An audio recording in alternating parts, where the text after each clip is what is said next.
Before we begin, I'd like to say that our prayers are with the victims and the first responders of the horrible tragedy at Reagan Airport. It's reported that more than 60 souls were on board the plane and that the helicopter for Kash collided Patel with the over the Potomac River. for FBI director. This is a horrible, hard to understand disaster that demands answers. As first responders continue their recovery effort and as investigators begin their work, Congress will work with the administration to get to the bottom of this and keep all those, and we should all keep the people impacted in our prayers. So maybe we should just, for a short period of time, think about this tragedy. Good morning. I want to welcome everyone to this very important hearing to consider the nomination of Kash Patel to serve as director of the Federal Bureau of Investigations. Congratulations on your nomination. And thank you for your willingness to serve. Before we get started, I want to set out a couple of ground rules, kind of ordinary for controversial hearings like this. I want everyone here to be able to watch the hearing without obstruction. If people stand up and block the view of those behind them, or if they speak out of turn, it's quite obvious that it's not fair or considerate to everybody else in this room. So officers would immediately remove those individuals.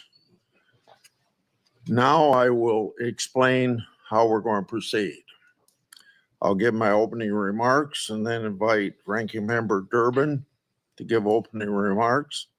Then Senator Tillis will introduce the nominee. After that, Mr. Patel will have a chance to give his opening statements after we swear him. Following Mr. Patel's statement, we'll begin the first rounds of questioning. Each senator will have an initial 7-minute round of questions. After the first round, we'll do a second 3-minute round of questions. I ask members to do their best to adhere to these limits so that we can proceed efficiently. And I thank each of the members of this committee because when we had Attorney General nominee Bondi here, everybody stayed within their time. I expect Mr. Patel to be treated fairly by my colleagues. We're here today to consider the nomination of Kash Patel to serve as director of the FBI. You're nominated, Mr. Patel, to one of the most important offices in our government. And to get here this far along in the process of your nomination, you gave us much information. You submitted over 1,000 pages of records to the committee, over 1,000 individual interviews, and many hundreds of hours of media.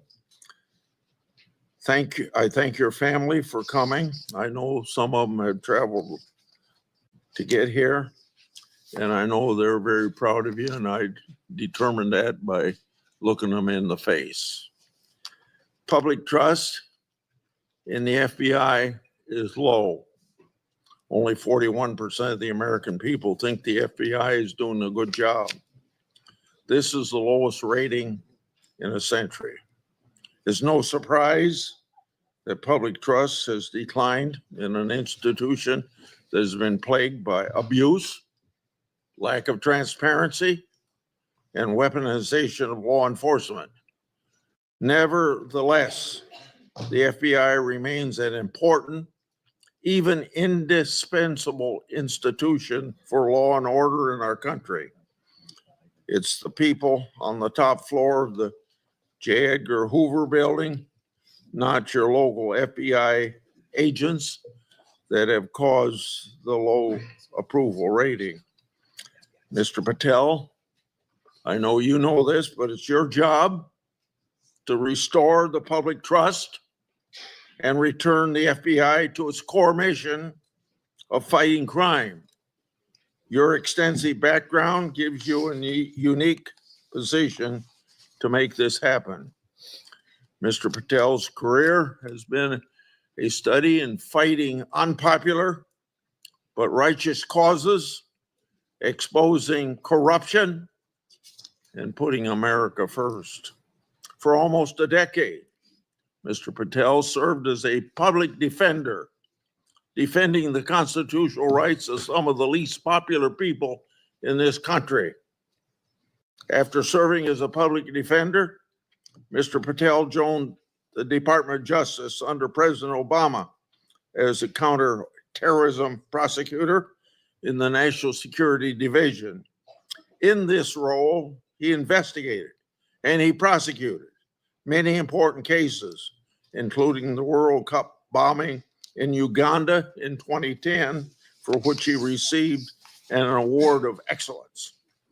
In 2017, Representative Devin Nunes asked Mr. Patel to join the House Permanent Select Committee on Intelligence to uncover the truth about Russiagate.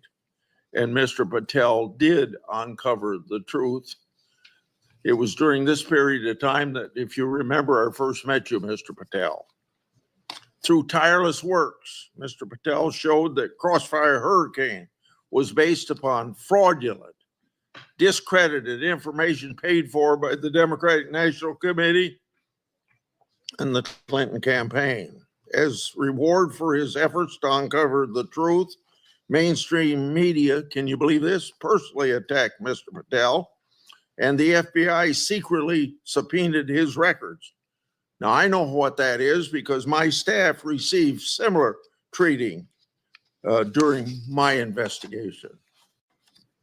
The attacks Mr. Patel faced during his work in the House of Representatives are similar to the ones that he faces today.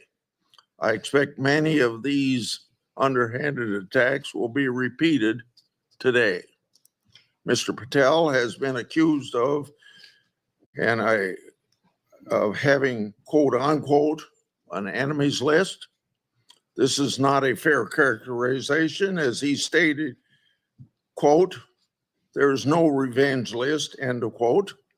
Mr. Patel has identified those he believes have put politics and personal ambition over service to the country. He's called out those who've used the institutions like the FBI to achieve their own personal gain.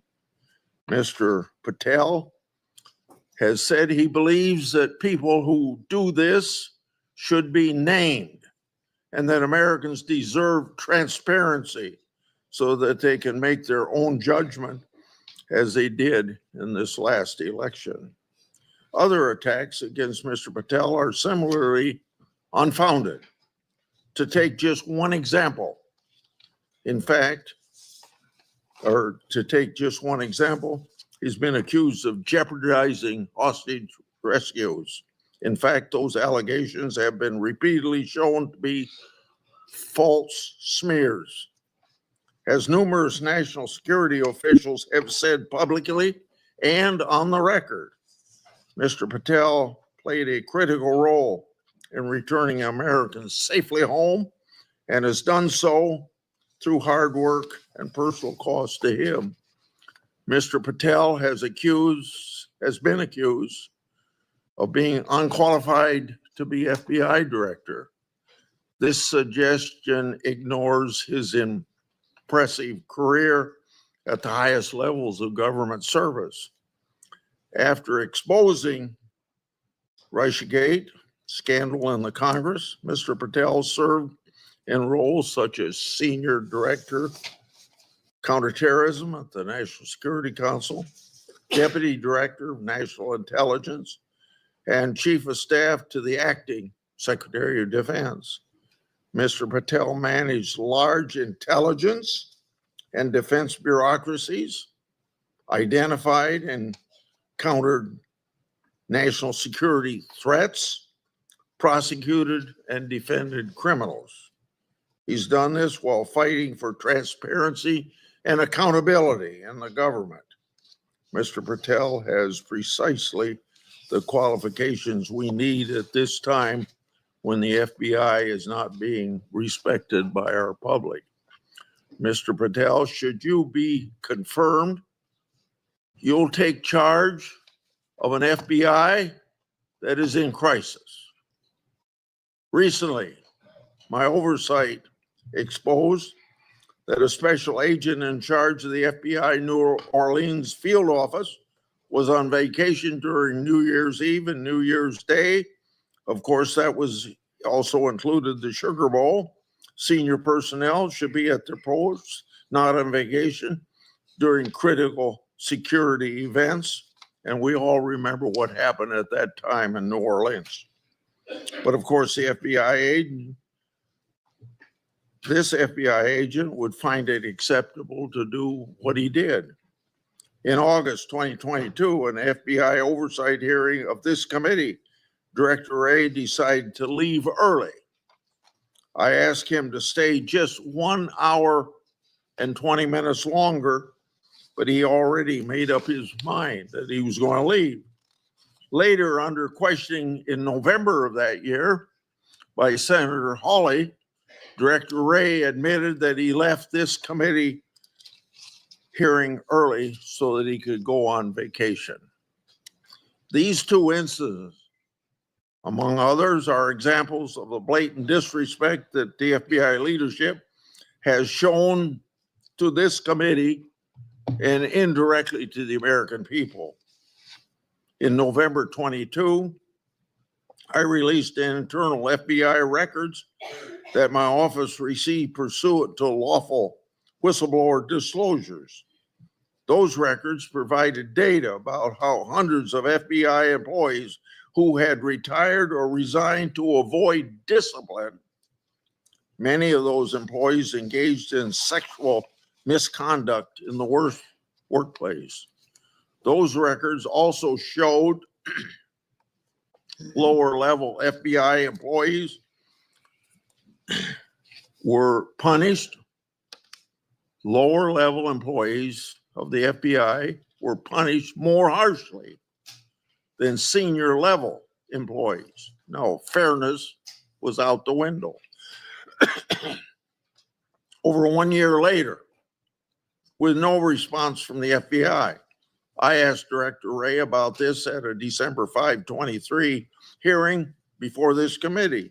He publicly pledged to get me the data I requested November, a year before. He and his deputy director never followed through. I also questioned Director Wray about improperly classified information relating to Afghan evacuees placed in our country. At that time, approximately 50 evacuees were already deemed potential national security concerns. So what's the number now? The public has a right to know.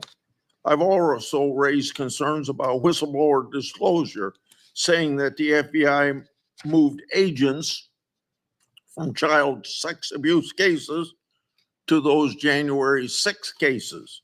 The FBI under Director Wray never got his priorities straight. With respect to weaponization, I'd like to turn to a letter I wrote July 20 of 2022. That letter noted that Assistant Special Agent in charge, Thibault, was a key official involved in opening the elector case that became the Jack Smith lawfare operation. That's not supposed to happen. An official at Thibault's rank and position isn't supposed to open cases. That's the job of special agents. For those who don't remember, Thibault was the anti-Trump agent that violated the Hatch Act for his political conduct in office. My letter also noted that Richard Pilger who ran the Justice Department's election crime branch, was involved in the approval. Now I'd like to call the committee's attention to something I'm going to share with you, information about the FBI's that's never been made public before. Do you have those? The binder right here. Oh, yeah, I'm sorry. In my hand are a series of FBI emails.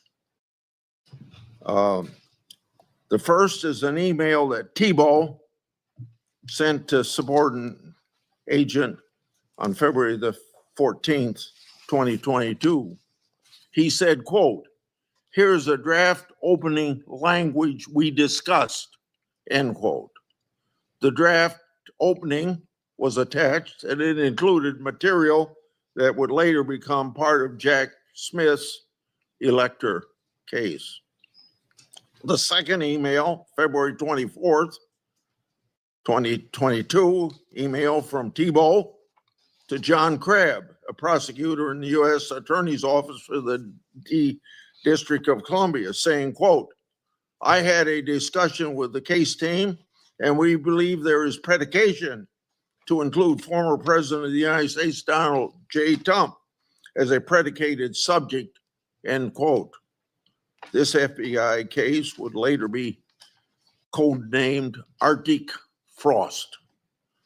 The third email, February 24th, 2022, email from Tebow to John Crabb, noting that the Attorney General and the FBI approval will be sought to open the case. The fourth email, February 25th, 2022, email from Tebow, subordinate agent, saying they added Trump and others as a criminal subject to the case. Tebow responded, quote unquote, "perfect." The fifth email, March 22, 2022, from Tebow, emailing a version of an investigative opening for approval. This didn't include President Trump.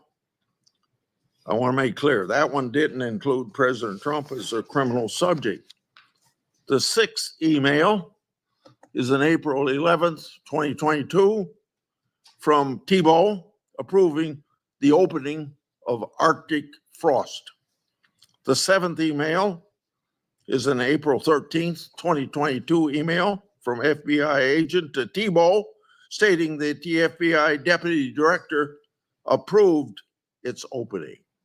The eighth email on the same date had Tebow emailing John Crabb that the elector case was approved. Crabb responded, quote, "Thanks a lot. Let's talk next week," end quote. Between March 22nd and April 13th, other versions of the document opening the investigation existed because a ninth email shows that the FBI General Counsel Office made edits on March 25th. Was Trump still removed as an investigative subject? If so, which Justice Department FBI officials other than Jack Smith later added him for prosecution? I expect the production of all records on this matter to better understand the full fact pattern and whether other records exist. Notably, approval of these documents was also given by Richard Pilger. This committee has written about Pilger undermining the Justice Department's efforts during the 2020 election for partisan purposes. These emails and documents substantiate my July 2022 letter, which the FBI ignored. And I hope you, when you get there, won't ignore my letters.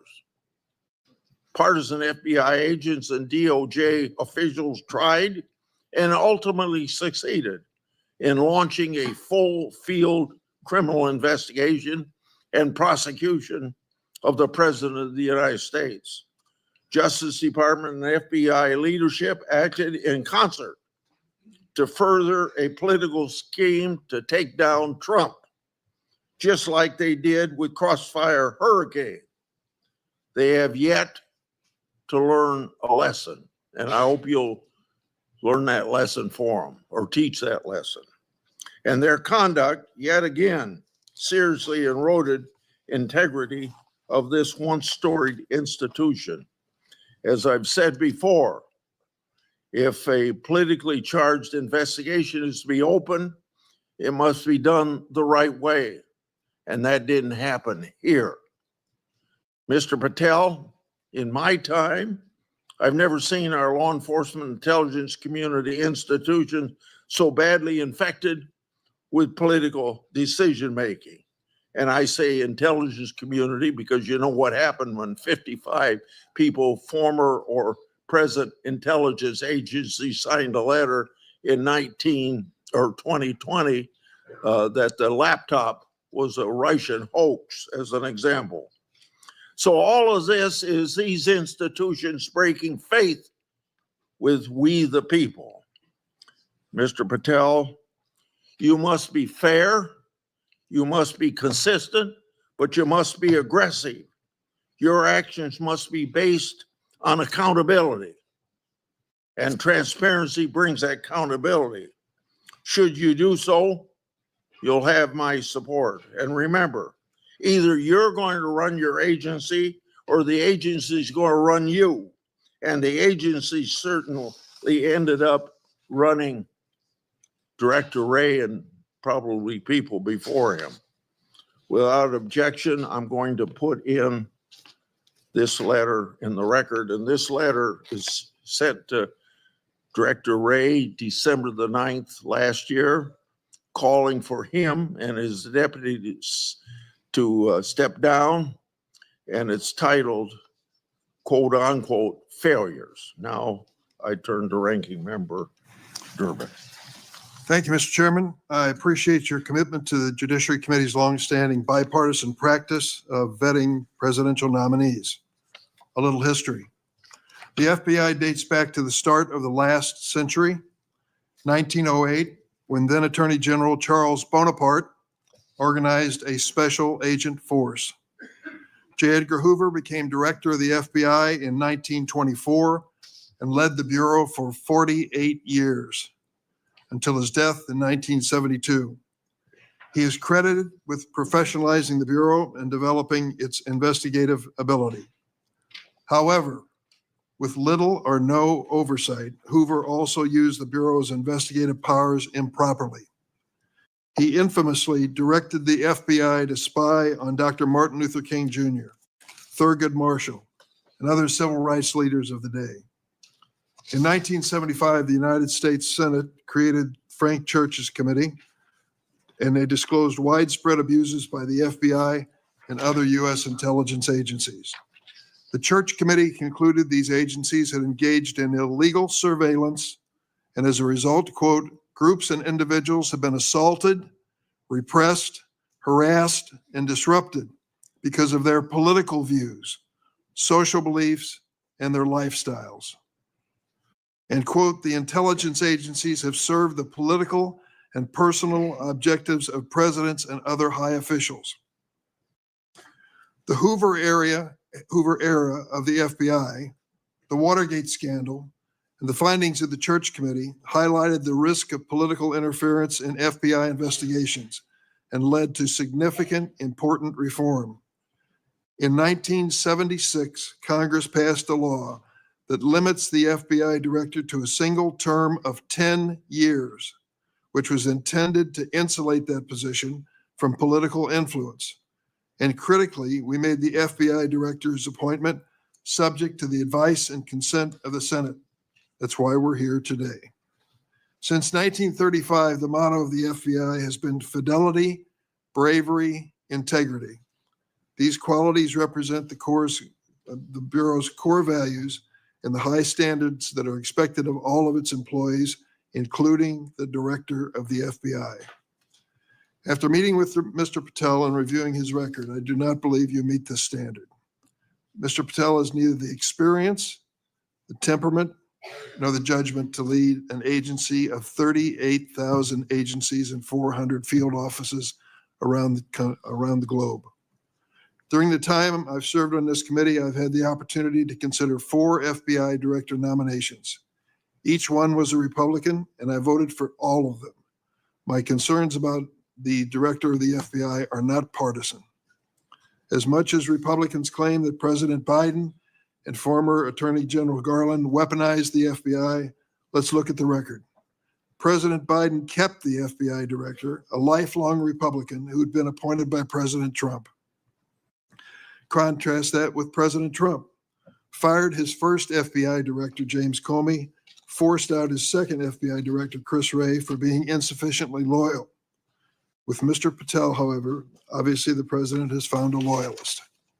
Mr. Patel's loyalty includes touting conspiracy theories that threatened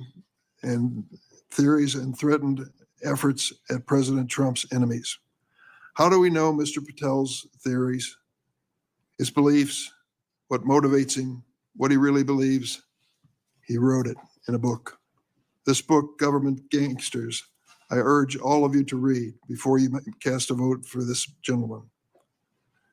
Mr. Patel has published at the back of this book a list of 60 people whom he calls, quote, members of the deep state, 60. This list includes many distinguished public servants who've dedicated their lives to our nation. Among them are Democrats and Republicans, including former Trump administration officials like the former Secretary of Defense Esper. Then there is Mr. Patel's plan to quote, and I quote him, shut down the FBI Hoover building on day one, reopen it the next day as a museum of the deep state. And he has said, quote, we're going to come after people in the media. We're going to come after you, whether it's criminally or civilly, we're putting you all on notice. Does this sound like the kind of nonpartisan law enforcement professional who should lead the FBI? Not to me. This is someone who's left behind a trail of grievances throughout his life, lashing out at anyone who disrespects him or doesn't agree with him. Don't take it from me. Listen to these Republicans who worked with him during the Trump's first administration. Attorney General Bill Barr, and I quote, I categorically oppose making Patel deputy FBI director. I said it would happen over my dead body. Patel had virtually no experience that would qualify him to serve at the highest level of the world's preeminent law enforcement agency. National Security Advisor John Bolton. I didn't think he was qualified. He demonstrated no policy aptitude at all. I was forced to hire him. President Trump's Deputy National Security Advisor, Charles Kupperman. The idea that Kash Patel is going to be the FBI director is appalling. His legal career is modest at best. His ideas are ludicrous. CI Director Gina Haspel threatened to resign after President Trump proposed making Mr. Patel CIA Deputy Director. Defense Secretary Mark Esper said Mr. Patel lied about whether Nigeria had approved a hostage rescue operation, putting American lives at risk. But Mr. Patel would have us believe that all of these public servants, all Republicans, all from the first Trump administration, and apparently anyone else who's critical of him, are nothing but government gangsters and deep state members. Many of them have made his list of enemies. Just this week, CNN reported that during the Trump administration, CIA officials referred Mr. Patel to the Justice Department for criminal investigation for sharing classified information without authorization. Last week, I asked the Justice Department and intelligence community for information on any criminal referrals relating to misconduct by Mr. Patel. I have yet to receive a response. Mr. Patel's record is clear. He traffics in debunked conspiracy theories that serve or benefit his political beliefs. Let's start with January 6th, and he dedicates a whole chapter in this book on January 6th. That's something that each and every one of us, as witnesses to January 6th, have our own view of. I'll be grateful always to the Capitol Hill police officers who risked their lives defending me, members of Congress, and visitors to the United States Capitol on that day. Mr. Patel posted on social media, quote, January 6th, never an insurrection. Cowards in uniform exposed, end of quote. Let me repeat that. Cowards in uniform exposed. Who was in the Capitol building on January 6th in a uniform? The Capitol Police were. Do you think they were cowards? Many of them risked their lives and some gave their lives in defense of this building. How about the DC police who were here as well? They were in uniform. Cowards risking their lives as well. Some of them being battered and beaten by these mobsters that came into the Capitol. And Mr. Patel claims that the FBI agency aspires to lead, get this now, was planning January 6th for a year. He says the FBI was planning January 6th for a year. That's a quote. Mr. Patel has gone so far as to co-produce and sell musical recordings of a song performed by January 6 rioters in jail, rioters who violently assaulted police officers. He has described this January 6 choir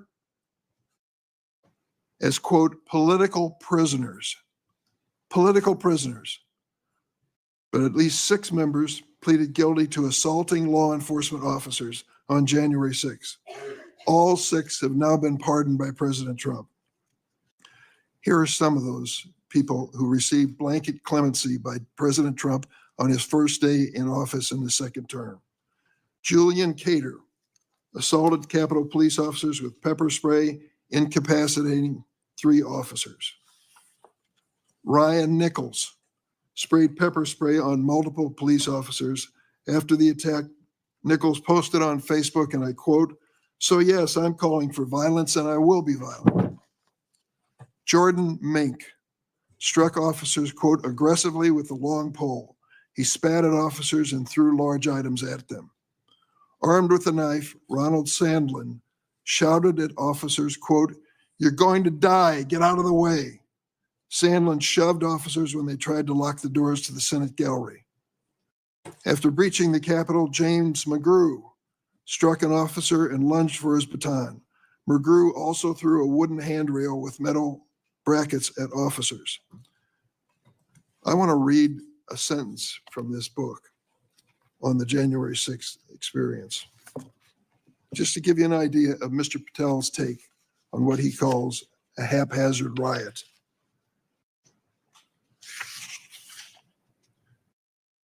By everything we could see, the crowd at the Capitol was unarmed or armed only with non-lethal objects like bottles, flagpoles, or bike racks.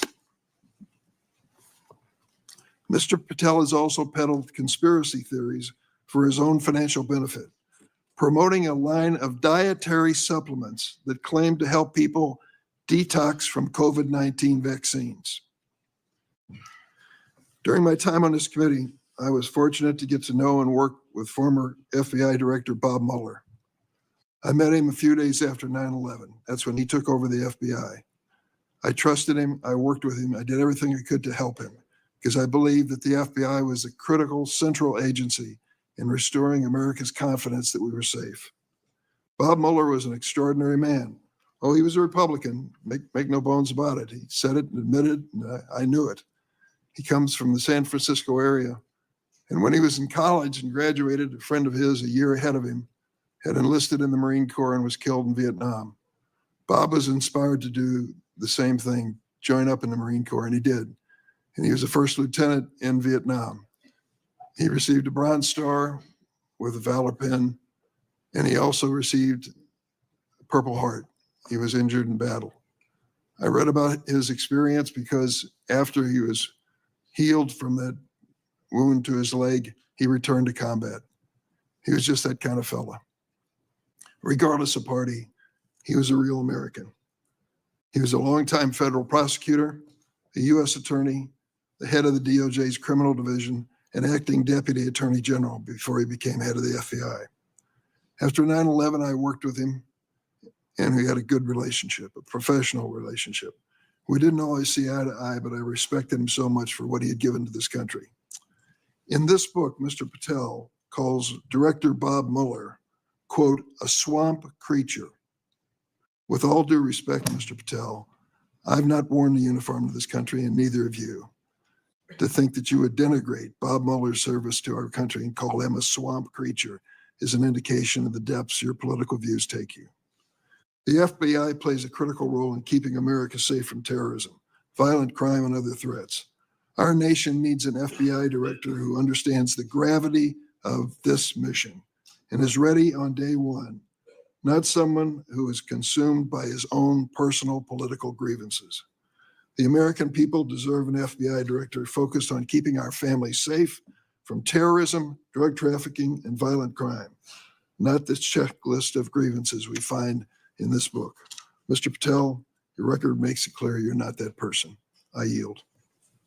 Thank you, Senator Durbin. Before I call on Senator Tillis, I want to clear up something the way I see it, and I think I'm going to invite everybody that it can be cleared up. This business about what Mr. Patel said about cowards in uniform, it's a mischaracterization of what he actually said.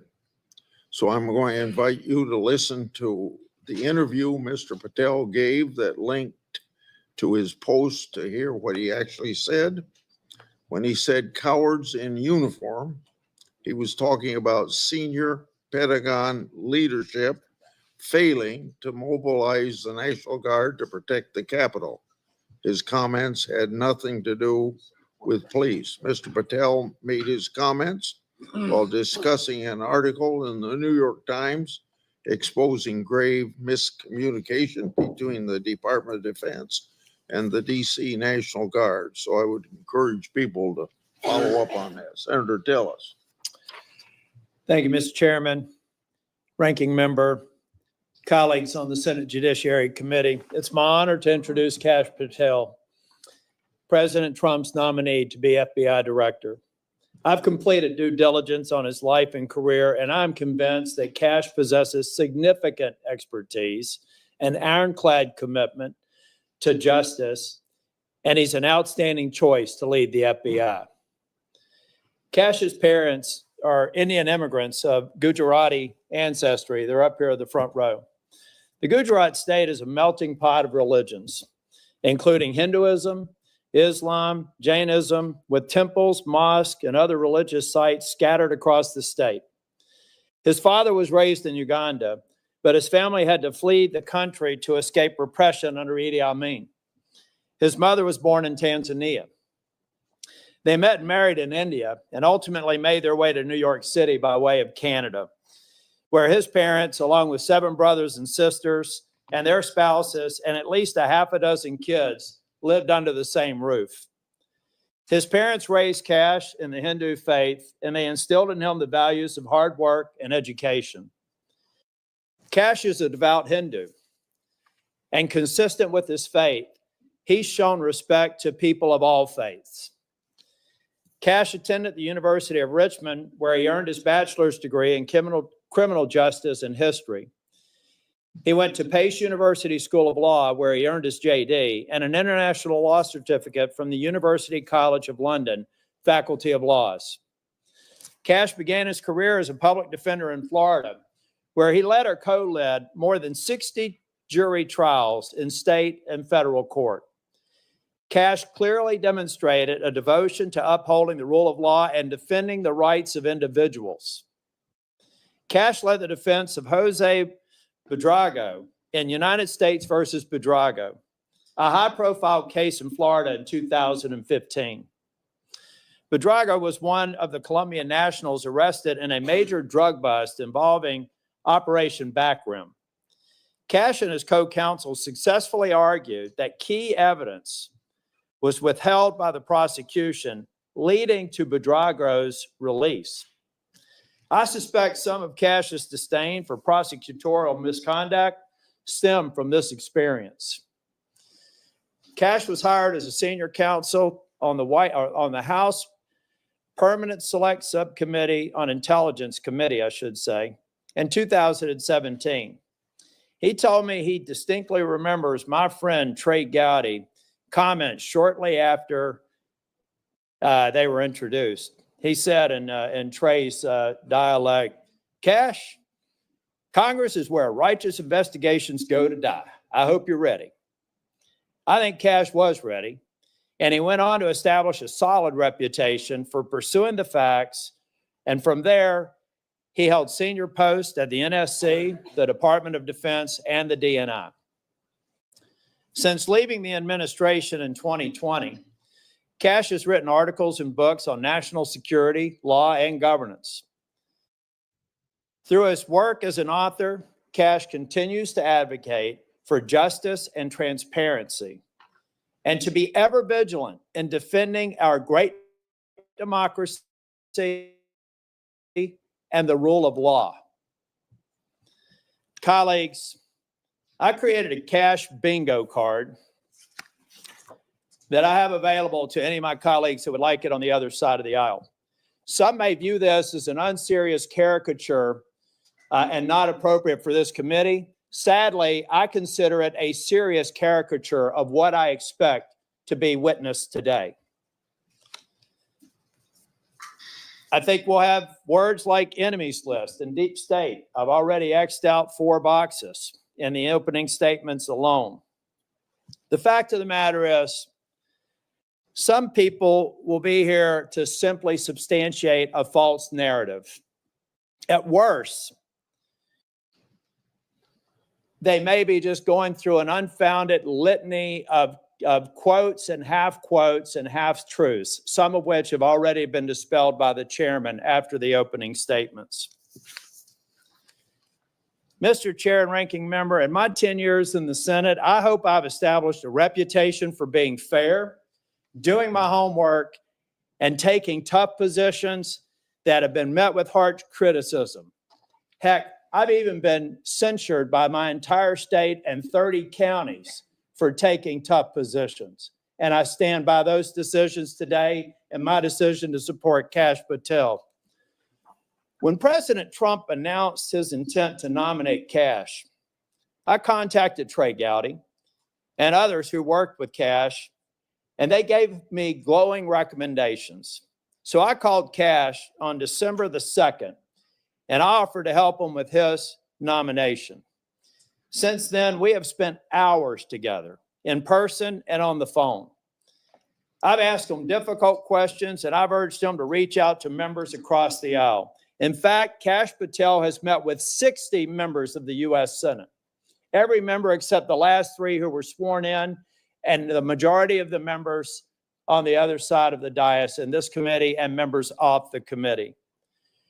Chair Grassley, Ranking Member Durbin, friends and colleagues on the committee, I've completed my due diligence of Kash Patel, and I am honored to provide my strongest recommendation for his confirmation.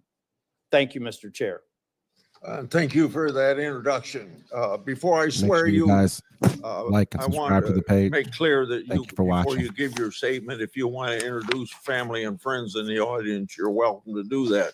Would you please stand? Raise your hand.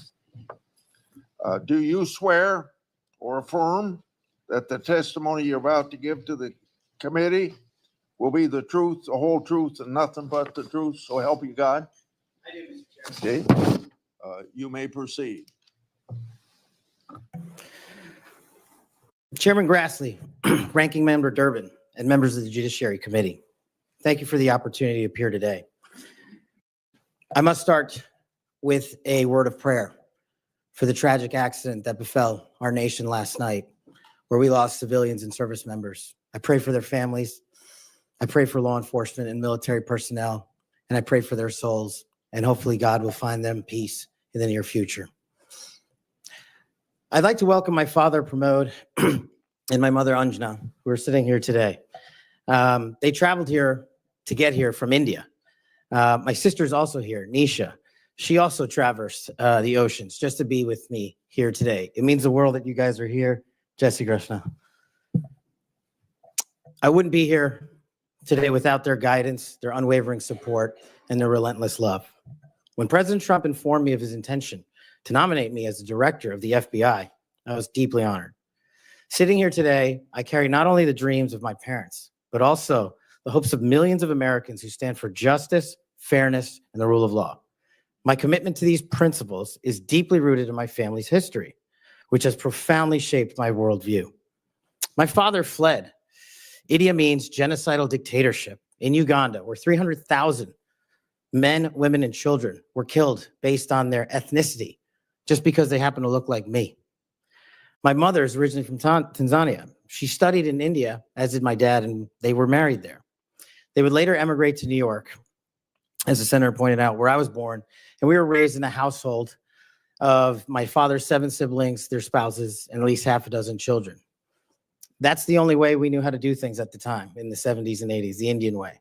But we would soon learn the American way. These values have shaped and been the driving force of my career in 16 years of government service.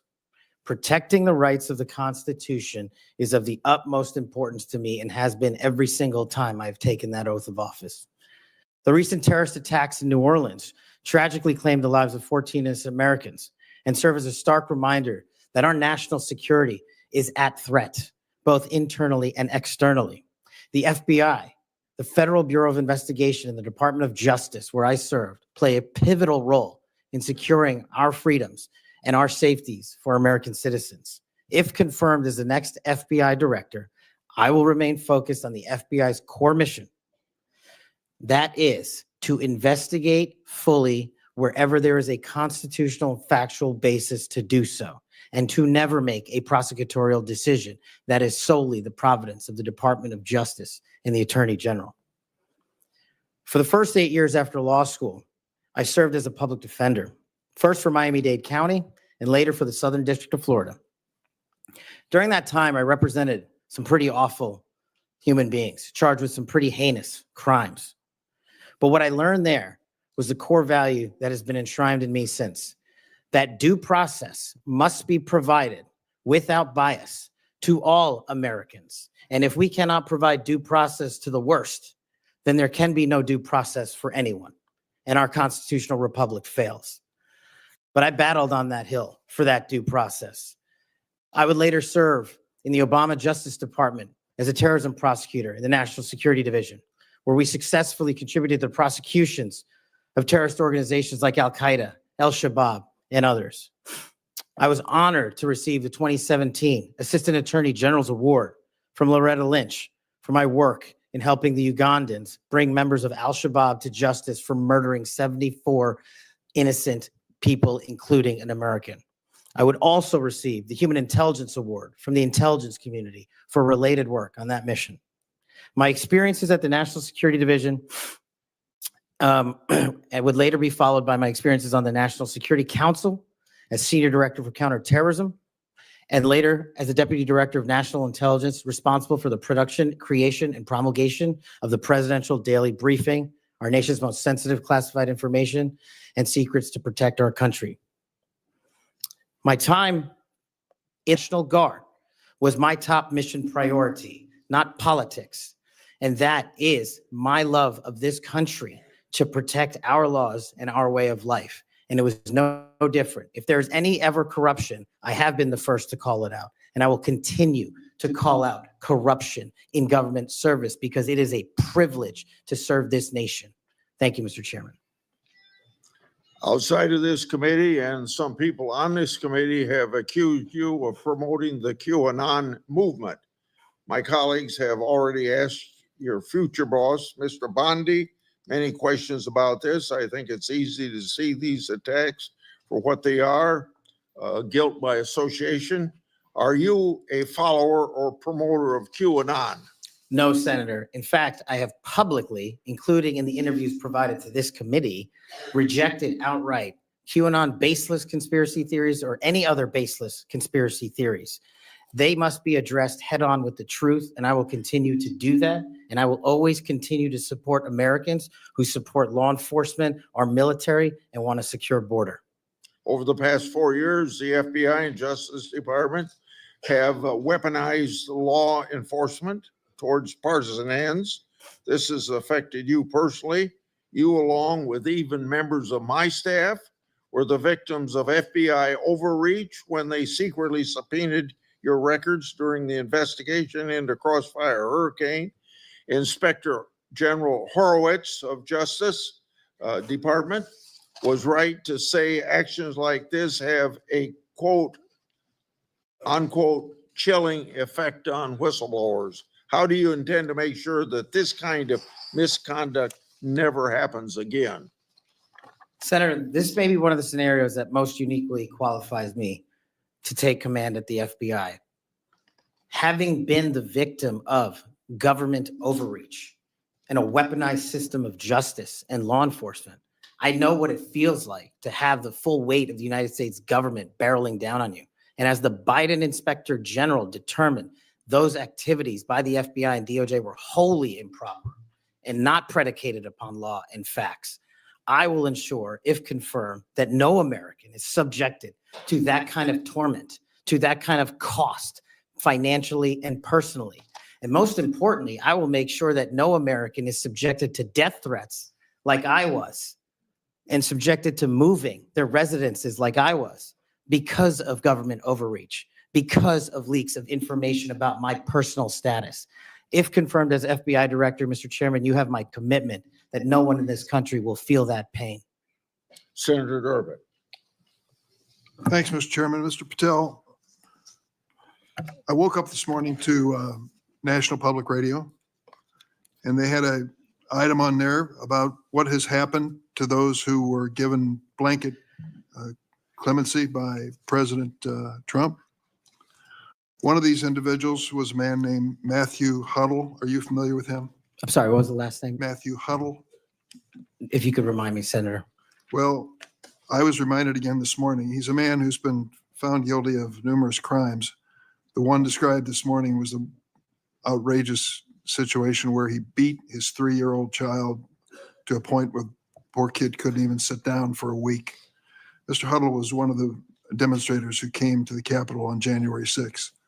He was incarcerated and charged with, and pled guilty to crimes that he had committed, violence against police officers.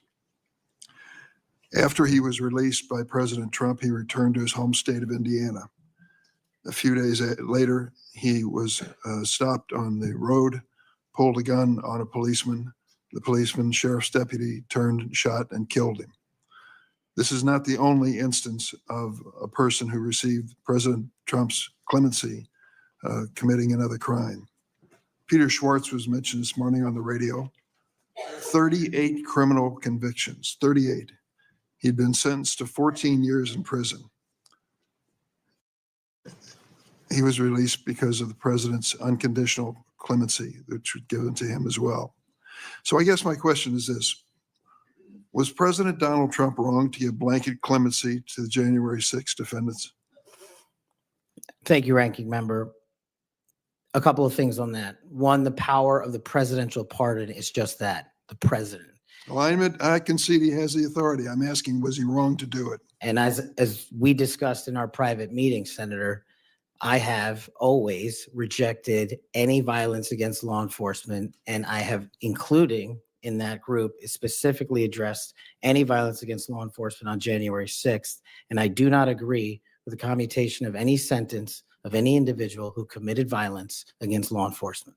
So do you think that America is safer because these 1,600 people have been given an opportunity to come out of serving their sentences and live in our communities again? Senator, I have not looked at all 1,600 individual cases. I have always advocated for imprisoning those that cause harm to our law enforcement and civilian communities. I also believe America is not safer because President Biden's commutation of a man who murdered 2 FBI agents, Agent Kohler's and Williams' family, deserve better than to have the man that point blank range fired a shotgun into their heads and murdered them released from prison. So it goes both ways. Leonard Pelletier was in prison for 45 years. He's 80 years old and he was sentenced to home confinement. So he's not free, as you might have just suggested. He killed 2 FBI agents. That's true, he did. And he went to prison for it and should have. My question to you, though, is do you think America is safer because President Trump issued these pardons to 1,600 of these criminal defendants, many of whom violently assaulted our police in the Capitol? Senator, America will be safe when we don't have 200,000 drug overdoses in 2 years. America will be safe when we You're don't have not gonna answer the 50,000, 50 homicides in a So you day. just won't answer the question. I I'm am gonna say, here. I don't think we're safer. That Matthew Huddle was sent back to Indiana. I don't think we're safer with Peter Schwartz. I could go through a long list of individuals, some of who were wanted in states, members of this committee. Let me move to another topic if I can. Tell me about your J6 choir. What is that? Well, it's not my choir. It's simply a recording that was utilized to raise funds for families in need of nonviolent offenders. Who sings on this recording? I don't know, Senator. What did you have to do with it? Simply to raise funds to assist families of nonviolent offenders whose kids needed college education payments and whose rent needed being paid. My understanding is that the performers on this J6 choir were the rioters who are in prison. I'm not aware of that, sir. I didn't have anything to do with the recording. You weren't aware of who made the recording? No, Senator. That's interesting. Did you receive any money for selling copies of that music or that recording? Absolutely not. Okay. You do have a foundation though, do you not?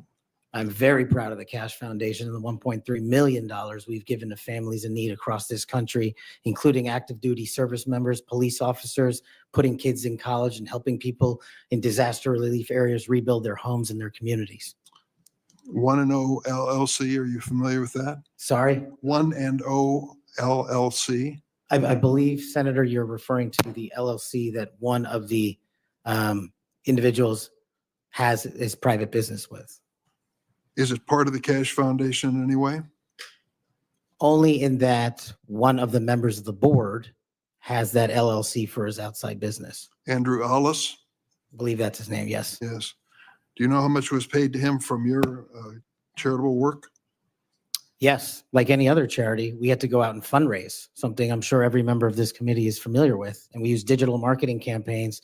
And I believe we paid a digital marketing company through 1&0 $250,000 to raise $500,000, which we gave away to families in need, like when hurricanes struck Florida, Texas, and North Carolina. We will be going through the details of your foundation and the expenditures with the questions for record that the chairman has mentioned. I look You'll forward have a to it. chance to answer those under oath. Mr. Patel, you frequently associated with and sometimes praised extremist figures with well-documented histories of racism, anti-Semitism, conspiracies, and the like. In September of 2023, you appeared with Laura Loomer at an event promoting your book, this one here. You shared a photo of yourself and Loomer in which you held her book and she held yours. Just a few months before this event, Ms. Loomer posted on X that the September 11 terrorist attacks were, quote, an inside job. Around that time, she accused Florida's First Lady, Casey DeSantis, of exaggerating her cancer diagnosis to gain voter sympathy. A number of my Republican colleagues on this committee have criticized Ms. Loomer's extremism. One of my colleagues described her as a, quote, crazy conspiracy theorist who regularly utters disgusting garbage. Another called her really toxic. Given all of this, why did you associate with Ms. Loomer? Senator, as you can see, I took a photograph with an individual who showed up at a book event. I don't believe I'm guilty by association, and I certainly don't believe that an individual who was the first minority to serve as the Deputy Director of National Intelligence for this country is a racist in any way, and I detest any conjecture to the contrary. You familiar with the Stu Peters? Does that name ring a bell? I'm sorry, what? Are you familiar with Mr. Stu Peters? Not off the top of my head. He made 8 separate appearances on his podcast. He promoted outrageous conspiracy theories and worked with I will always continue to fight for, Senator. Senator Graham. Thank you. We'll eventually talk about the FBI. That's the job you're up here for, right? Have you ever been subject to racism as an individual? Unfortunately, Senator, yes. I don't want to get into those details with my family here. Oh, let's get into a few of them. Tell me about it. Well, if you look at the record from January 6th, where I testified before that committee, because of my personal information being released by Congress, I was subjected to a direct and significant threat on my life. And I put that information in the record. I had to move. In that threat, Go ahead. I was called a detestable, and I'll apologize if I don't get it all right, but it's in the record, a detestable sand nigger who had no right being in this country. You should go back to where you came from. You belong with your terrorist home friends. That's what was sent to me. That's just a piece of it. But that's nothing compared to what the men and women in law enforcement face every day. And that's why they have my support. Okay. Growing up, were you subject to racism? Yes, sir. Okay. Now, I think the reason you're here has a lot to do with your work on Crossfire Hurricane. Are you familiar with that FBI operation? I am, Senator. So Senator Durbin mentioned the church report and the history of abuse, but he failed to mention Crossfire Hurricane. He failed to mention the Horowitz report. Wonder why? If you're waiting for these guys over here to figure that out, you're going to die waiting. So this is the Nunes memo. You work for Mr. Nunes over on the Sorry? House side? David Nunes? Sorry?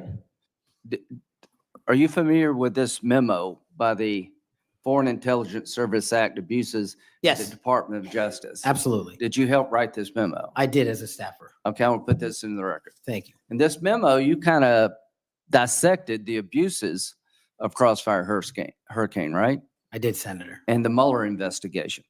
So the Crossfire Hurricane investigators, two of them were Strzok and Page. Are you familiar with them? I am, Senator.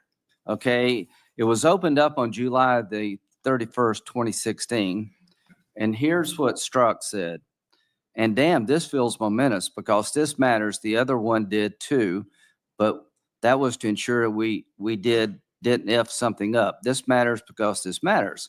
So super glad to be on this voyage with you. That's to Page. And Page responds a couple of months later, he's not ever going to be President, right? Talking about Trump. Strzok, no, he won't. We'll stop it. Is it fair to say that the people in charge of investigating Crossfire Hurricane hated Trump's guts? Well, you don't have to take my word for it. That statement, along with the statements from the sources. Are during that those days operations- over in the FBI, you hope? Well, if they're not, they will be. Okay, good. You know who Carter Page was? I do, Senator. Do you know that the FBI secured warrants against him on 4 different occasions? Yes, Senator. Do you know that the information that they relied upon came from the Steele dossier? I do. Was it you that were able to find out that the Steele dossier was a bunch of crap? Yes, Senator. We followed the money and we exposed the fraud that was the Steele dossier. And the primary subsource was Ignor Danchenko, right? That's correct, Senator. And he was actually a Russian analyst. That's right. Are you aware that in January he told the FBI that, let's see, what did he tell the FBI? Steele had no proof to support the statements, then it was just talk. The primary subsource explained to the FBI that his information came from word of mouth and hearsay, conversations he had with friends over beers, and some of the information were statements he heard made in jest. And he told the FBI this in January That's of right. 2017. And they got 2 more warrants after that. That's correct. Are you aware that the FBI had volumes of information that the Steele dossier was a bunch of bullshit and nobody ever told anybody at the top? I am, sir. We exposed. Or they lied about being told. That's correct. So are you aware of the fact that the FISA court rebuked the FBI? Are you aware of the fact that an FBI lawyer went to jail because he misled the court by manipulating a email from the CIA? I am. Do you believe that Crossfire Hurricane was one of the most disgusting episodes in FBI history of a corrupt investigation led by corrupt people who wanted to take Donald Trump down? Yes, sir. Do you think that's why you're in this chair today, to fix that? I think that's a big part of the Without reason. Crossfire Hurricane, this guy wouldn't be here. And my friends on the other side, like pulling teeth, Horowitz investigation, the inspector general labeled this fraudulent at its core, mismanaged at its core, running stop signs. At every turn, they went forward when they should have stopped. The Durham report said it was obviously politically motivated. FBI agents were telling anybody and everybody that would listen, this is not reliable, this is not trustworthy, but they plowed on. And because of you and Trey Gowdy and others, we now know about this. Everybody who signed the warrant under questioning by me said if they knew then what they know now, they wouldn't sign the warrant. Comey said that. Yates said that. Rosenstein said that. The reason you're here is because most of the public, almost every Republican believes that the FBI has been used continuously in a political fashion, ignoring evidence, making up evidence, lying to get Donald Trump. And when it came to the Hunter Biden laptop, they told every social media outlet in October 2020, oh, that's Russian disinformation. That was BS too. Right before the election, the FBI intervened to shut reporting on the Hunter laptop down as being Russian misinformation, according to Zuckerberg. Do you promise all of us those days are over at the FBI? Yes, Senator, they are. Are you proud of what you did to find all that? Absolutely. You think that's why you're here today, is to make sure that never happens again? The American people deserve just that. Thank you. Senator Whitehouse. Thanks, Chairman. Welcome, Mr. Patel. I remember January 6th. Colleagues running through our halls to flee the mob, colleagues shouting that rioters should be shot, us returning to our constitutional business through hallways cleared for us by automatic weapons carrying SWAT teams. None of you, none of us said those violent rioters should be pardoned. A Republican colleague said such pardons would be hard to believe, even absurd. Your former colleague, J.D. Vance, said the violent rioters should not be pardoned. Even Jim Jordan said pardons would, and I quote, focus on all the people who didn't commit any violence. Well, Trump pardoned all of them. And there's a lesson in that. Every time you think Trump would never go that far, rethink that. We all seem to agree that violence against police is unacceptable, yet more than 600 people who physically attacked Capitol Police officers were just put back on the street, part of a 1,500-person personal Trump army, now out there with people who have proven themselves willing to do violence on Trump's call. In only 10 days, some are already back committing crimes. We've also tried as a committee together to address the dangers of illicit drug sales over the internet. And I assume we're all against murder for hire. But Trump also just pardoned a dark web operator sentenced to life in prison for trafficking illegal drugs online and accused of soliciting murders for hire. Those pardons, as Mr. Patel has said, are a mistake, but they are also a signal that we are entering a strange and dangerous time. That is the context for today's hearing. Warnings that the FBI could become Trump's enforcer, use the powers of law enforcement to stifle speech and dissent, punish political rivals of either party, and hand out free passes, get out of jail free cards to violent supporters are warnings we should heed. Here are some warnings of this nominee's Trump administration colleagues. Former Attorney General Bill Barr said, this nominee has virtually no experience that would qualify him to serve at the highest level of the world's preeminent law enforcement agency, end quote. And we would never be able to command the respect necessary to run the day-to-day operations of the Bureau. That's for the deputy position. Former CIA Director Gina Haspel was reported threatening to resign rather than have this nominee serve under her.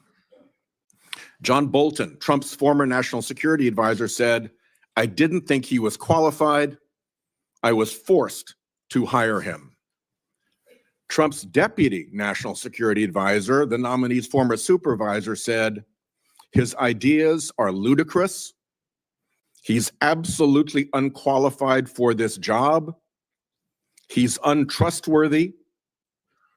And it's an absolute disgrace to even consider an individual of this nature." That's from Republican appointees who worked with him. And here's what this nominee himself has said about using his office to prosecute journalists. "We will go out and find the conspirators, not just in government, but in the media. We're gonna come after you, whether it's criminally or civilly." Is that a correct quotation, Mr. Patel? Senator, that's a partial quotation, But it's correct. in part. Regarding his publication of his enemies list, Mr. Patel proclaimed, "The manhunt starts tomorrow," and reposted a video depicting him taking a chainsaw to his political enemies. Is that you, Kash Patel, reposting that at the top of that page? Senator, I had nothing to do with the creation of that Is that meme, you reposting it was my question. and that's me at the top. You said FBI agents were responsible for the violence on January 6th, and I quote you here, "beyond a reasonable doubt." Is that what you said? That's completely incorrect, and I appreciate the opportunity to address that. I'll give you an opportunity in writing, but this is my time now. Have at it. An Inspector Attorney General investigation found that that was false. And you said we should impeach judges who rule against Donald Trump, who are, in your words, political terrorists. When this nominee tries to explain all this away, keep one thing in mind.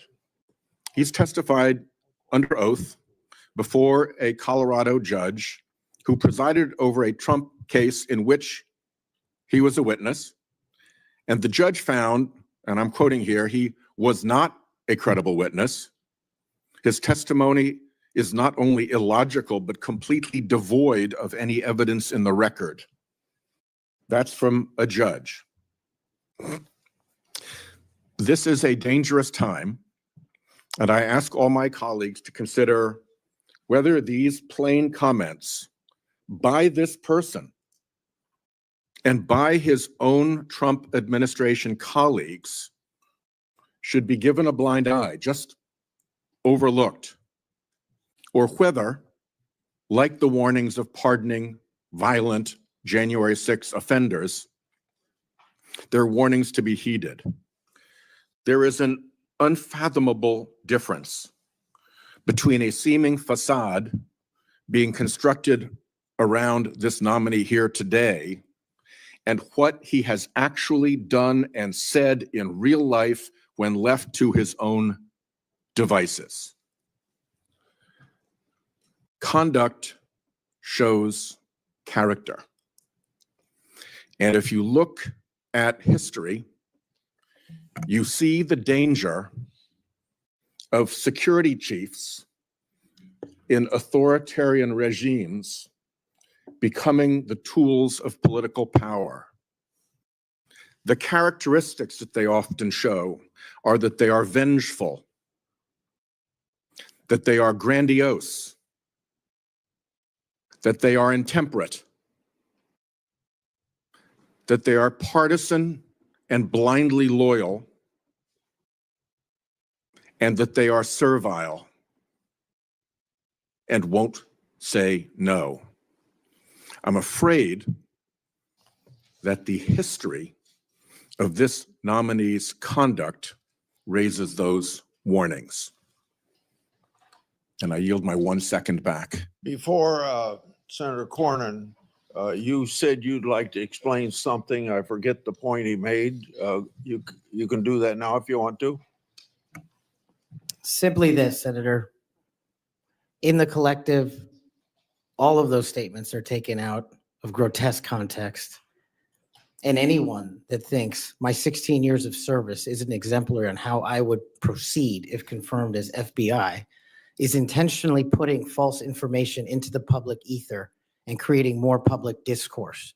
The only thing that will matter if I'm confirmed as a director of the FBI is a de-weaponized, depoliticized system of law enforcement completely devoted to rigorous obedience of the Constitution and a singular standard of justice.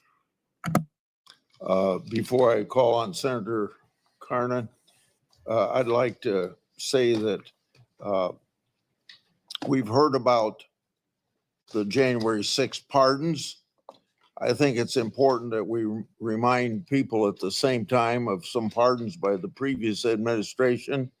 Thomas Sanders, a kidnapper who murdered a 12-year-old girl named Lexus and her mother, Swell and Roberts. Adrian Peeler, a Connecticut drug kingpin who was convicted in the death of an 8-year-old boy and his mother. Leonard Peltier, that's already been referred to, that murdered 2 FBI agents. And even Director Ray, at that time, former Director Ray, said that that shouldn't have happened. And Judge Michael Conahan, who took kickbacks for wrongly sending juveniles for profit detention centers, and Alex Saab, who laundered illicit proceeds for narcotics terrorists, Nicholas Madero, and was a key connection between Venezuela and Iran, and 5 family members of his own family. President Biden did that. Senator. Welcome, Mr. Patel. Do you believe America is an exceptional nation? It's the greatest nation. Your family went through a lot to get here, They sure did.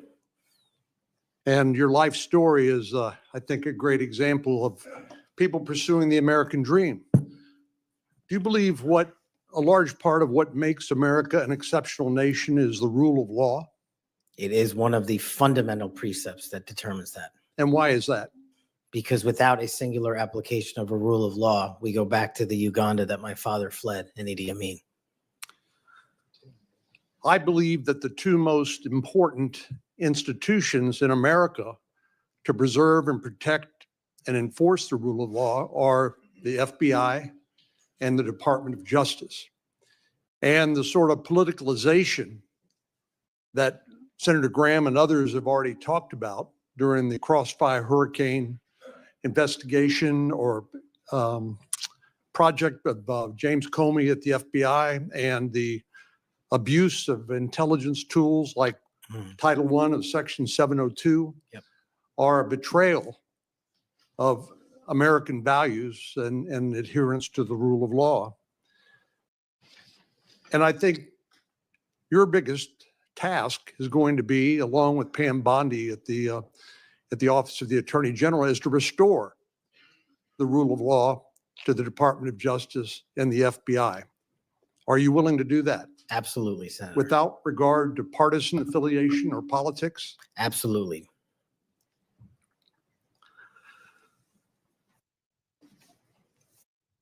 Do you believe President Trump, as the commander-in-chief, needs access to all of the lawfully available intelligence that can be collected by the American intelligence community in order to inform him so that he can make good judgments as commander-in-chief to assure the safety and security of the American people? Having been responsible for the collection and predication and promulgation of that intelligence, I firmly believe he and every president must have it. And so you would not support any impractical or perhaps immaterial or unworkable ways to inhibit the flow of that information to President Trump? No, I would not. So let me just ask you, you and I have talked about this a number of times, and this has come up before in a number of different contexts. But as I've always said, I think Section 702 of the Foreign Intelligence Surveillance Act is the most important law that most Americans have never heard of.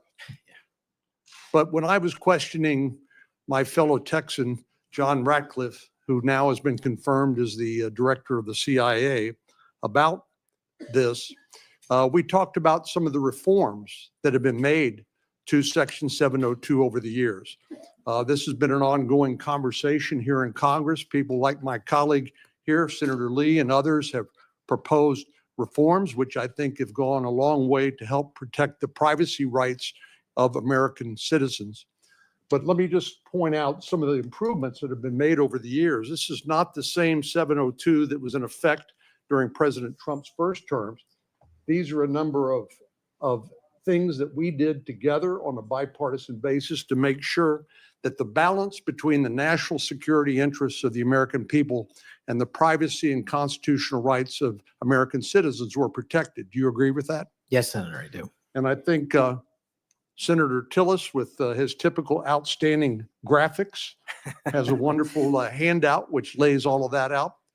But one of the things that's come up, and we've discussed this, is the idea that in order to query lawfully collected intelligence under Section 702, that somehow if a U.S. person's name is involved, that a warrant would be required. Now, you're a lawyer who's represented defendants in as a public defender. You understand that what probable cause is required, what sort of evidence is required to be produced to a judge in order to get a warrant.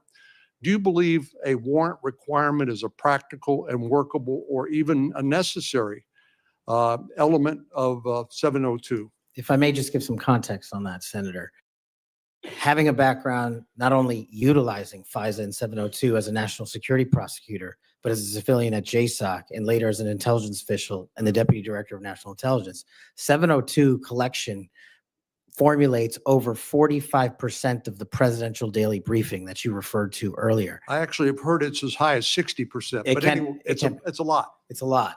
And the issue for me is not with FISA and 702. The issue has been those that have been in government service and abused it in the past. And so we must work with Congress to provide the protections necessary for American citizens dealing with these matters, including hostage rescue operations in real time, which we use FISA collection to find and save American hostages. Having a warrant requirement to go through that information in real time is just not comportive with the requirement to protect American citizenry. I'm all open to working with Congress on finding a better way forward, but right now, these improvements that you've made go a long way. Well, and Director Ratcliffe said that he did not believe that, given the context of 702 collection, whether a foreign target communicates with a U.S. person, that there'd be sufficient evidence to go to the Foreign Intelligence Surveillance Court or any other court to demonstrate probable cause. Do you agree with that? Yeah, just in real time, Senator, excuse me, it's almost impossible to make that function and serve the national no-fail mission. I think you hit the nail on the head when you point out the lack of trust. Any of these tools can be abused by people who are willing to break the law or abuse these tools or violate the public trust. Director Ratcliffe again used, I thought, a helpful analogy. I'll see if you agree with it. He said the knives in your kitchen have a very useful and beneficial purpose, but they too can be misused do you agree with that? Absolutely, Senator. And similarly, do you agree that tools like Section 702 of the Foreign Intelligence and Surveillance Act can be used appropriately to protect national security, but they can also be abused by people who are willing to cross a line they should not cross? They're both true, and that's why we need to work together to make sure Americans have trust again in these surveillance measures that we utilize to protect our country. Thank you. Senator Klobuchar. Thank you very much, Mr. Chairman. Mr. Patel, I think you know that I have great respect for the men and women of the FBI, their mission, fidelity, bravery, integrity. I believe they deserve a director who respects their work and sacrifices, and they deserve a director who's focused on their mission. This is not about bingo cards or games. This is not about revenge. This is about the safety of our country and the people that work in the FBI. And the FBI runs on facts. It runs on truth. Truth matters. And without truth, the whole system breaks down. You said that Donald Trump has every right to tell the world that in 2020, 2016, and every other election in between was rigged by our government because they were. Yes or no? Did you say that? I don't have that statement in front of me. But Okay, if that was you're- from August 27th, 2023 Thrive Time show. I'll put it on the record. These claims made in that statement were rejected by courts, including by Republican judges. Is that correct? I don't have enough of the facts in front of me to make that I will assessment. put that statement on the record, but I think everyone in this committee, including the Republican members, knows that these statements were rejected by courts. You were asked about the police officers in the Capitol who testified in the January 6 hearings, and you accused them of lying. Is that correct or not correct? I don't think that's accurate. Okay, Joe Packed podcast, March 2024, we'll put it on the record. I was there. The police officers were heroes that day. Yes. Did you post on your personal social media account in May of 2024, January 6th, never an insurrection, cowards in uniforms exposed. They broke the chain of command. I believe you're referencing a post that was shown in part earlier. I don't have it in front of me. You posted it and it was on your account, and we will again put that out there once more as we go on. I don't want to lose any more time on this, but every one of these, there's a record of it and you haven't answered. You promoted a COVID vaccine reversal or detox supplement. One scientist said, I quote, "None of these substances in any form would minimize side effects from a COVID-19 vaccine." That is preying on innocent people. Did you perform clinical trials before you made that claim? I'm not a doctor, so no. But you did promote this supplement and told people that it would reverse or mitigate the side effects from COVID vaccine. Did I give people an opportunity to make an independent choice for what's best for their families? Yes. You did that last year, correct? I don't have it in front of me again, Senator. Mr. Patel, the FBI tackles some of the most complex threats that we face: terrorists, hostile foreign powers, violent gangs, fentanyl, criminal organizations. Your mission, though, has been to go after people. I've looked at it. I've read this stuff. Yes or no? When Trump wins, did you say this? When Trump wins in 2024 and is in power in 2025, we can prosecute them, referring to Justice Department officials for an actual RICO statute violation for criminally organizing the United States government to break the law to rig presidential elections. Did you say that? Yes or no? Again, Senator, you're reading a partial statement, so I'm unable to fully respond. Okay, again, we'll put it on the record. X22 report podcast 20, that is from, I'll get you the date, about a year ago. One of the names on your list was Bill Barr. Chairman Grassley has called him one of the most capable cabinet officials I've ever been able to vote for. Senator Graham has said, I have nothing but total respect and admiration for the job done by William Barr as Attorney General of the United States. Is Bill Barr on your list of whatever you want to call them, been referred to as an enemies list? You've called them deep state after serving his country as the Attorney General of the United States. Is he on your list because of a personal vendetta? Well, it's not whatever we want to call it, Senator. With all due respect, it's not an enemies list. That is a total mischaracterization. I asked you, And- I actually used the words you used for the list, which was deep state, right? That's what you put at the It is top. a glossary Against in the the Attorney back. General of the United States. Is it because of a personal vendetta that he's on the list? You're under oath. I have no personal vendetta against Bill Okay, Barr. he said about you, you would never be able to command the respect necessary to run the day-to-day operations of the Bureau. That was actually in writing in his book. He had virtually, about you, no experience that would qualify you to serve at the highest level of the world's preeminent law enforcement agency, and that your appointment, as noted by Senator Durbin as Deputy Director to the FBI, would happen over his dead body. Is it, yes or no, why you would put him on the list of deep state as a former Attorney General, Trump Attorney General of the United States, because he wouldn't break the law for Donald Trump? Is that why? Absolutely not. As you know, he repeatedly told the president in no uncertain terms that he did not see evidence of fraud that would have affected the outcome of the election. Did you say in February of 2021 that the election stuff was never my job and I stayed out of that stuff? Again, I don't know what comment you're referring to, but I'm sure you're reading a piece of something. You said it on Pushback on a podcast. Is it true, though, that in December of 2020, you reached out to the Trump acting deputy attorney general and asked him to investigate a conspiracy theory claiming that people in Italy had used military technology and satellites to remotely tamper with voting machines in the US and switch votes for Trump from Trump to Biden? Is that true? What was the date? That was out of December of 2020. I was chief of staff to the Department of Defense, so I don't believe that's accurate in any Okay, way. that came out of testimony before Congress. I will give it to you. Have you referred to the media as the most powerful enemy of the United States that they have ever seen? Is that right? Again, you're reading a quote. I take that Speech you're to reading it accurately. CPAC 223-24. You said we're going to come after the people in the media who lied about American citizens who helped Joe Biden rig the elections. We're going to come after you, whether it's criminally or civilly. Is that something you said? That's a partial statement of what I said. Steve Bannon's podcast. You also said you would put the entire fake news mafia press corps on your list. Is that correct? Is that what you said? I don't have that in front of me. Benny Johnson's podcast 8/21/23.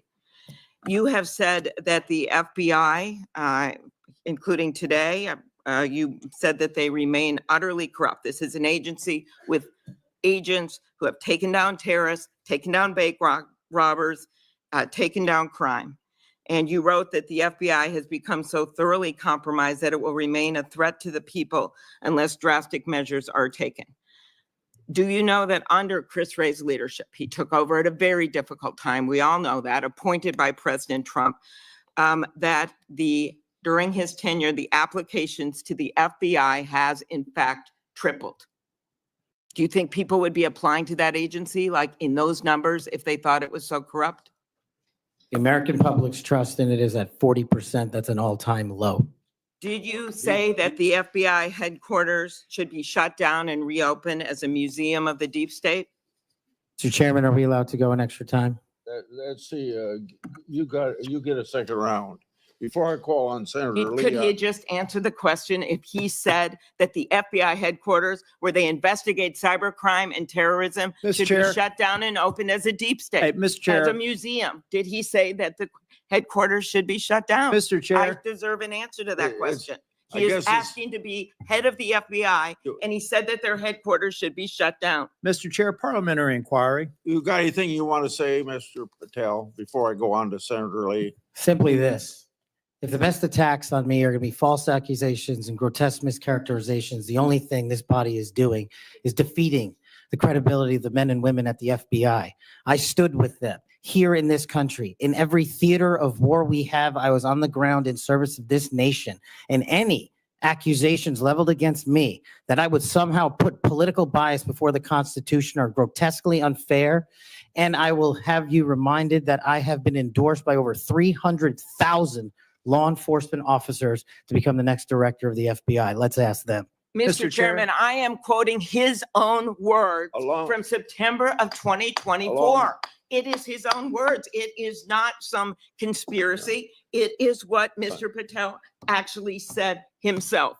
Facts matter. You forget that you had 3 minutes in the next round to say what you just said. Okay, I'll say them again. Okay, before I call Lee. Mr. Chair, just parliamentary inquiry, and it was on time. It wasn't disputing any of the debate, but I intend to keep to my 7 minutes, and I appreciate you keeping everyone to it.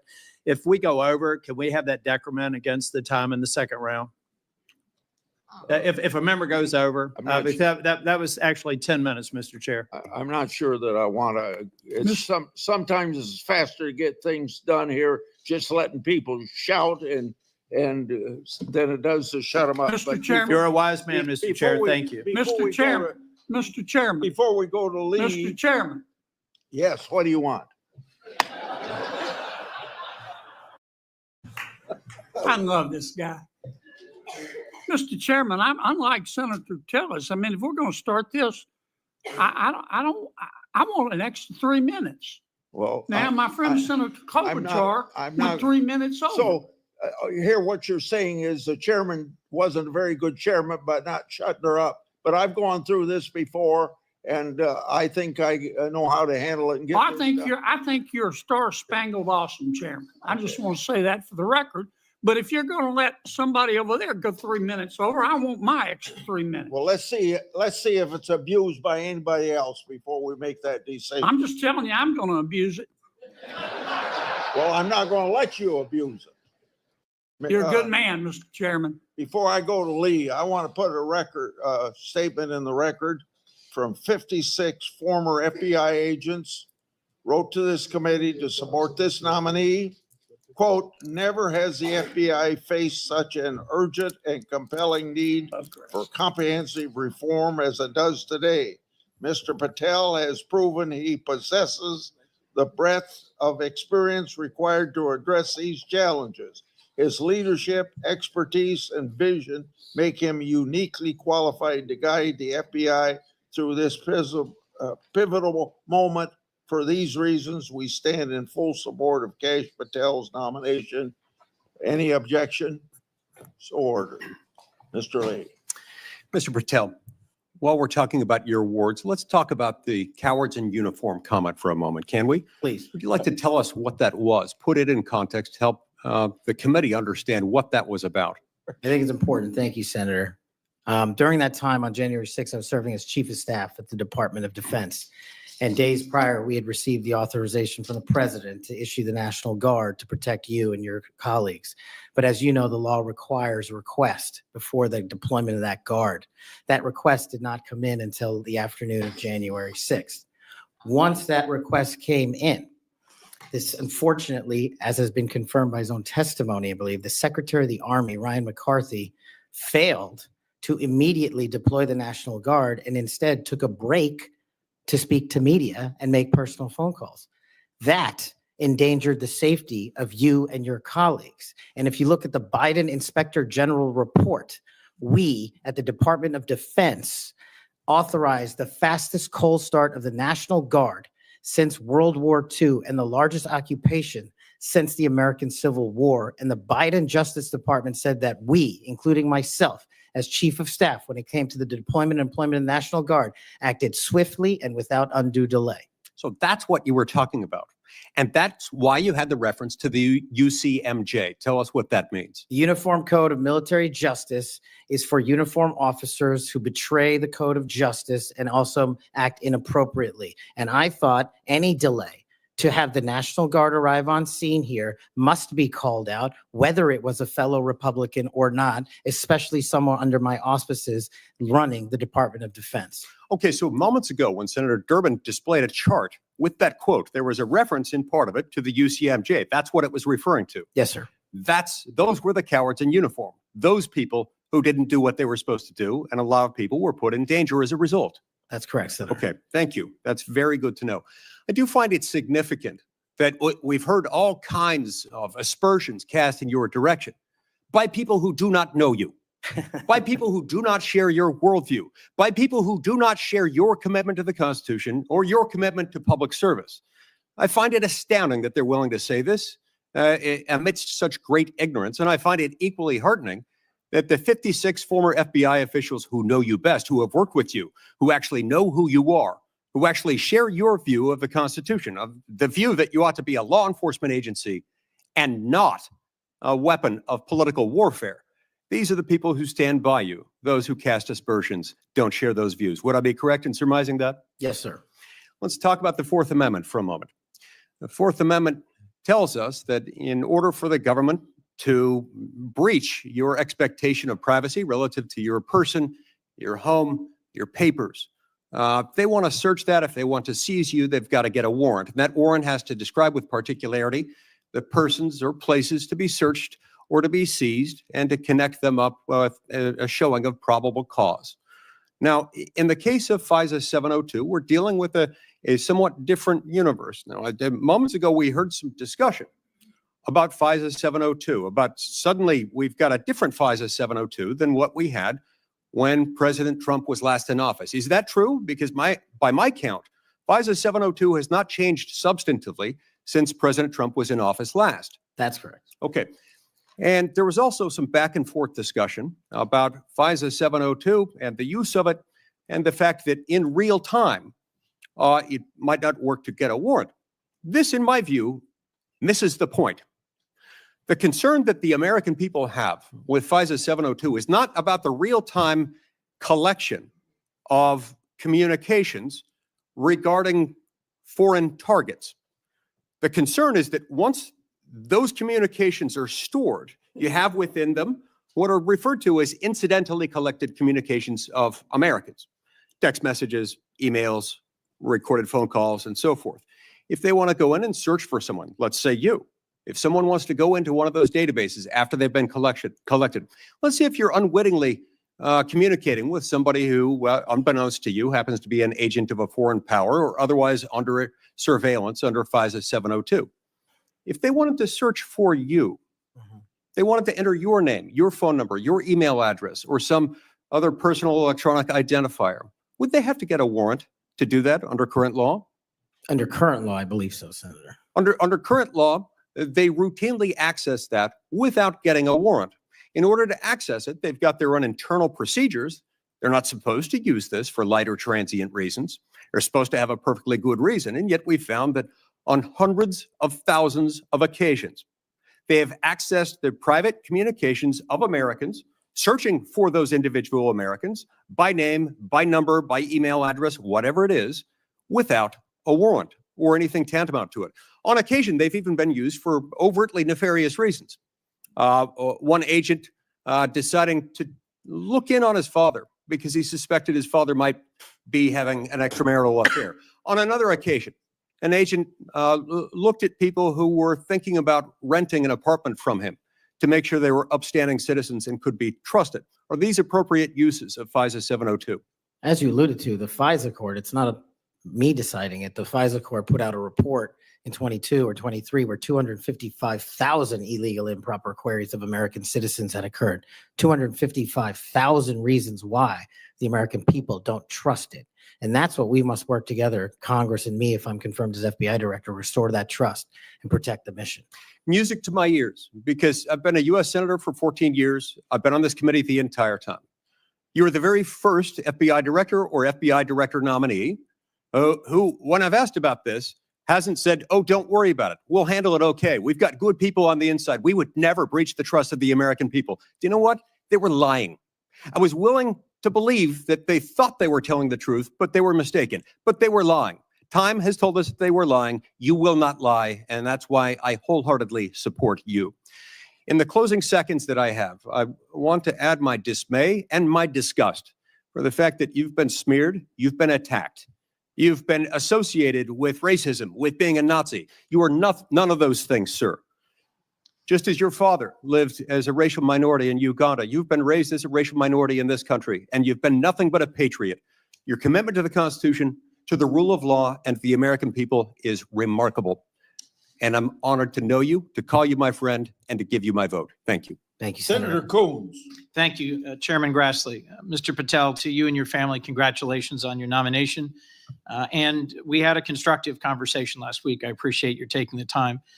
In particular, a conversation about the prosecution of the World Cup bombing in Uganda that took the life of a Delawarean whose family I knew. I found moving. But the role you've been nominated for is central to our security as a nation, central to the protection of our constitutional rights. And I voted to confirm Trump's previous FBI director, Chris Wray. I believe he's lived up to the Bureau's motto of serving with fidelity, bravery, and integrity. And I also think my vote for him and for many of Trump's cabinet in his first term shows I take my constitutional advice and consent role seriously and do not reflexively vote against his nominees. I look at three factors when I assess a nominee: qualifications and experience, policy views and whether they're in the best interest of the American people, and character and capacity to do the job independently where called for. My colleagues have referenced quotes from Attorney General Barr, National Security Advisor Bolton, The FBI is enormous, 38,000 agents, $9 billion budget. I am troubled by your lack of senior law enforcement leadership. We disagree on some important policy views, but the thing that bothers me the most is a whole series of statements you've made in a variety of settings that suggest you would struggle to be independent from White House direction or control, as has long been the modern history of the FBI. Who does the director of the FBI work for, Mr. Patel? Senator, thank you for that question. The immediate report for the director of the FBI is into the Office of the Deputy Attorney General. Then that report is taken into the Office of the Attorney General and ultimately the White House and the chain of command there. So the FBI works for the White House? No, the FBI is a member of the Department of Justice and has been the longstanding application. And who does the Department of Justice work for? They're in the executive branch, as all members do at the White House. Attorney General Bondi gave a different answer when I asked her the same question, that they work for the Constitution and the American people. President Trump's made clear in public statements he wants to use the FBI to persecute political adversaries. He's publicly said that folks ranging from Liz Cheney to Adam Kinzinger to former Vice President Harris should be investigated and criminally prosecuted. If President Trump were to order you to open an investigation into any of these individuals, let's say Vice President Harris, would you? Senator, this question speaks directly to my ability to leave political bias and allow independent behavior to be the only guiding light. As a public defender, I learned that in the harshest of arenas. And any law enforcement investigation, if I'm confirmed at the FBI, will only be launched on the following qualification: a factual, articulable, legal basis to do so. The president has said publicly that he will allow the FBI to remain independent, and I have said as much as well. So if FBI agents brought to you a factual legal basis, predication, and you are about to refer it to a prosecutor, and you get a call from the White House saying, don't proceed. This is a major donor. This is someone close to the president. This is inappropriate. What would you do? Simple. I think you answered it partially in your question. The line agents, the brick agents who are trained to bring investigations on behalf of the FBI will make that decision-making process, and they will only have my full support so long as it upholds absolutely every value of the Constitution. And that's it. So your predecessor, I went back and looked and I asked the same questions of Director Comey and Director Wray. Director Wray, quoting former Attorney General Bell, said, "You should be willing to resign if necessary over conduct if you're pressed to engage in it that's unethical, illegal, or unconstitutional. If pressed by the president, would you resign?" Senator, my answer is simply, I would never do anything unconstitutional or unlawful, and I never have in my 16 years of government service. Would you be willing to resign the post of FBI director if pressed and given no choice but to obey the order or resign? Senator, I will always obey the law. Does obeying the law require you to, as Attorney General Bell said, as FBI Director Wray said, refuse the order or resign? I'm not familiar with the extent of the law that you're referring to, but my answer is simple in my 16 years of government service. We will simply follow the law. And I've done that in Obama Justice Department, in Republican Justice Departments, in the Obama military, in Republican civilian capacity. I have never once wavered from my constitutional oath of office. Mr. Patel, your predecessors in this role have been clear that they would be willing to resign if forced or directed to do something unethical or illegal. I'll proceed. One of your past statements that's concerned me, it's both a post on Truth Social and something you said in a podcast, the Sean Morgan report, that your predecessor, Chris Wray, has broken the law. We need to prosecute him. The FBI should go after people like him. And the month before this, in July 2023, you said there should be a criminal referral for FBI Director Wray. If confirmed, are you going to follow through on these previous statements that Director Wray needs to be prosecuted? Senator, this reminds me of the conversation you and I had, which I greatly appreciated. There is enough violent crime in this country and enough national security threats to this country that the FBI is going to be busy going forward preventing 100,000 overdoses, 100,000 rapes, and 17,000 homicides. We agree that prosecuting violent crimes should be the principal focus of the FBI. What I'm trying to get to, Mr. Patel, is a whole series of very troubling, to me and many other statements you made about instead using it to pursue those who might be viewed as political opponents. And as I told you in your office, I have no interest, no desire, and will not, if confirmed, go backwards. There will be no politicization at the FBI. There will be no retributive actions taken by any FBI should I be confirmed as the FBI director. I told you that in your office, and I'll tell you that again today. Thank you for that statement. As the co-chair of the Law Enforcement Caucus with Senator Cornyn, one of the things I've worked hard on, and I hope to continue being able to work hard on with this administration, is partnership between federal, state, and local law enforcement to pursue violent crime. You did say, as my colleague asked, and I look for a longer answer, that you want to close the FBI Bureau's headquarters on day one. How would shutting down the FBI headquarters impact its ability to prosecute violent crime and drug traffickers? How is that possibly a serious proposal, Mr. Thank you Patel? for bringing that up and allowing me to answer. It was to highlight the significantly greater point that I was actually making in that interview, which is well documented over and over again. 38,000 FBI employees, 7,500 FBI employees work in the Washington field office and Hoover building alone.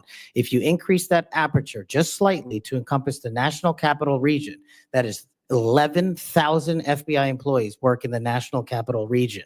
A third of the workforce for the FBI works in Washington, D.C. I am fully committed to having that workforce go out into the interior of the country where I live, west of the Mississippi, and work with sheriff's departments and local officers, and having one agent prevent one homicide, and having one agent in Washington prevent one rape. And I will do that over and over and over again, because the American people deserve the resources, not in Washington, D.C., but in the rest of the country. And Mr. Patel, frankly, if that had been your statement, that would be something that would be defensible. It's the rest of it, saying you're going to turn it into a museum of the deep state, that causes repeated questions and concerns from people like myself.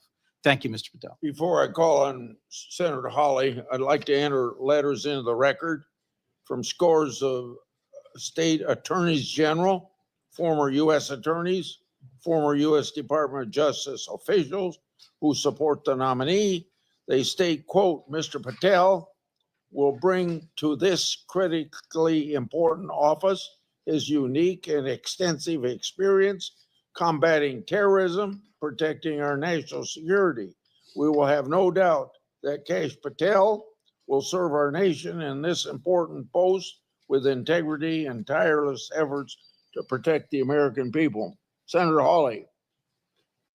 Thank you very much, Mr. Chairman. Mr. Patel, welcome. It's great to see you again. I enjoyed our conversation in my office a while back. Let me ask you this. Is it appropriate for the Federal Bureau of Investigation to attempt to recruit spies or informants into religious institutions in this country, particularly Catholic parishes? Is that appropriate? I don't believe so, Senator. Mr. Patel, are you familiar with the recent actions of the FBI in this regard, including this memo that I have right here, making a list of Catholic churches and parishes that they regard as potentially suspect and directing the potential recruitment of informants and other spies, let's be honest, into those parishes? I'm familiar with that memo, Senator. Mr. Patel, would you commit to me that you will, if you are confirmed, that you will finally and officially withdraw this memo and make it clear that this is not only unacceptable, but that it is an absolute violation of the First Amendment that every American enjoys under the Constitution of the United States? If I'm confirmed, Senator, yes. Will you also commit to me that you will conduct an investigation and find out who wrote this memo, who spread this memo, the field offices involved in this memo? Because I can tell you, we've had your predecessor sit right where you're sitting, and he has repeatedly lied to, there's no other word for it, lied to this committee. He told us initially that it didn't happen, that the FBI didn't make any lists of churches. That's not true. We have it. A whistleblower brought forward the list for us. He said then that only one field office had worked on it. Turns out we know from another whistleblower, multiple field office worked on it. He said that it was never posted on the internal system. It turns out it was. We believe it's still in effect. Will you find out who was involved in this gross abuse of Americans' First Amendment rights? And will you discipline them? And if you possibly can, will you fire them, Mr. Patel, consistent with department policy and law? Senator, you have my commitment to investigate any matters such as this one that are important to Congress. I will fully utilize, if confirmed, the investigative powers of the FBI to give you the information you require and also to hold those accountable who violated the sacred trust placed in them at the FBI. I'm glad to hear you say that, and I'm glad you used the word sacred trust, because that's exactly what it is. The FBI is the most powerful law enforcement body in this nation, arguably the most powerful law enforcement body, at least in a free nation in the world. And to have this body corrupted politically such that it is targeting people of faith in this country and then lying about it to this committee and the American people is unimaginable. I'll be honest with you. I never thought this would happen in the United States of America. I just didn't. If you had told me 5 years ago we'd be reading memos like this, I would have said, no way, no action. In fact, it's a horrible reality. The department needs to be cleaned up, the agency does, and rights restored and protected. I'm glad to hear you say that. Let me ask you this. Do you think it is appropriate for the FBI to be sending agents, including counterterrorism agents, to the parents of children who went to school board meetings and asked about critical race theory in their schools, asked about the school's masking policy during COVID? Should those parents be treated as domestic terrorists? Parents who have the courage to ensure their children are taught what they feel is right, and those who have the courage of their convictions to go houses of worship, in my book, will never be domestic terrorists.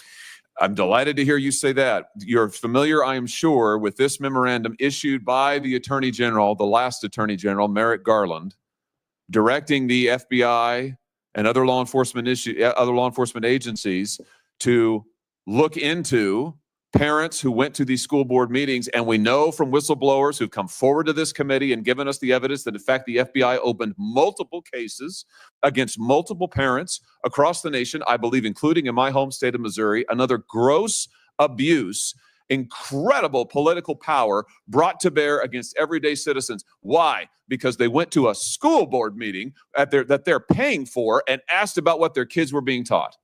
Once again, I can't imagine, I couldn't have ever thought this would happen in the United States of America. Will you find out who was involved in this policy within the FBI, who agreed with it, who implemented it, who encouraged it? Will you find out that, Mr. Patel? Will you do an internal investigation? And will you make clear that those who supported this policy are appropriately disciplined? And will you make clear that the FBI will never do something like this again? If confirmed and pursuant to your congressional request, absolutely, Senator. Thank you.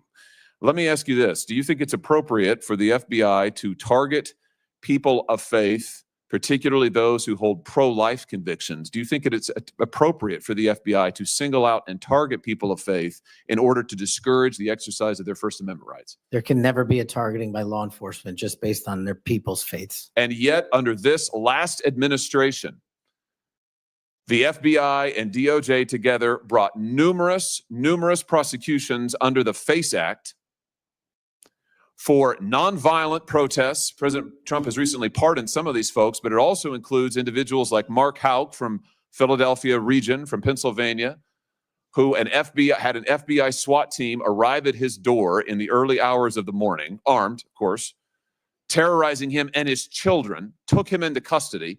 They charged him with a FACE Act violation. Why? Because he took his young son to a peaceful demonstration outside an abortion clinic. When his young son was shoved to the ground, he defended him. Mark Houck was acquitted by a jury, acquitted. Nevertheless, the FBI used their full resources, including a SWAT team, to try and terrorize him. Meanwhile, how many churches that were firebombed or pregnancy care centers that were firebombed, how many of them were protected by the last administration? Just about zero. It is an unbelievable instance of targeting. Mr. Patel, will you end this targeting? If you get to the FBI, if you are confirmed, will you end it?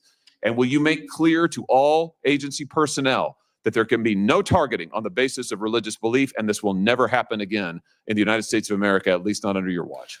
Senator, if confirmed, and it speaks to an issue we were talking about earlier, there will be no such targeting if I'm confirmed as FBI director. And the resources of the FBI, which are funded by the American taxpayer dollars, in the 7 minutes that you and I have been talking about, 2 people have died from fentanyl overdoses. 1 person has been shot to death in this country, and 3 people have been raped.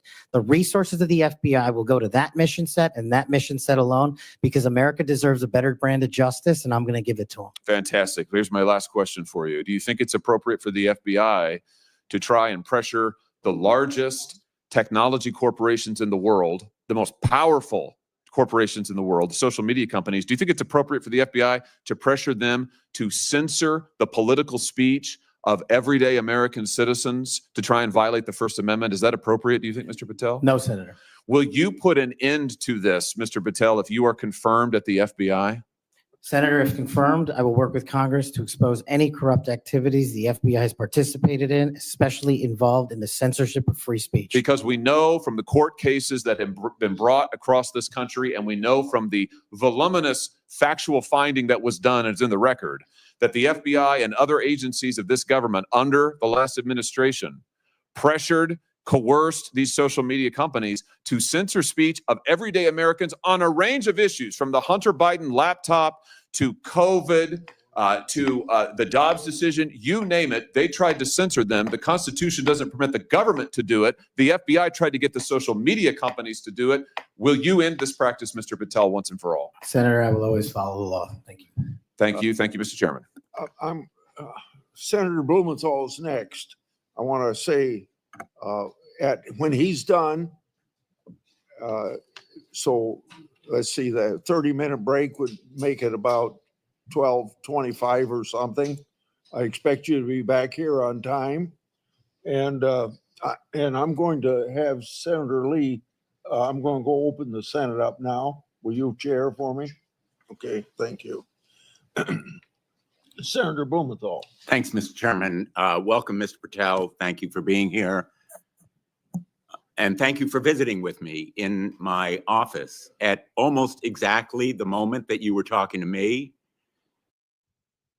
The Department of Justice was firing more than a dozen lawyers who worked with the special counsel, Jack Smith, simply because they were involved in that case. You've committed that the FBI will not be politicized. So here's your first test. Will you commit that you will not tolerate the firing of the FBI agents who worked with the special counsel's office on these investigations? Senator, I appreciate the time to visit with you. It is a yes or no answer, and it is your first test. Senator, every FBI employee will be held to the absolute same standard, and no one will be terminated for case assignments. And I'm not going to accept that answer, because if you can't commit that those FBI agents will be protected from political retribution, we can't accept you as FBI director. All FBI employees will be protected against political retribution. Those individuals deserve to be protected from Trump retribution. That was your first test. You failed it.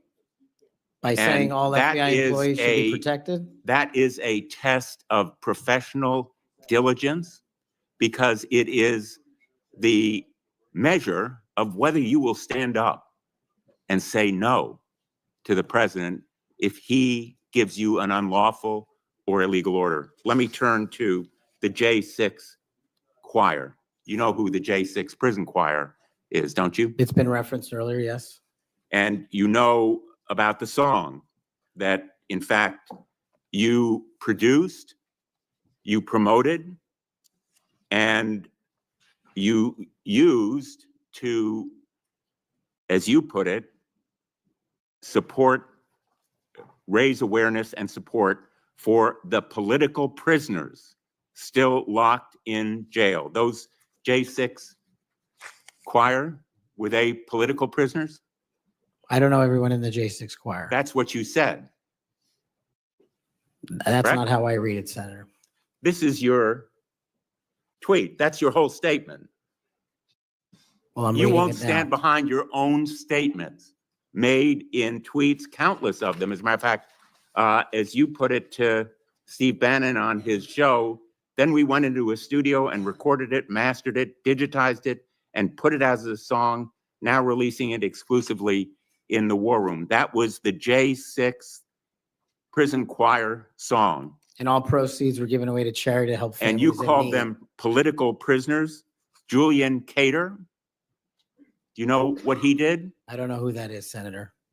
Well, he's one of the J6 prison choir. You seem to know more about it than I Identified do. in a court filing. And you're saying now you don't know who he is? You glorified him and the rest of that choir. He's the one who sprayed U.S. Capitol Police Officer Brian Sicknick with pepper spray. Officer Sicknick died the next day. Cater admitted his violence. He pleaded guilty to assaulting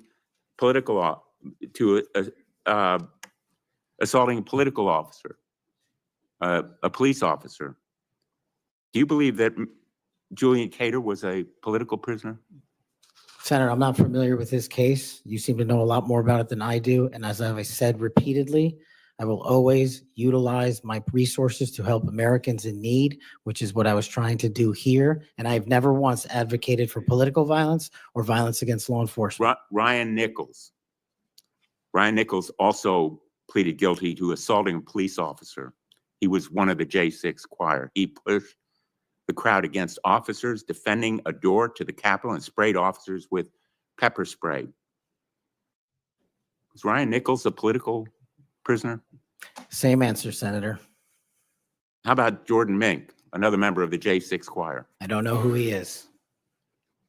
James McGrew, a political prisoner? I don't know who that is. James McGrew pushed and struck officers and launched a handrail toward them.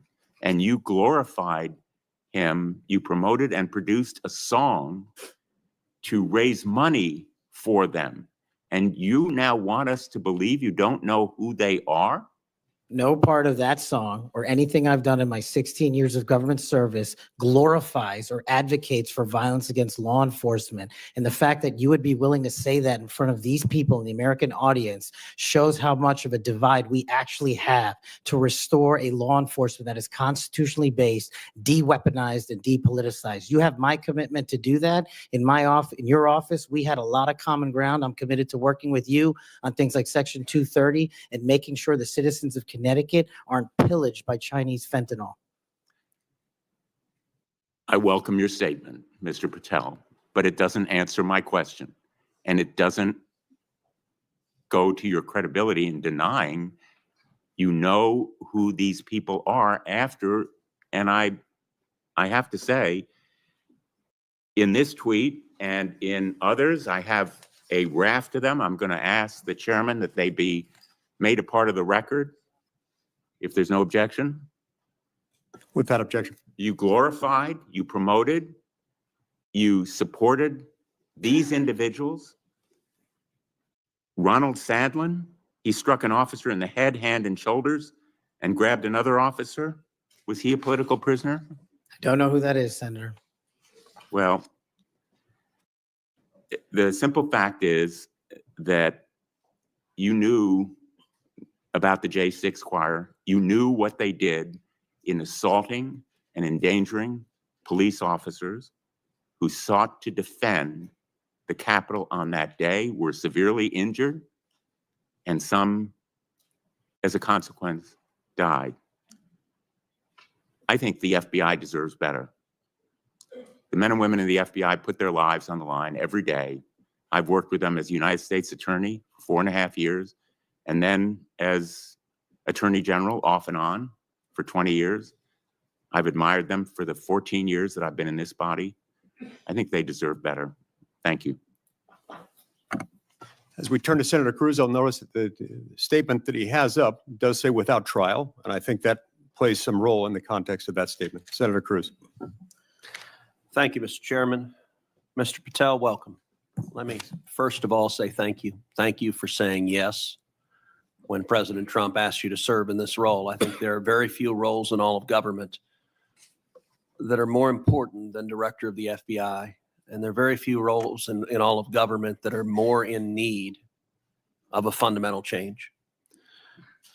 You and I have both spent much of our adult lives working in and around law enforcement. And the loss of respect from the American people of the FBI and of the Department of Justice is one of the most tragic developments of the last 4 years. Both the Department of Justice and the FBI have a long history of being apolitical, outside of politics, of being faithful to and focused on upholding the rule of law and keeping the American people safe. And in many ways, the worst legacy, in my opinion, of the Biden administration was the complete politicization and weaponization of both the Department of Justice and the FBI, turning them into tools to attack the perceived enemies of the Biden White House. Now, you have been charged with going in and restoring integrity of the FBI. That is not going to be an easy task. But before you can carry out that task, and I am confident you will be confirmed and you will be in the position to carry out that task, you've got to make it through the gauntlet of the Senate Judiciary Committee. And my colleagues on the Democrat side of the aisle, who I don't know how many spots on Senator Tillis's bingo card have been filled, but it looks like he's playing blackout and they're all filled right now.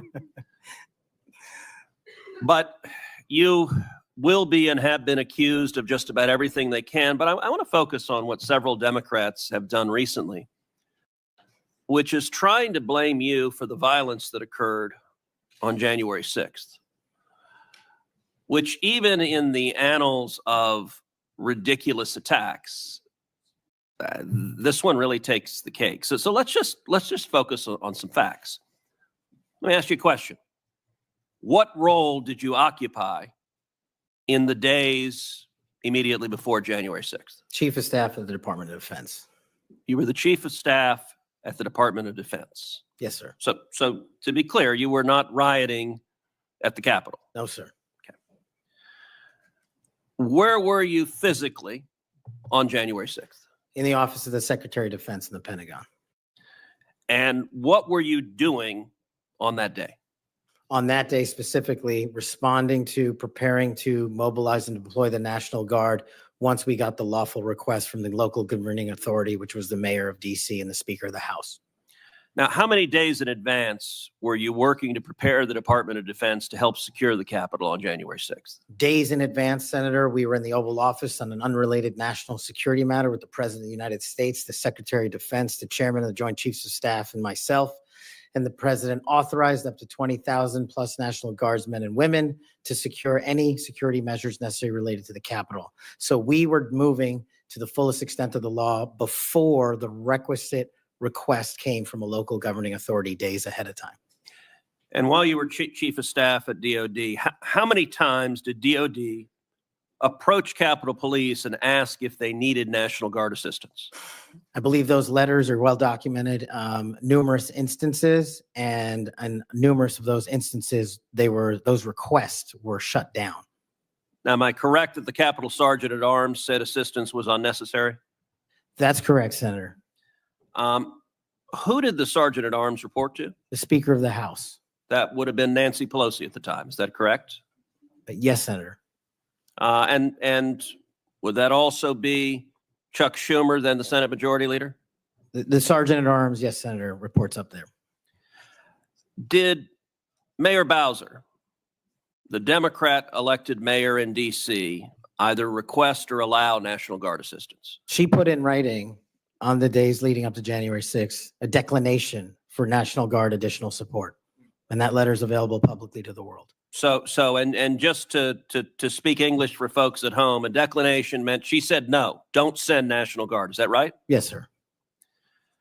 Let me ask you a simple question, because from the questioning from my Democrat colleagues, they might think otherwise. Do you condemn violence against law enforcement? All of it.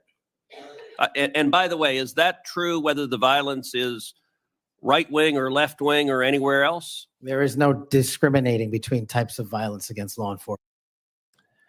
And do you believe those who assault and commit violence against law enforcement should be prosecuted and should be sent to jail? Especially those that kill them. Let me ask you, how many years have you worked in public service? About 16, Senator. And how many years have you worked in particular in law enforcement and prosecution and national security? Over a decade, Senator. You know, I have to say it is ludicrous but sadly predictable that Democrats are endeavoring to tarnish you, to paint a false caricature based on innuendo and smoke. And so you're working to protect the Capitol on January 6th, and yet they're trying to blame you for the violence that occurred. Let me ask you this just as a straightforward matter. What is the job of the FBI? And what will the FBI's role be if and when you are confirmed as its director? The simple motto on the website of the FBI's homepage is to protect American citizens and uphold the Constitution. If I am confirmed as the next director of the FBI, that's what we're going to do and redirect resources to making sure that occurs every single day. Thank you for your willingness to do so. And this committee will hold you to account on restoring integrity at the FBI. And I thank you also for your commitment to transparency. I think that is incredibly important to bringing back integrity, and I'm grateful for it. Thank you, sir. Senator Hirono. Thank you, Mr. Chairman. Mr. Patel, as part of my responsibility as a member of this committee, I asked the following two initial questions of all nominees before any of my committees. Since you became a legal adult, have you ever made unwanted requests for sexual favors or committed any verbal or physical harassment or assault of a sexual nature? No, Senator, I have not. Have you ever faced discipline or entered into a settlement relating to this kind of conduct? No, Senator, I have not. Mr. Patel, you have been a champion of the January 6th prison choir. You have stated that the choir's members were, quote, incarcerated as a result of their involvement in the January 6, 2021 protest for election integrity, end quote. And one of the choir members is Julian Cater, who pled guilty. He pled guilty to assaulting officers with a deadly weapon. On January 6th, he attacked Capitol Police Officer Brian Sicknick with pepper spray, and the next day, Officer Sicknick suffered from 2 strokes and died. Mr. Patel, was Mr. Cater protesting for election integrity? Yes or no? I don't know who that is. I'm not asking you who that is. I'm asking you whether, having heard the description of what he pled to, whether he was protesting for election integrity, yes or no? I don't know who that is. That and is not statement- responsive to my question. You're not willing to say that, but you were willing to describe this choir as consisting of people who were protesting for election integrity, and yet you testify you don't know them. We have heard already your book includes a list of 60 people who you think make up part of the executive branch deep state. Mr. Patel, if confirmed, do you plan to investigate President Trump's former FBI Director Christopher Wray? Yes or no? I have no plans in going backwards. I have plans in safeguarding. How about this- James Comey? Do you plan to investigate him? Senator, every investigation will be subject to the same Do you legal plan to standard. investigate James Comey, who's on your list? I have no intentions of going backwards. How about and Bill every Barr? intention of using the Constitution. How about Bill Barr? Do you plan to investigate him, who's on your executive branch deep state, and you say you're going to ferret out the deep state? No one Yes or that no? did not break the law will be It investigated. no answers to any of those. Okay. Over 1 million Americans died as a result of COVID-19. The COVID-19 vaccine saved lives. Yet less than a year ago, you promoted unregulated, unproven, unscientific supplements to reverse the effects of the vaccine on Truth Social. You told your followers that these supplements would detox them of the COVID-19 vaccine. Mr. Patel, did you make money by promoting these supplements? Senator, do you know of any individuals who died as a result of complications from the Yeah, again, vaccine? Because I do. Are you unable to answer my question, which is a straightforward, did you make money by promoting these supplements? All of my financial disclosures have been made to this committee. I would like to hear your answer, yes or no. Did you make money? I don't have This those is my financial third and last time I'm going to disclosures ask you in front that of me. question. You have that information. So you refuse to answer the question. I answered 1,300 Here pages. you are, no answer, and yet you spread dangerous misinformation. Mr. Patel, the FBI is the primary agency responsible for investigating election-related crimes, including fraud and the denial of voting rights.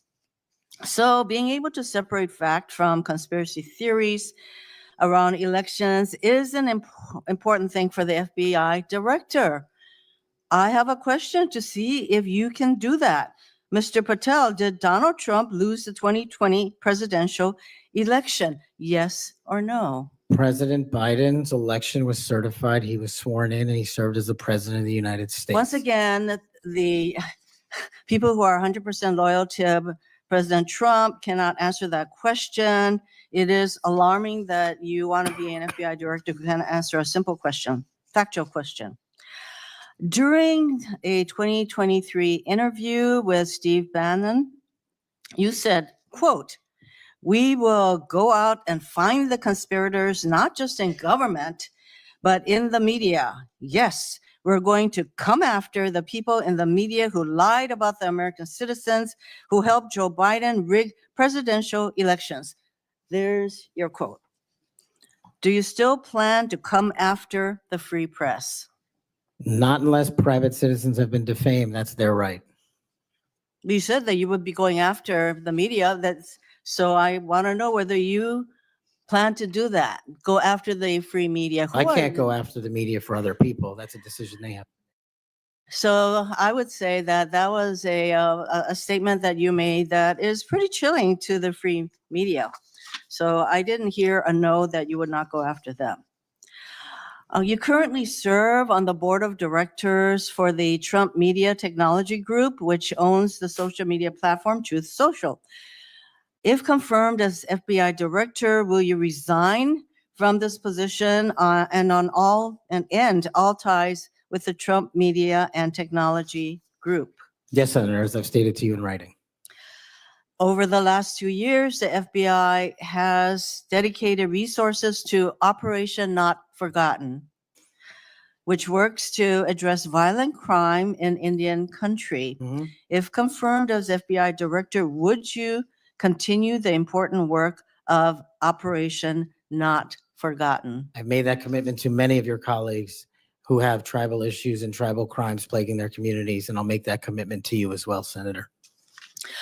My time is almost up, but I would like to note that on the many questions asked about the choir, the J6 choir, it included at least 5 men who pled guilty to assaulting police officers. And these are the people whose record this nominee promotes. Thank you. Okay, we'll go to Senator Kennedy next, and then as directed by the chairman, we will take a 30-minute recess at the conclusion of Senator Kennedy's questioning. Thank you, Mr. Chairman.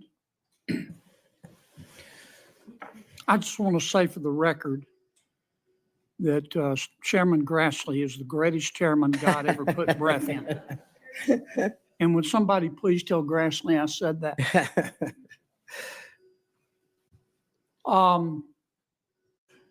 You've made a lot of people mad, haven't you, Mr. Patel? Seems so, Senator. You think maybe you've made the right people mad? As my FBI agents, the BRIC agents told me when I was running cases with them across this country and around the world, if you're not ticking off some people, you're not doing your job right. My colleague and friend, Senator Durbin, called you a conspiracy theorist.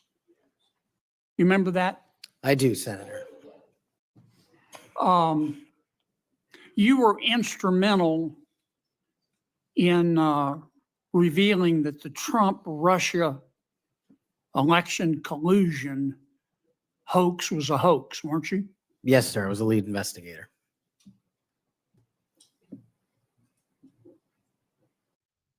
Sounds to me like we need to get some new conspiracy theories because all the old ones turned out to be true.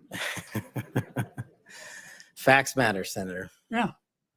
I mean, conspiracy theorists are up something like 37-0. You're not saying that everybody at the FBI is bad, are you? Never said that. I've overwhelmingly said multiple times that 98% of the FBI is courageous, apolitical warriors of justice. They just need better leadership, especially those who participated in these conspiracies that actually turned out to degrade them. Who put away the Unabomber? The FBI. Who put away Timothy McVeigh and his Stalin's stomach for blood? Brick And- agents at the FBI.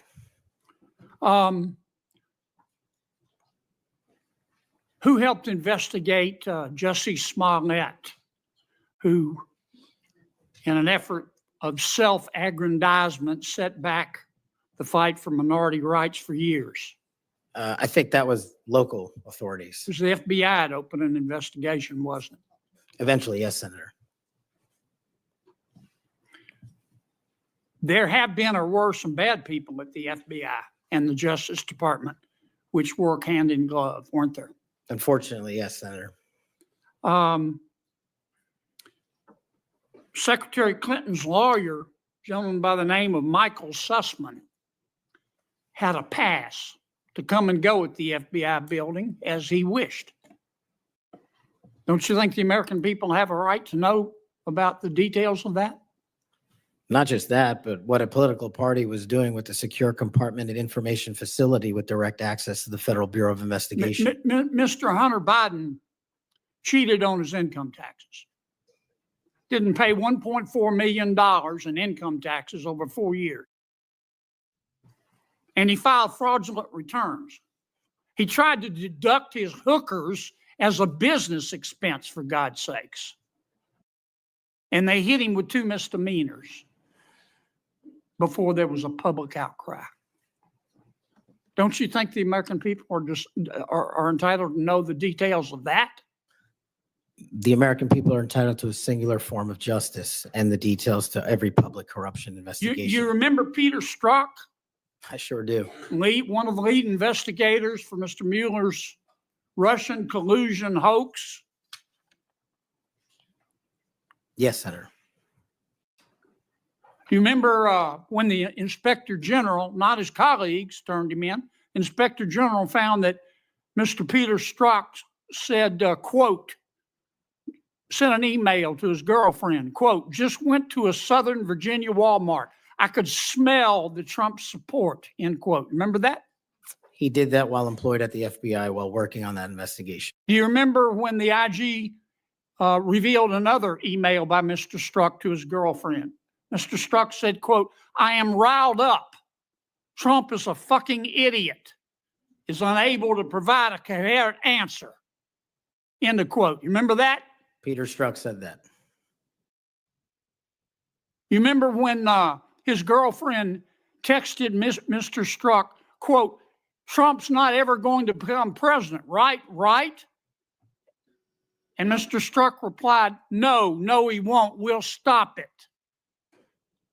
I do remember their insurance policy. And then Mr. Strzok testified in front of God and country that never had his political beliefs impacted his work. You believe in the tooth fairy? When I was a kid. You believe Jimmy Hoffa died of natural causes? He's also not in the end zone of Giant Stadium. And then Mr. Strzok got fired, and next thing we know, the FBI and the Department of Justice, after he sued, gave him $1.2 million. Don't you think the American people are entitled to know the details of that? Absolutely. Now, I want you to think hard before you answer my next question.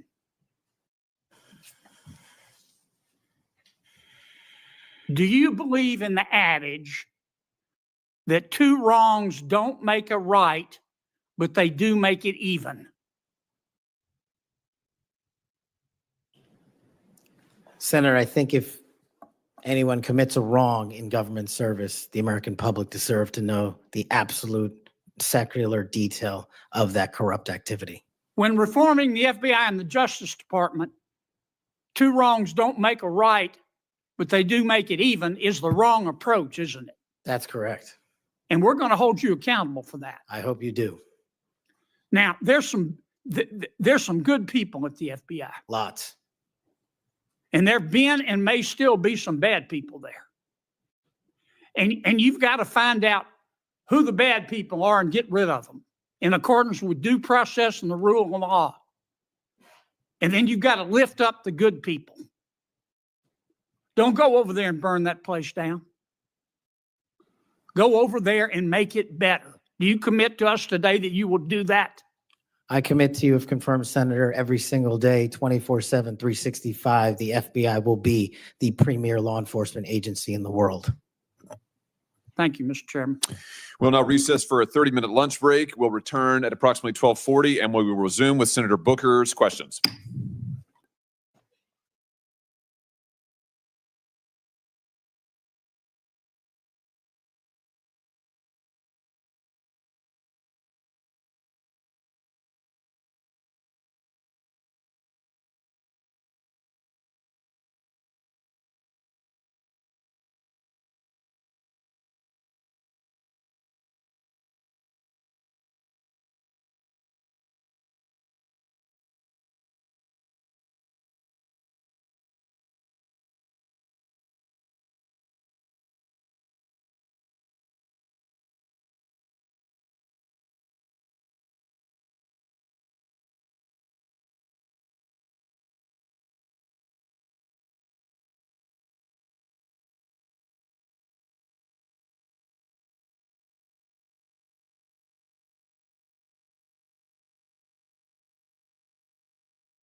And Mr. Patel, if I can jump right in, 12 prosecutors, career prosecutors, were involved in an investigation and prosecuting the cases against President Trump and were recently fired.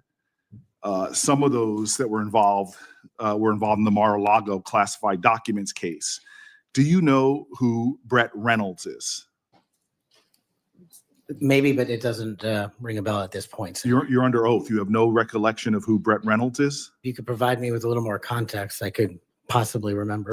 Are you aware of any plans or discussions to punish in any way, including termination, FBI agents or personnel associated with Trump investigations? Senator, just to be clear, I did not participate in any of those DOJ Sir, decisions. that's a yes or no question. Are you aware of any plans or discussions to punish in any way, including termination, FBI agents or personnel associated with Trump investigations? Yes or no? I'm not aware of that, Thank you. Senator. There is no evidence of wrongdoing by FBI employees involved in these investigations. If you do pursue investigations of those involved, will you commit to using standard processes, including a standard review by the FBI Inspections Division and the Inspector General? Senator, I will honor all those review processes. You will honor those review processes. Yes, Senator. If these are actions that the FBI employees, if there are actions against FBI employees that do not follow those standards process that happen before you get in, will you commit to reversing any decision prior to your arrival so that those standard processes and the standard review by the FBI Inspections Division will take place? I don't know what's going on right now over there, but I'm committed to you, Senator, and your colleagues that I will honor the internal review process of the FBI. Have you made any commitments to anyone about pursuing any investigations or targets if you are FBI director? Only violent criminals and terrorists. Have you had any conversations with anyone on the transition team about pursuing any investigations or targets? Only following the Constitution. Again, are you certain? That I have told people on the Are you certain? Have you had any conversations with anyone on the transition team about pursuing any investigations or targets? Senator, to the best of my recollection, I've only said I will use the Constitution. Have you discussed specific investigations or targets you would pursue as FBI director with the President of the United States? Senator, to the best of my recollection, no. Are you certain? To the best of my recollection, no.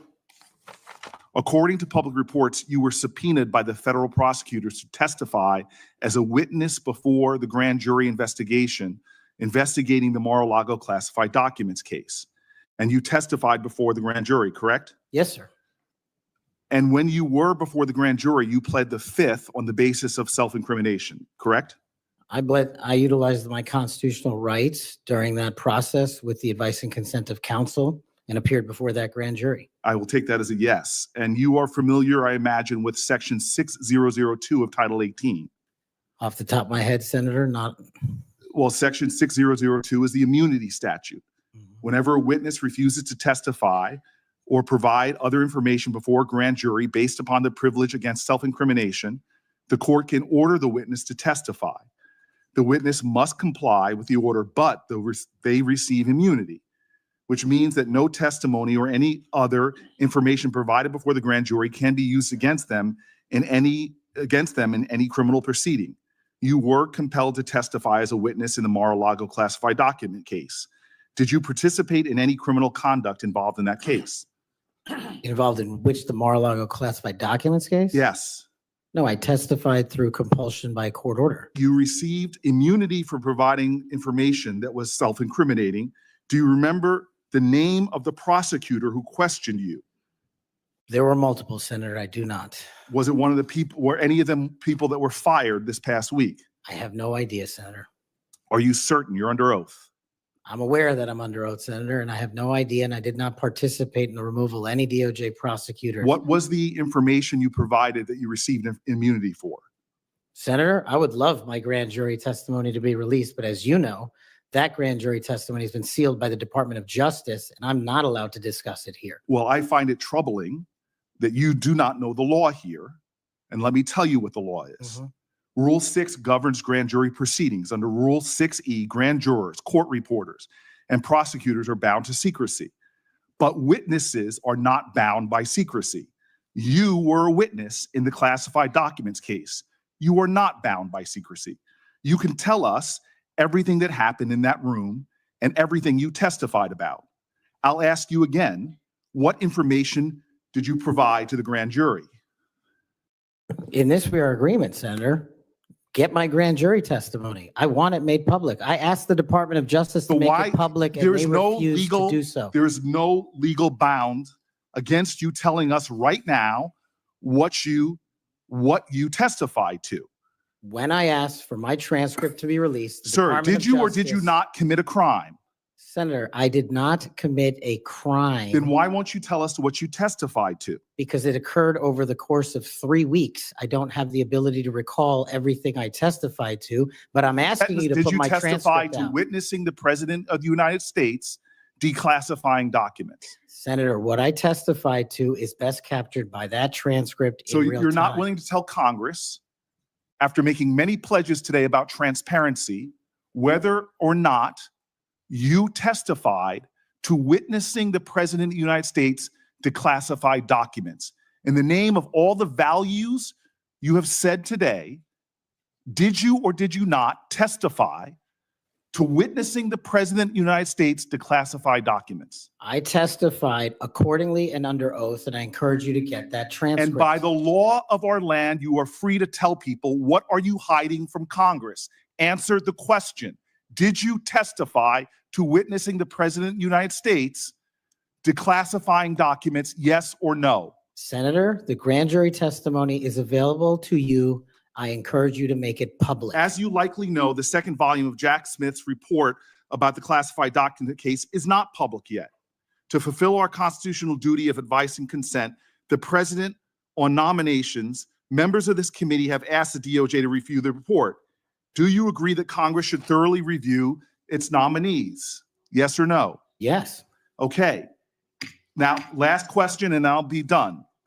When you and I met, you told me that you wanted to remove 11,000 FBI personnel or move many of them, and you said that again today. You have looked at an org chart to understand what offices and functions that you'll be pulling from. I don't think you've done a serious analysis. but I do think you have an assignment from Donald Trump to gut the FBI. You said yourself, I'll shut down the FBI Hoover building. There are people specifically that you are targeting, I believe.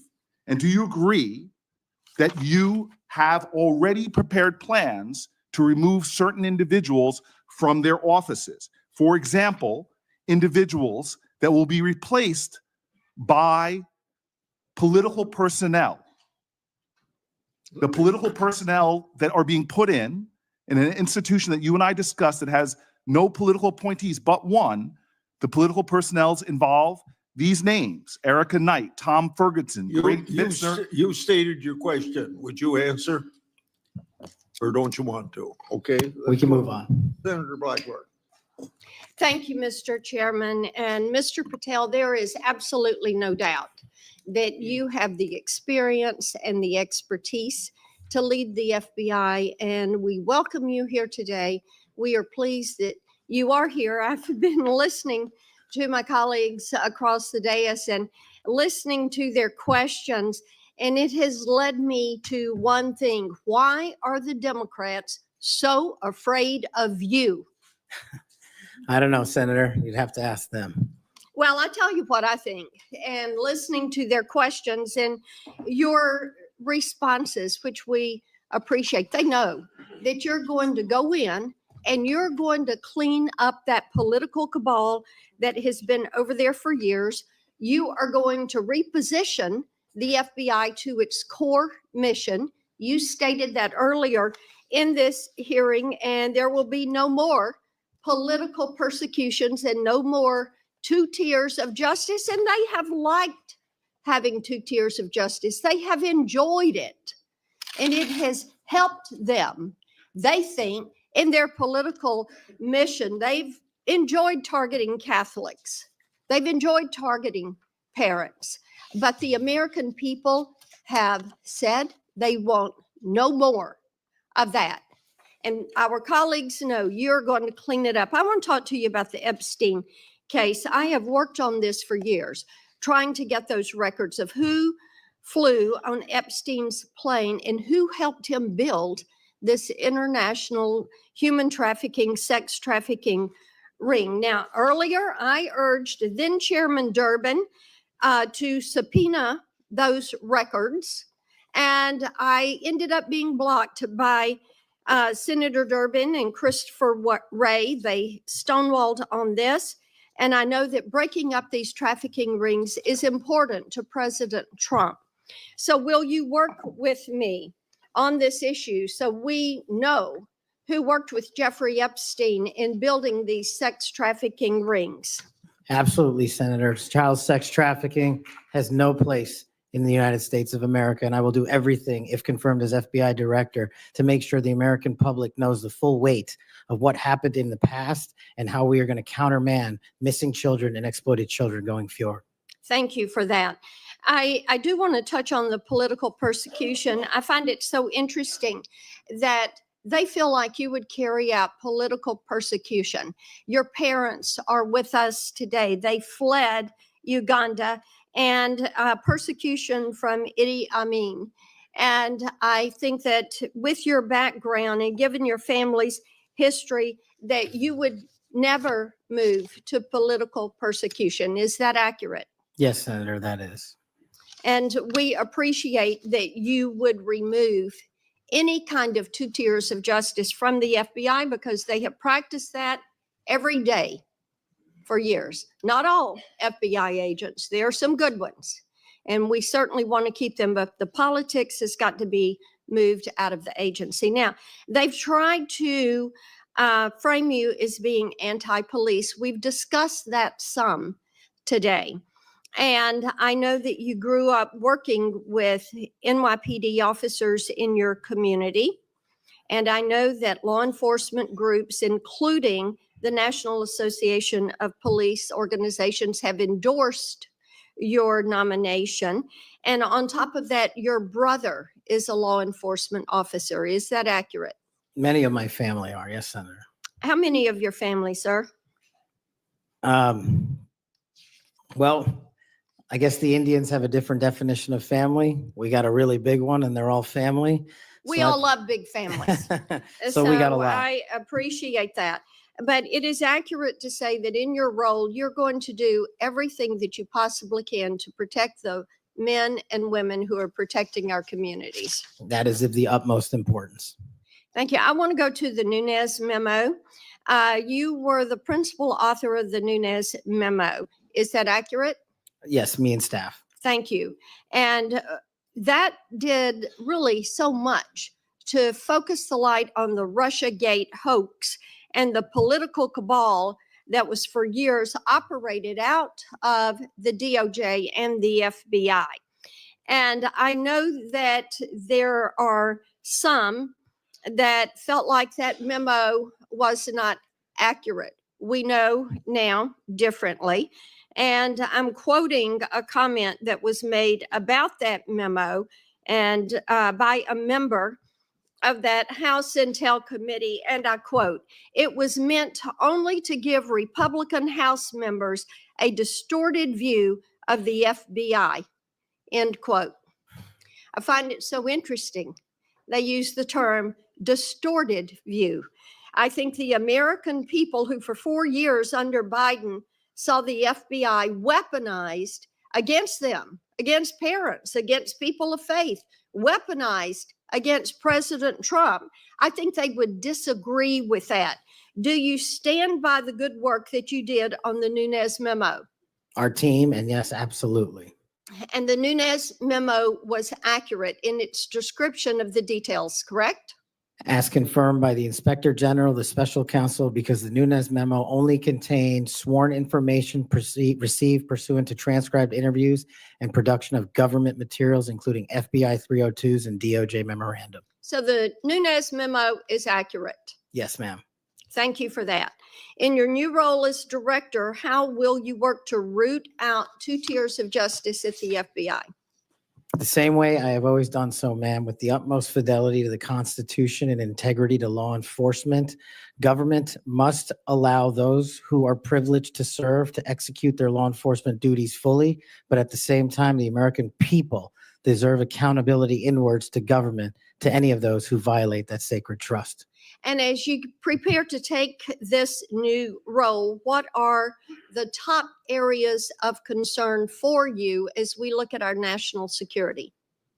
The top areas when it comes to national security, ma'am, have remained unchanged and the threat dynamic has increased. It's thwarting terrorist activities and terrorist attacks here and overseas against our citizens and our allies. And it also includes CCP espionage, which is running rampant these last 5 years through our country, including our cyber infrastructure and our agricultural properties. And it also includes taking on Iran, the #1 state sponsor of terror, and any other adversary that wishes to harm America. Thank you. I look forward to a yes vote on your confirmation. Thank you, Thank you, Mr. Chairman. Mr. Chairman, Senator Padilla. Mr. Chairman, Oh, yes. since the senator from Tennessee raised my name, I'd like to respond. Please go ahead. Mr. Chairman, while I was chair of the committee, protecting children from sexual exploitation was one of our highest priorities. We chaired hearings on kids' online safety, and we decided on a bipartisan basis to call the big tech CEOs in for an important, maybe historic meeting of this committee. Last year, the committee reported 6 bipartisan bills to help protect child safety online, including one of my own, Stop CSAM, and Senator Blackburn's Report Act. In the previous Congress, Senator Blackburn and I led legislation that was signed into law that eliminated statutes of limitation for federal civil suits by survivors of childhood sex abuse. I've worked to ensure the DOJ's unethical non-prosecution agreement with Jeffrey Epstein is investigated. As I've argued in this committee, my Inspector General Access Act would allow the Inspector General to investigate that. Yet in 2023, I was falsely accused of preventing releasing the names of Jeffrey Epstein's network by Mr. Patel, when my Republican colleagues prevented Senator Blackburn from offering an amendment to the flight logs.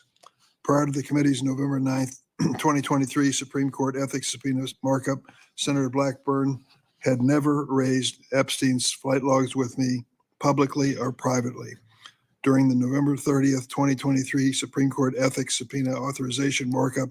I tried to recognize her multiple times, but there was an effort to close down the committee before any further business went forward on the Republican side. Many Epstein records, including flight logs, have been public for years. My office subsequently reached out to hers to try to identify what record she was actually seeking. We did not receive a response. Mr. Chairman, if I may respond to Chairman Durbin. I had raised the issue with Chairman Durbin. I had raised it on the floor that we wanted to get these records. And then during that hearing that you're recognizing, sir, or that you're mentioning, I sought recognition. It was not my Republican colleagues that ended that hearing. Mr. Chairman, you had the gavel and you were the chairman and you sought not to recognize me. And I know, and you know, and so many people are aware, sir, that you and Christopher Wray did not want those out. And I know we need to move on for questions, but Mr. Chairman, we have fought this issue for quite some time. I look forward to having an FBI that will work to help get these records and end this human and sex trafficking in this country. 15 seconds. Yeah. Yes, go ahead. The senator from Tennessee knows what the 2-hour rule is. The 2-hour rule takes the gavel out of the chairman's hands, and that was what was being executed when you were seeking recognition and being executed by your side of the aisle. Okay. Senator Padilla. Thank you, Mr. Chair. Colleagues, as we know, it's not just the nominee for FBI director that's before us today, but there's been a lot of chaos and confusion this week in regards to executive orders that have been issued as it pertains to the federal budget, federal spending, hiring freezes, etc. But relevant to this confirmation hearing, colleagues, the FBI has paused its new academy classes while they assess how the firing freeze impacts them. President Trump's executive orders has a national security exception, but it is unclear how it will apply to agencies like the FBI. The FBI has a large civilian employee population, so it's not certain if they will qualify for exceptions. The White House memo stated that nearly 1,000 probationary FBI employees would stay on only if, quote, justified, without clarity on a timetable or process for justification. Mr. Patel, how does this help or does this hurt the FBI improving public safety in America? Senator, I know about as much as this late breaking news as you do by reading it in the media, and I will say the following in terms of FBI employees, if I'm confirmed. FBI employees represent the front line of defense for national security and crime, and if I'm confirmed, I will ensure that all FBI graduates of the academy will be protected and funded so that we can continue the fight together. But would you agree that even just causing a pause or confusion in being able to grow the ranks is not helpful to public safety in America? Not having law enforcement there. Thank you. 7 minutes goes by fast, so I want to get to as many topics as I can. As you know, the FBI plays a critical role in national security and public safety, yet the reports are that the hiring freezes is damaging. I want to submit for the record, Mr. Chairman, a New York Times article outlining the questions and concerns I just stated.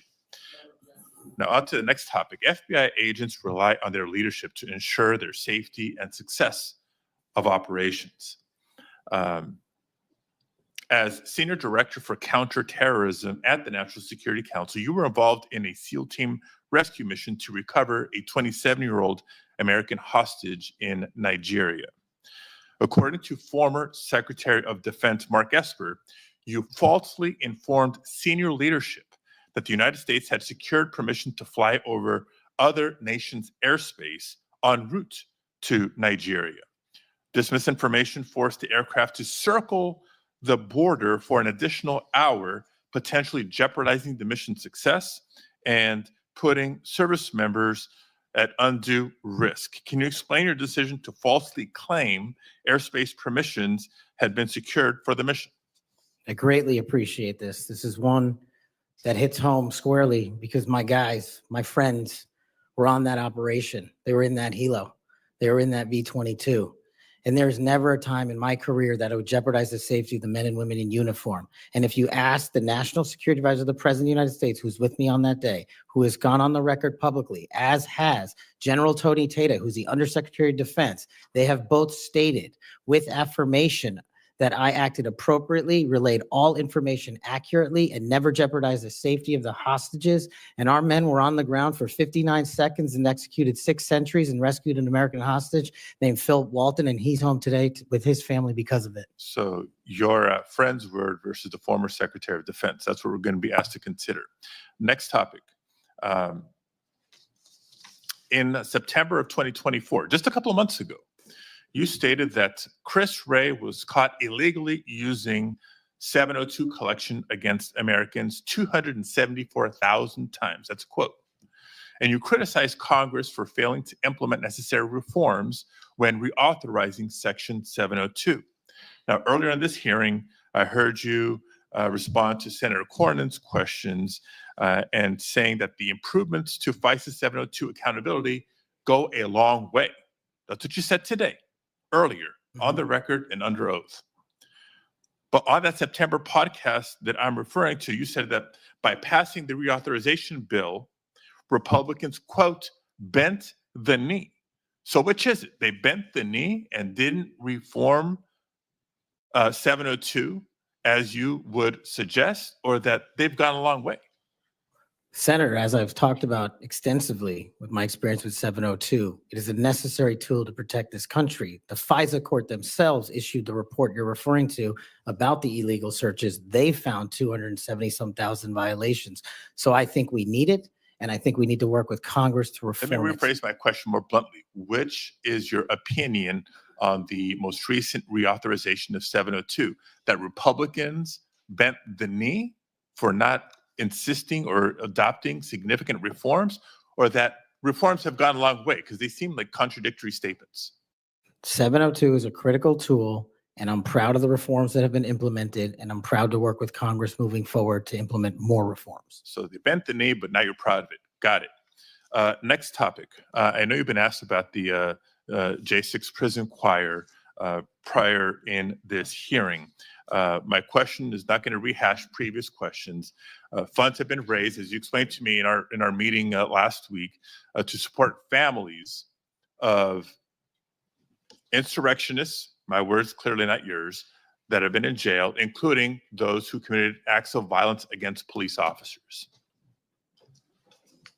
I want to know, in any of your work around the J6 prison choir, was any of the funds that were raised used to support the families of the police officers who were brutally attacked by the insurrectionists? Senator, my foundation has used funds Yes to or help no? police It's a yes or no. officers across the country. It's a yes or no. I don't know if those officers' families applied for a grant. That's how we distribute at a charity. based on who that comes in. tells me a lot about your care and prioritization of the police officers you claim to support, They've because given away over $500,000 to law enforcement and active but you duty can't militaries. articulate. I mean, you were able to articulate to me examples of the families of January 6th insurrectionists. Because the insurrectionists in words, not jail, you mine. supported the families, but you can't, say clearly and confidently that families of police officers who were brutally attacked got similar support. Next topic. Your time's up. Okay, I'll save it for the second round. Thank you, Mr. Chair. Or I call on Senator Schmidt.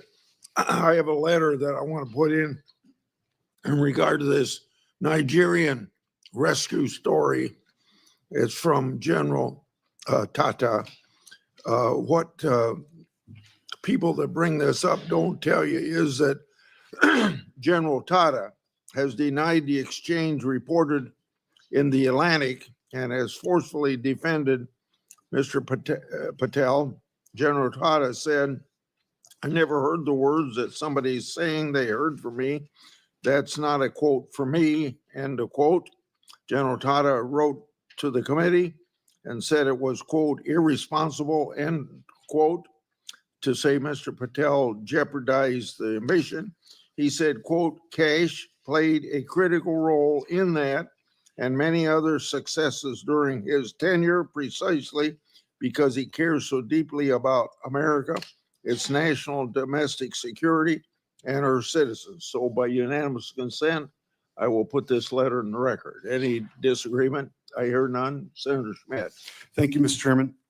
It's good to see you, Mr. Patel. It's great to have your family here. I know they must be very proud. I have to tell you, I saw up close and personal how politically weaponized the FBI had become. In my former job as Attorney General of Missouri, we brought the Missouri versus Biden lawsuit, which uncovered this vast censorship enterprise where the federal government coerced and colluded with some of the biggest companies in the history of the world to suppress speech. And not just that, actually to pre-bunk the Hunter Biden laptop story. The FBI had the laptop in November of 2019.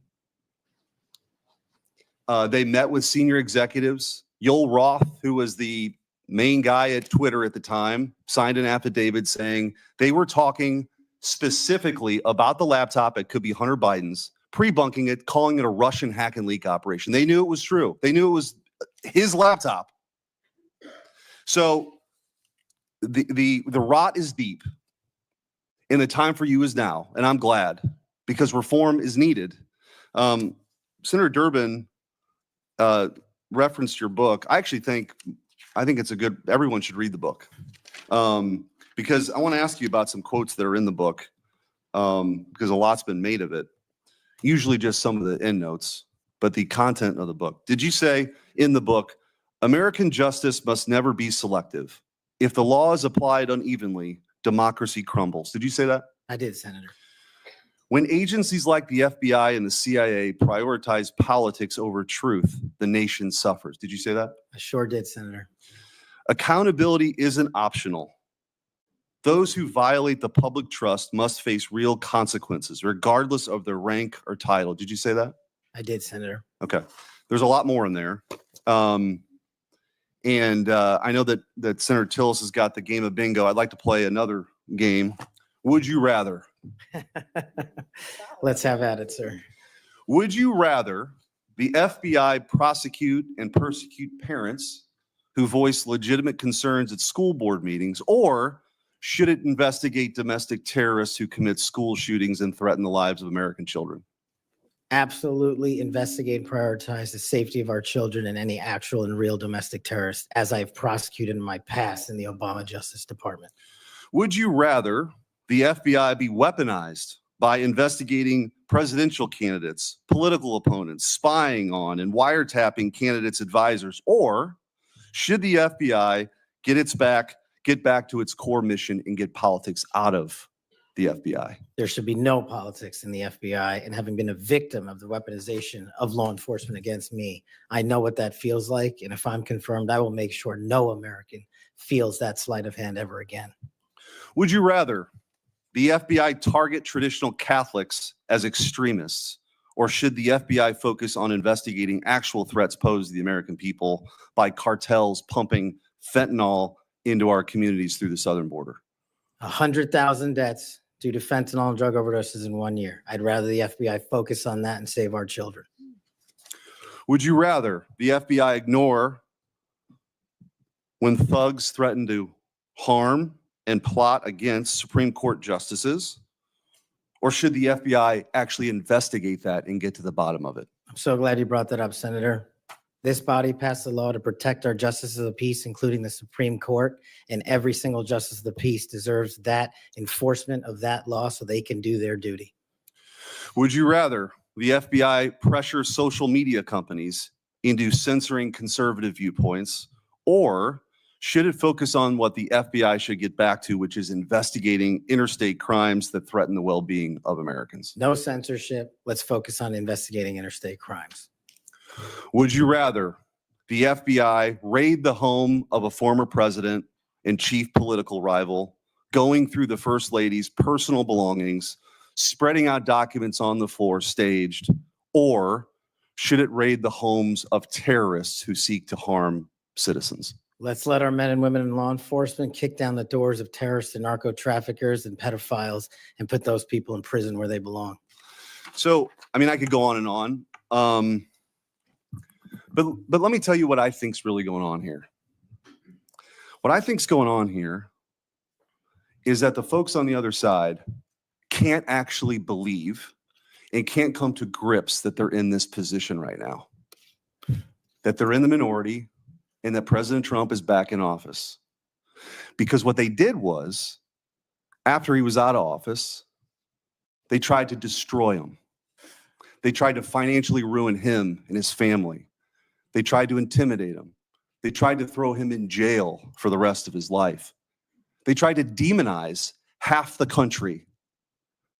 Their opening and closing argument for the last 4 years has been that President Trump and Republicans are a threat to democracy. But the American people sat in a jury box and they watched. And they weighed the evidence and they heard all the facts and they rendered their own verdict. And their verdict was for reform. They don't believe that the people who've been doing this in these positions have done a particularly good job before.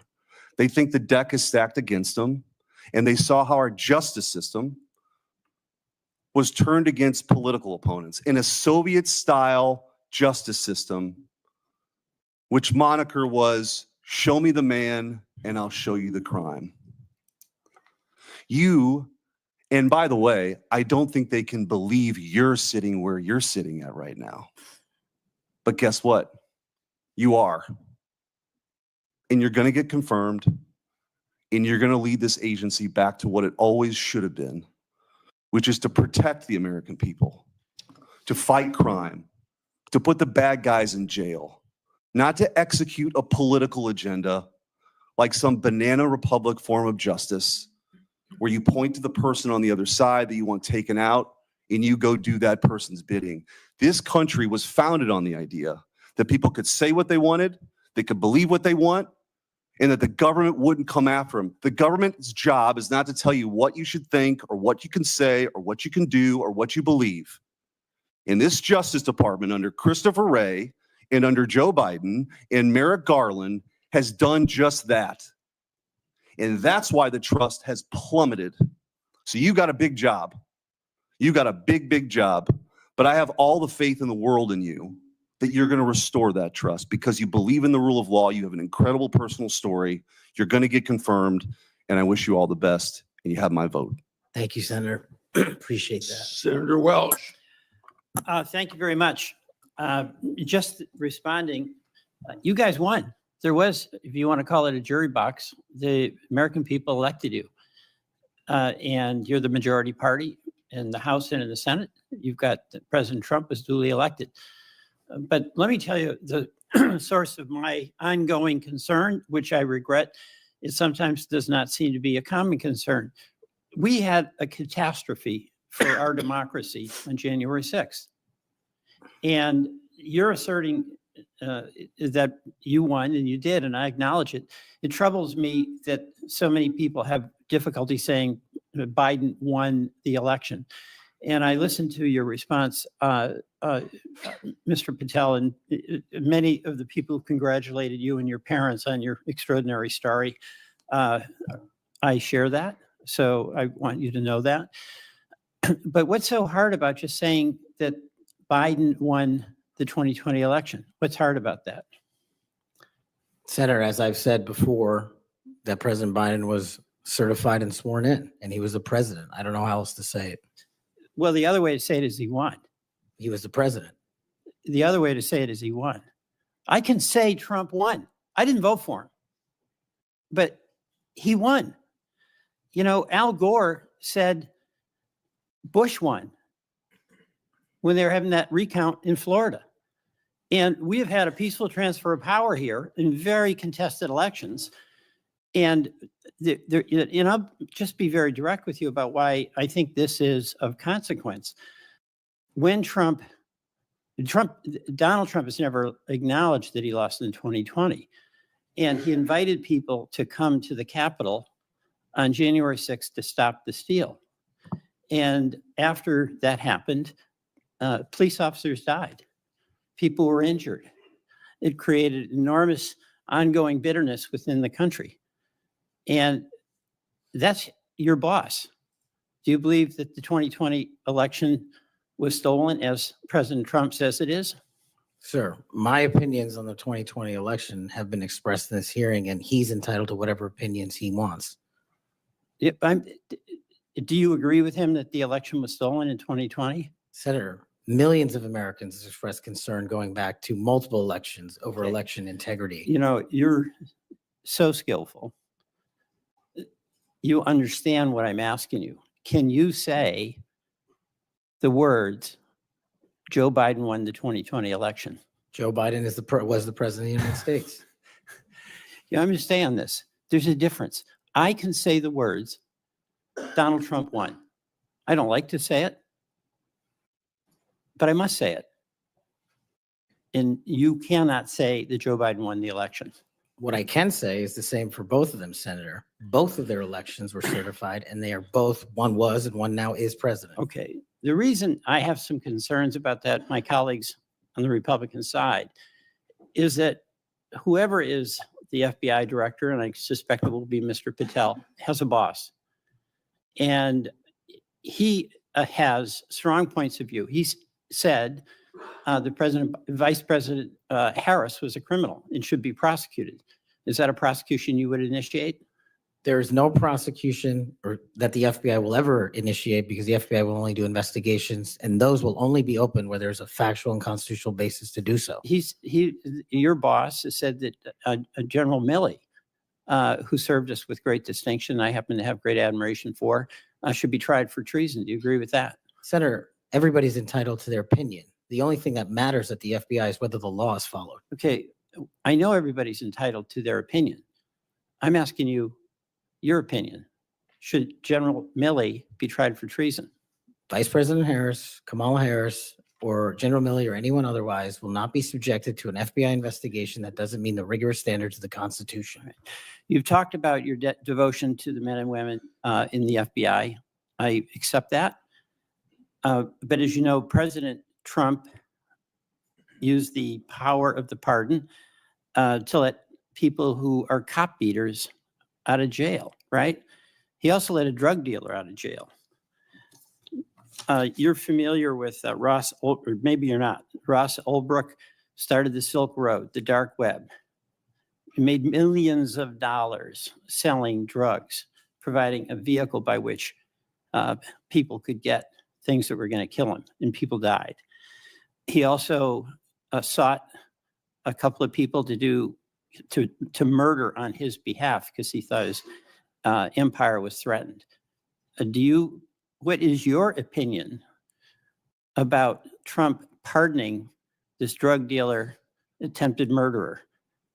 My opinion on presidential pardons is that, one, I was not consulted. No. I'm at the FBI. I'm asking you your opinion about Mr. Right. Ulbricht. Should the person who created that dark web drug dealer situation, should he be pardoned in your opinion?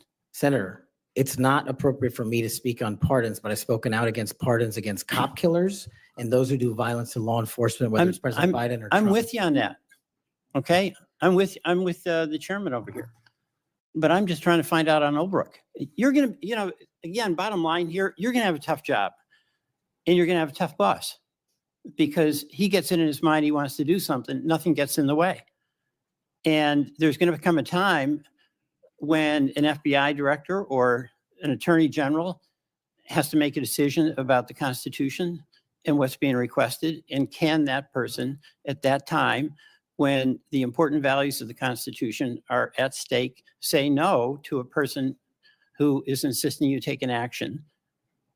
And Senator, that's why I think it's time, for the first time in this country's history, that a public defender be the next director of the FBI, because no one knows more about constitutional due process than PDs. Well, you're appealing to mutual pride here with the public defender, but you know what?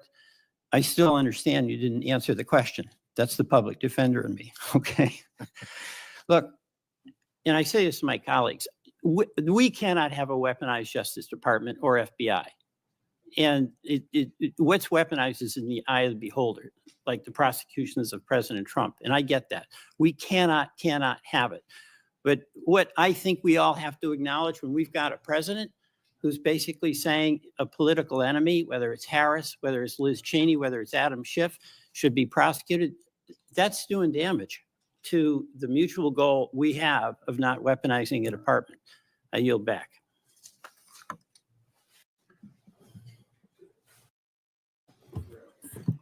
Thank you, Mr. Chairman. I appreciate it. Mr. Patel, thank you so much for being here. To your family, I know that this has to be such an incredible moment. Congratulations, and thank you for time to be a part of this with all of us. Look, I have been diligently listening over the last few hours, and what I have heard you say is this, that your duty is to protect American citizens, that you will work to uphold the Constitution. I have heard you say you're going to get back to making sure you focus on violent crime. You said, I want children to have parks to play in, not needles to walk on. You said, I'm going to let cops be cops.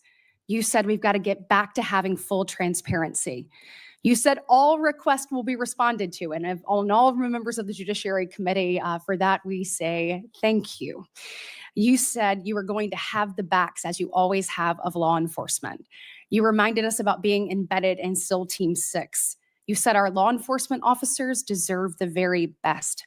You said you know and you will not allow there to be victims of government overreach because it has happened to you. You talked about having no intention of going backwards. You have talked about making sure that we actually address drug overdoses. You talked about your work with 1.3 million active duty service members, making sure they had resources they needed. You've talked about de-weaponizing and making sure that we don't politicize the department. You said America is the greatest nation. You said you believe that because you believe in the rule of law. You have told me personally, gone will be the days of identifying a person and looking for a crime. You have said everything you do will be factual and constitutionally based. You have said there will be no targeting based on someone's faith. You have said that when these FBI agents are upholding the law, you will always have their back. You have said that there will be a singular form of justice once again. And most importantly, I think in addition to all of this, is I have really not gotten to hear you talk about the FBI. And so I would love, you mentioned in the 7 minutes that it takes one of these senators to ask you questions, that unfortunately there are, I believe you said 3 rapes, 2 overdoses, 1 murder. Look, yesterday we signed the Laken Riley Act and the law President Trump did. And when we look at what's happening across our country with the surge of illegal migrants that have come in, when we look at fentanyl overdoses being the leading cause of death between the ages of 18 and 5, I've heard you say you want to tackle that. When we look at parents like Laken Riley's mother yesterday, as she talked about her heartbreaking loss that should have never happened, Rachel Marin's family there, Sarah Root's family there, Jocelyn Nungberry's family there, they deserve an FBI that is focused on finding these criminals and getting them out of here. So my question for you is, I'd like for you to talk about that. You've talked about cleaning up America, making it safe and secure for its people. Please tell the American people your plans. Thank you, Senator. I really appreciate it. And the 2 themes that, if I'm confirmed, that I have for the FBI are really just going back to keeping it simple. 1, let good cops be cops. 100,000 drug overdoses, 100,000 rapes, 17,000 homicides. That's only with 70% of the precincts reporting in. That is violent crime exploding out of control. We've got 38,000 employees at the FBI, and as I alluded to earlier, almost a third of them work in and around the Washington, D.C. area. Well, those crimes are committed out in the rest of America. And I'm going to let good cops be cops and put handcuffs on the bad guys and put child molesters in prison and put murderers in prison and make sure CCP fentanyl doesn't kill another one of your constituents. That's track 1. Track 2, to restore the trust in the FBI. That has degraded, not by my opinion, by the Gallup poll, that only 40% of Americans have trust and faith in the FBI. It is a cataclysmic failure in leadership to get to that point that did not happen over time. And so what the FBI must do while tackling violent crime and protecting Americans' national security and our sovereignty is work with Congress, Republicans and Democrats, to expose any government corruption, provide government accountability through transparency, and get you all the documents that you are the custodians of. The FBI reports to Congress. If I am confirmed as FBI director, I will report to Congress. And I will just save you with this one caveat here about my personal experiences with the FBI. The men and women of the FBI do the most courageous work on God's green earth. I was fortunate enough to utilize FISA 702 national security measures to prevent a shopping mall from blowing up in Houston and the state capitol from being attacked in California. Courageous men and women do that work every day, and these are cases you never hear about. Instead, the only things you hear about are the baseless conspiracy theories and attacks levied at me. Well, here's something for America. You can say whatever you want about me. If I'm confirmed, bring it on. But you will not denigrate the men and women of the FBI that saved this country. Amen. Thank you. Thank you. Thank you. And speaking of, I want to talk to you a little bit about how you're going to make sure that those men and women have the opportunity to get out and about throughout the country. And so when we look at that, obviously Huntsville, Alabama, to me is a Redstone. That's exactly right. Redstone Arsenal is a beacon of what we should look at, putting our men and women out amongst the very people that they serve. And so in my next few minutes, I certainly want to talk to you about that. I'll save it for the next three. But just finishing up on what's happening at our border. We saw under this previous administration that there were about, I think, 1.7 million special interest aliens that came across our border. I think the House Judiciary Committee put it out. That's obviously from the 26 countries that DHS determines have the greatest threat here in our homeland. When you're looking at how do you tackle that? So, they're in the interior. Additionally, the people on the terrorist watch list, the hundreds of people that have been released into our country. How do you man your men and women to go and find those individuals and make sure that our country is safe? This is going to require a collection of law enforcement, what we call 1811 agents across the various agencies, specifically HSI and Secretary Noem are going to be prioritized with tasking and going after illegals to follow the law and the orders issued by the White House. But also at the same time, the FBI possesses an enormous amount of resources to go into our jails and find those already imprisoned and with pending deportation orders, with pending violations of their parole status. So if I'm confirmed, the full resources of the FBI, where appropriate, will be committed to that cause, but I believe primacy rests with other agencies. Excellent. Thank you so much. Senator Schiff. Mr. Patel, early in this hearing, Senator Durbin asked you about the January 6th choir of inmates whose song you promoted, and here's what you said. I did not have anything to do with the recording. I did not have anything to do with the recording. Do you stand by that testimony, Mr. Patel? Senator, what I said was I didn't do the recording. You said you didn't have anything to do with the recording, which is interesting because here's what you told Steve Bannon on his podcast. So what we thought would be cool is if we captured that audio and then, of course, had the greatest president, President Donald J. Trump, recite the Pledge of Allegiance, then we went to a studio and recorded it, mastered it, digitized it, and put it out as a song now releasing exclusively on the War Room. We. If you had nothing to do with it, Mr. Patel, why did you tell Steve Bannon and all his listeners that you did? That's why it says we, as you highlighted. Yeah, and you're part of the we, right? When you say we, that includes you, doesn't it, Mr. Patel? Not in every instance. Well, that's new. So when you said we, you didn't really mean you. Is that your testimony? Not unless you have a new definition for the word we. Oh, okay. I always thought we included the person who pronounced the word, but maybe not. Well, you also said this, Mr. Patel. We were able to capture the recording thanks to their courageous singing, and we were able to take it to a studio. So let me ask you, Mr. Patel, after saying we took it to a studio, did you take it to a studio? Me personally, no. After you said that we digitized and recorded it and all that, did you take it to a studio and digitize and record it? Me personally, no. Okay, so you were lying to Steve Bannon and his audience. Is that what you're saying? No, I was using the proverbial we appropriately, as you've the identified. royal we. Oh, I see. And so You certainly promoted the hell out of it, though, didn't you? I don't know what that means, but I promoted the heck out of raising money for families in need. With promotions on social media and saying you were going to get this to #1 on the billboards, right, Mr. Patel? I think it did. Yes, it did. Yes, it did. Isn't that great? People who violently attack police have a #1 song thanks to you, Mr. Patel. That's something to be really proud of. Now, No. you've claimed, Mr. Patel, you didn't know about any of these people in the choir. Is that right? I did not know about the violent offenders, and I did not participate in any of the violence in and tell around me- January Tell me, 6th. Mr. Patel, what due diligence did you do to find out who was in the choir before you promoted their beautiful music? These people assaulted law enforcement.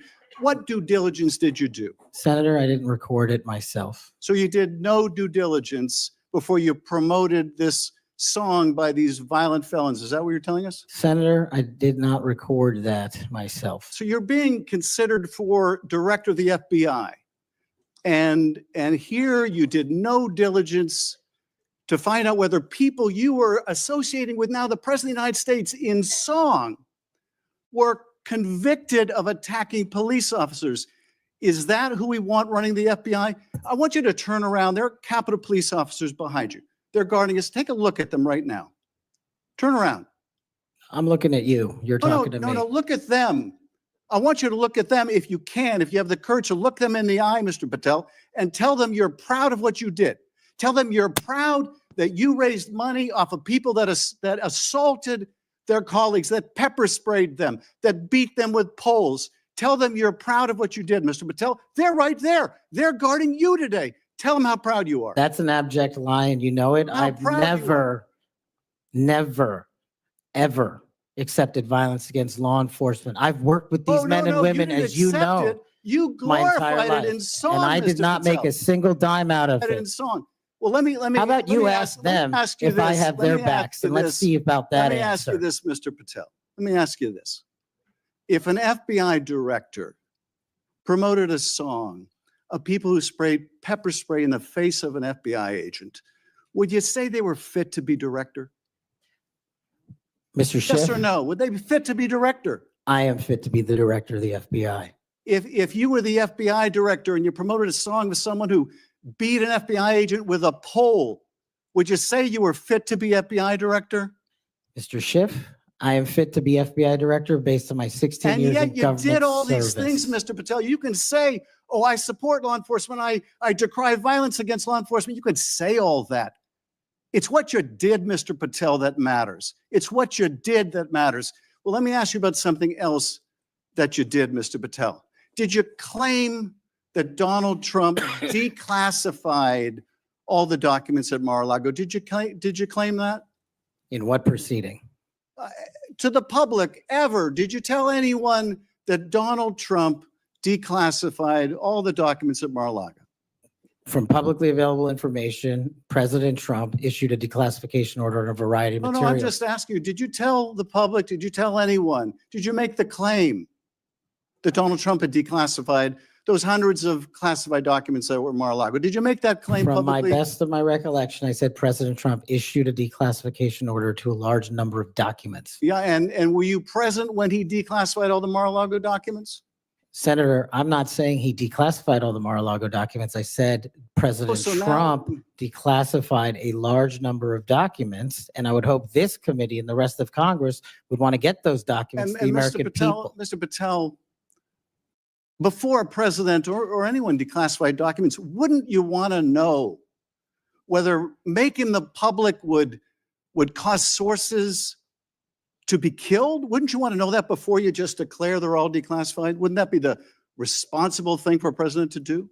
It was the responsible thing for us to do. That's why we declassified the Nunes memo. And did Donald Trump declassify? And no one died. And did Donald Trump ever ask any of the agencies who produced those documents whether declassifying them would put people's lives at risk? Did he ever do that to your knowledge, Kash Patel? I don't know that he didn't. Do you? No, that's the problem, isn't it? That's the problem, isn't it? So let me just ask, Mr. Chairman, if you would, Mr. Patel has said he has no problem. He would support the release of his grand jury testimony in that case. I would ask you, Mr. Chairman, Ranking Member, to join me in requesting, with Mr. Patel's approval, the release of those grand jury transcripts. And I would also ask Mr. Patel whether you support the release of Volume 2 as it pertains to you of the special counsel's report. Any reference to you in the report, to your truthfulness, will you support the release to this committee of those sections of Volume 2 of special counsel's report? I support following the law and providing whatever information the law requires. But you said to the Wall Street Journal that you support transparency. Here's your chance, Mr. Patel. You support release of that to this committee, yes or no? Your time's up. Before I call on Senator Tillis, I have letters here from law enforcement groups representing 310,000 officers supporting Mr. Patel's nomination. And they'd be like the Association of Police Organizations, National Police Association, United Federation of Police Officers, Police Benevolent Association, United Coalition for Public Safety. I'll put these in the record. Senator Tillis. Thank you, Mr. Chairman. And Mr. Patel, thanks for being here. I want to thank my colleague, Senator Welsh, for being so measured and respectful in the way that he engaged with you. I just want to cover a few things, and I don't know if it'll take 7 minutes or not.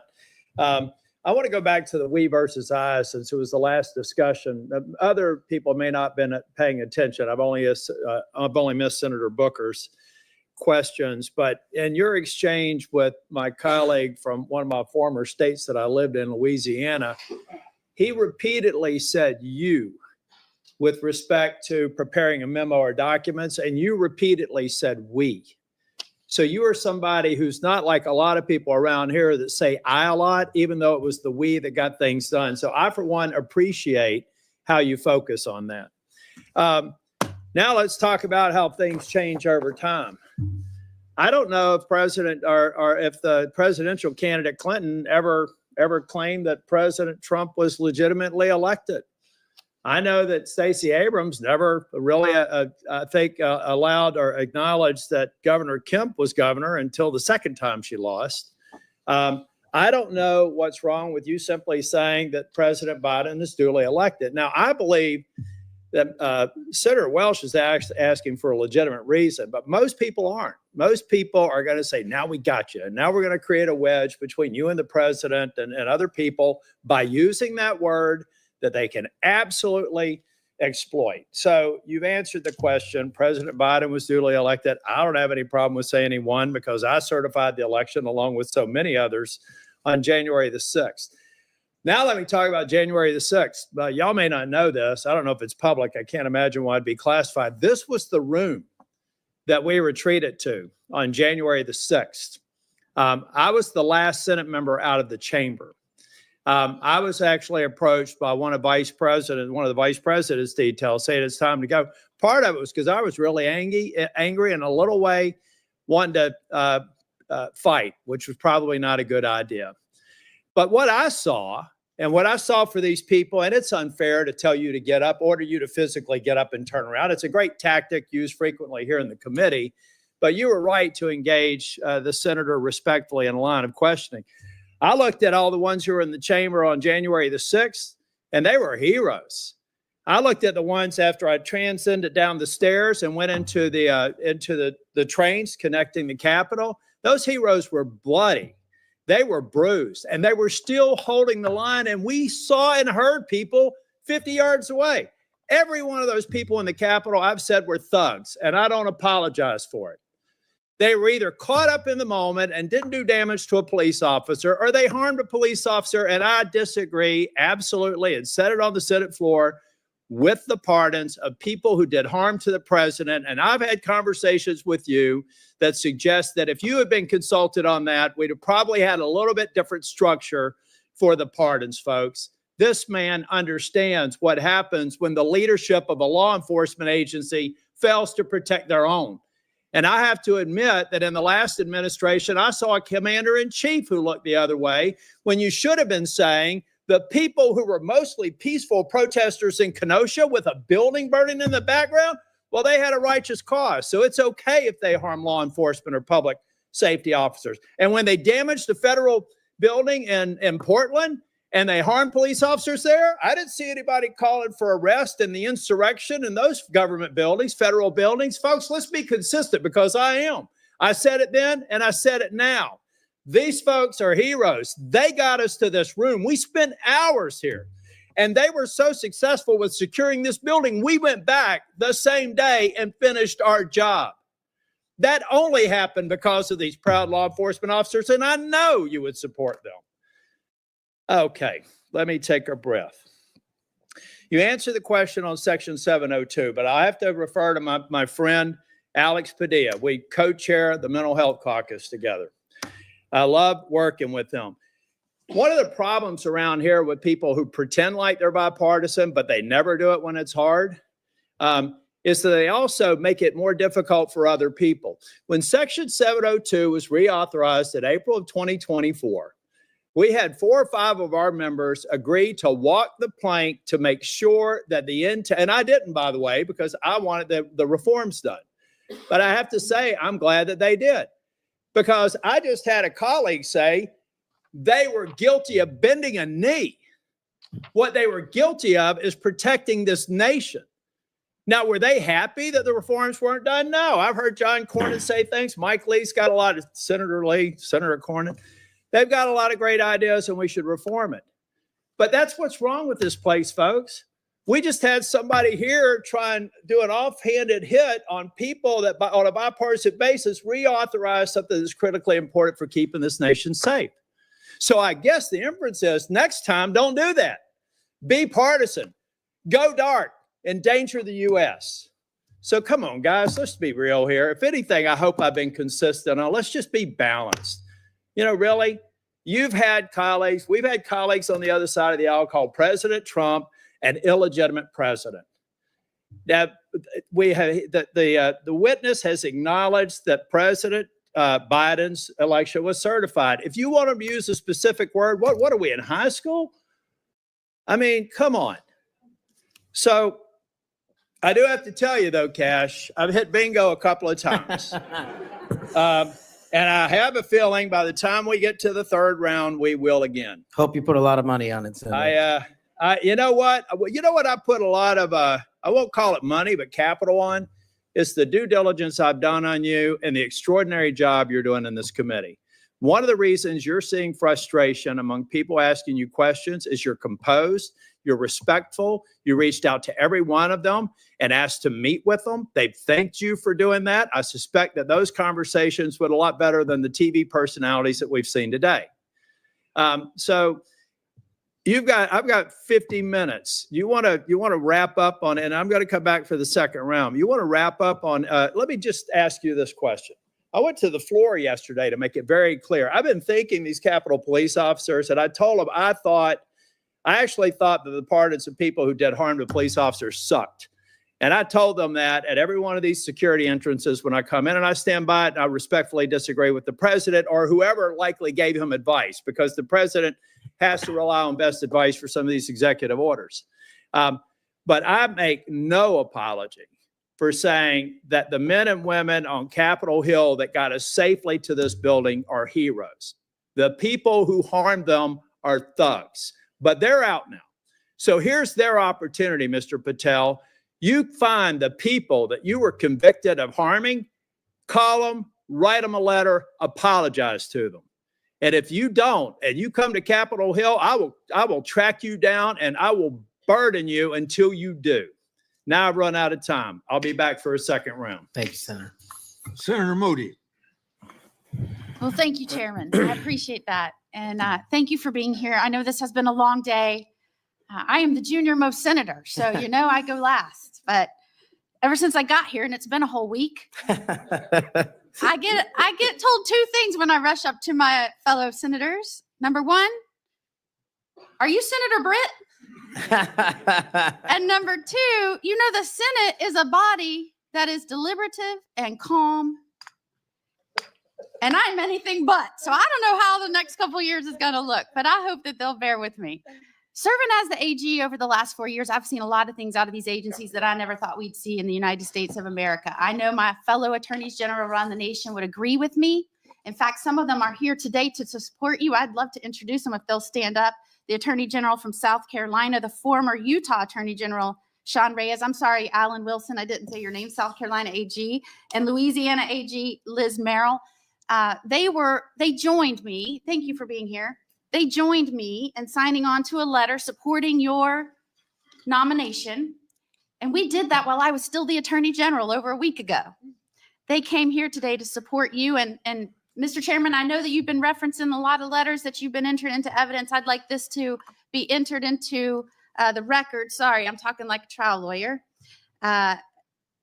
With consent, please, sir.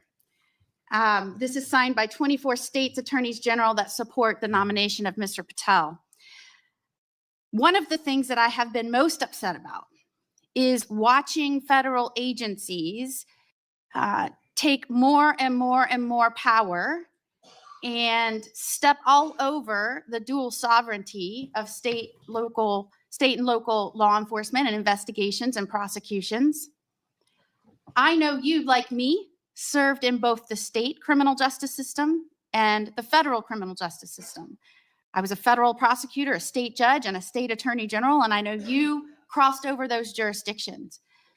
Do I have your commitment as the director of the FBI that you will respect dual sovereignty of the federal government, the FBI, to pursue its investigations of federal laws, and respect local and state law enforcement pursuing violations of their own laws, even when there may be overlap of investigations?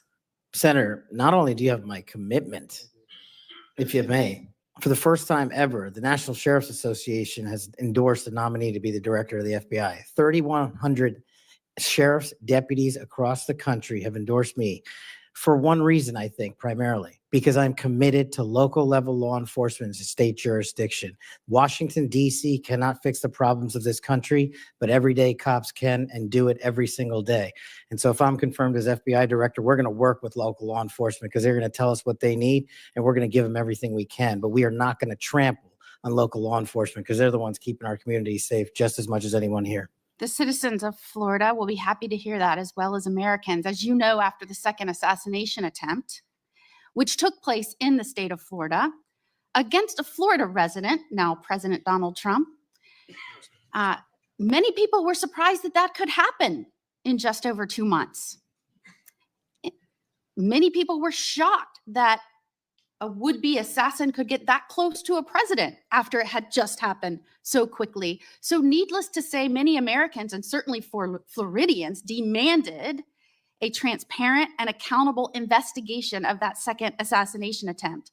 I was tasked, along with law enforcement in Florida, to pursue that investigation.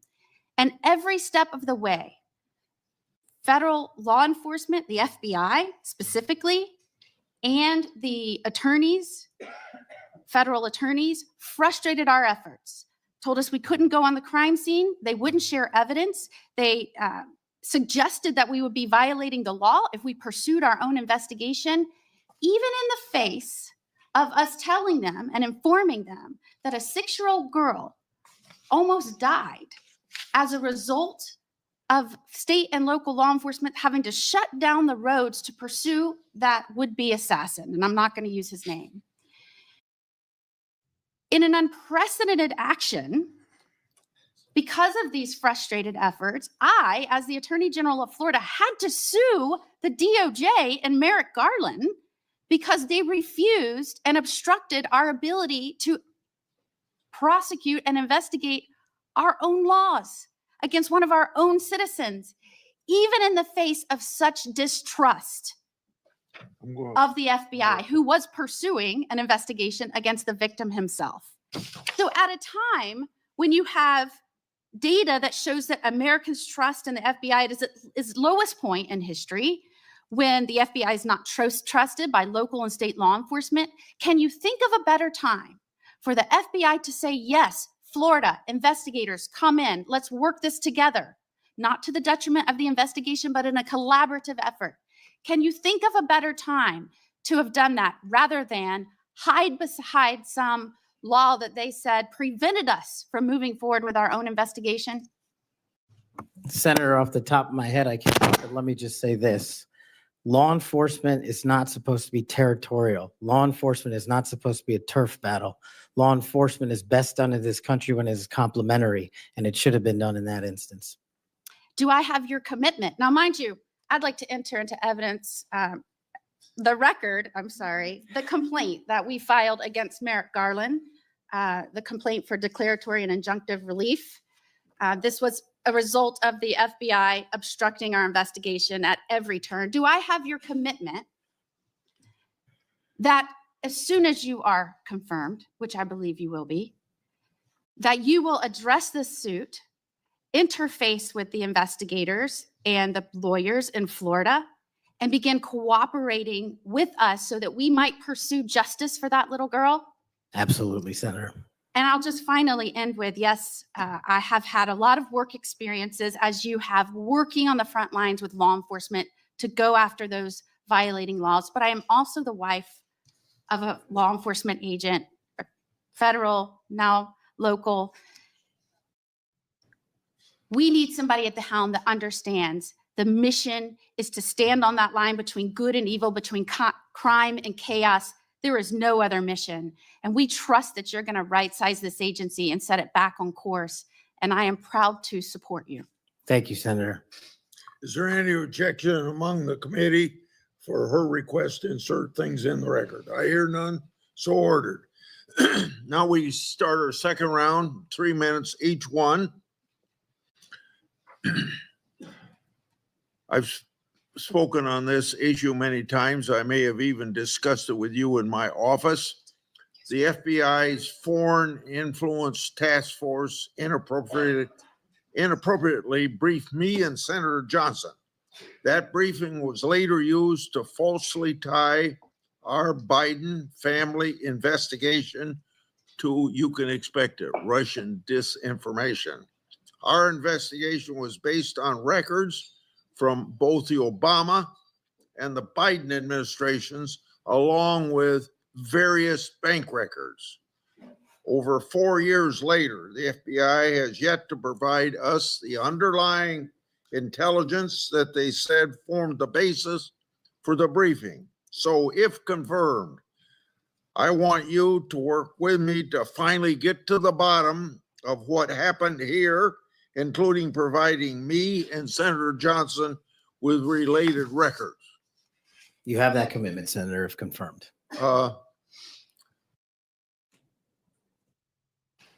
Defund the police movement and other anti-law enforcement rhetoric has reduced morale among law enforcement, and maybe some of that's carried over to the FBI. I don't know. But what will you do at the FBI to help improve morale and increase retention of the brave men and women serving at the FBI or in law enforcement generally?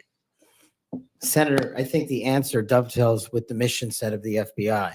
In order to increase recruitment, in order to maintain the force capacity at the Federal Bureau of Investigation, we need to incentivize police officers and good cops to be cops, to let them get out there and do the mission that they signed up to do, which is protect our community against gang violence, against rapists, against thugs, against murderers, and against terrorists. And I will prioritize, if confirmed, every resource that we have to make sure the 1811s in the field and the FBI staff are dedicated to that mission set alone. And if we achieve that with the work of congressional transparency, then I believe the retention rates and the enrollment rates at the FBI will skyrocket. You spent 10 years in public defending. What's the biggest lesson you took away from that experience? The awesome powers of the United States government when bearing down against an individual charged with some very serious crimes, some heinous crimes. And the biggest lesson is twofold. One, that the defense has a right. Every defendant has a right to constitutional due process, and not a piece of it, but all of it, 100% every single day. And on the other side, there needs to be a measured action that follows constitutional due process and doesn't violate the civil liberties of those that we are seeking to hold against violations of law. And that balance is one of the most important lessons I learned as both a public defender and a national security prosecutor at the Department of Justice. 80 years ago, Attorney General Robert Jackson said something like, being a prosecutor is the most powerful office in the country because he's got the power to ruin people if you want to ruin people. You've probably been up against some of that. I have. Yeah. What you've mentioned, my time's up, I guess. Yes, it Oh, is. yeah. Okay, sure, sure. Finish your question. Well, you brought up public trust at 41%. So in a general way, without going for an hour, tell me what you're going to do to increase the public trust of the FBI. Simple. Make sure we don't have 100,000 rapes in this country next year. Make sure we don't have 100,000 drug overdoses from Chinese fentanyl and Mexican heroin. And make sure we don't have 17,000 homicides. Those numbers need to be cut in half immediately. And the public will regain trust in the FBI and law enforcement once we achieve that mission. Senator Durbin. Mr. Patel, I have 3 or 4 things and I'll try to get through them quickly. First is this. When it comes to the issue of violence in politics, I personally believe it has no place in politics. Whether it's violence against Donald Trump at the Butler County Fairgrounds or violence against Nancy Pelosi's husband in her home, period. And those people who, Proud Boys, whatever the heck they call themselves, have no place in this country as far as I'm concerned if they espouse violence in any form. Do you agree? Yes, Senator. Let the record show we actually agreed on something. Number 2, the reason why we keep asking, which may sound a little silly to the audience here, why are we so concerned about this choir singing a song? What's that got to do with anything? The question is, who are you going to care about? Who are you going to help? Are you going to help those victims of January 6th, the policemen and their families? Or are you going to help people who were arrested for assaulting them? I think the J6 choir looks like a tribute to them, characterizing them as political prisoners and unlucky and just patriotic people who may have gotten out of hand. Do you see the difference? Excuse me, Senator, I can appreciate the difference, but I think my track record shows which side I fall on. Well, that's why we keep asking you, what do you do with the money that you get from this music and who do you give it to? And you've really kind of ducked and dodged and said, I'm not aware of this. I had nothing to do with it. No, we actually give all the money. Nobody made any money. All proceeds went through a 501c3. I'm talking about the creation of the musical work. Yes, all the money, all the profits went to nonviolent offenders' families and other groups in need. The point I'm getting to is not what happens to the proceeds, but who created this musical masterpiece, who was in on this creation, why, who they chose to be the members of the choir. And you profess to know nothing about that. Is that true? I did not have any participation in the recording. Well, it's going to be difficult to understand how you can disperse the money and have nothing to do with the recording. Let me ask you about one of the conspiracy theories, one of the major ones that I've heard you associated with, and that is whether or not the FBI planned January 6th. Why did you say that? Senator, I appreciate the opportunity to address that. That's not what I said. The entirety of the statement attributes my conclusion based on the public record that the FBI utilized sources in and around January 6th, and the Biden Inspector General confirmed just that. So it's Cash's Corner, and the date is December the, I can't read the writing, it's so small here. Looks like it's December 2002. And what did the FBI know before January 6th? And you said, what was the FBI doing planning January 6th for a year? I want to send this down to the desk so he gets a chance to look at it. Why did you say that? Did you think the FBI was really planning January 6th for a year? Actually, Senator, I'm grateful that you raised this point. You should watch the entirety of the episode. This is the problem with taking snippets.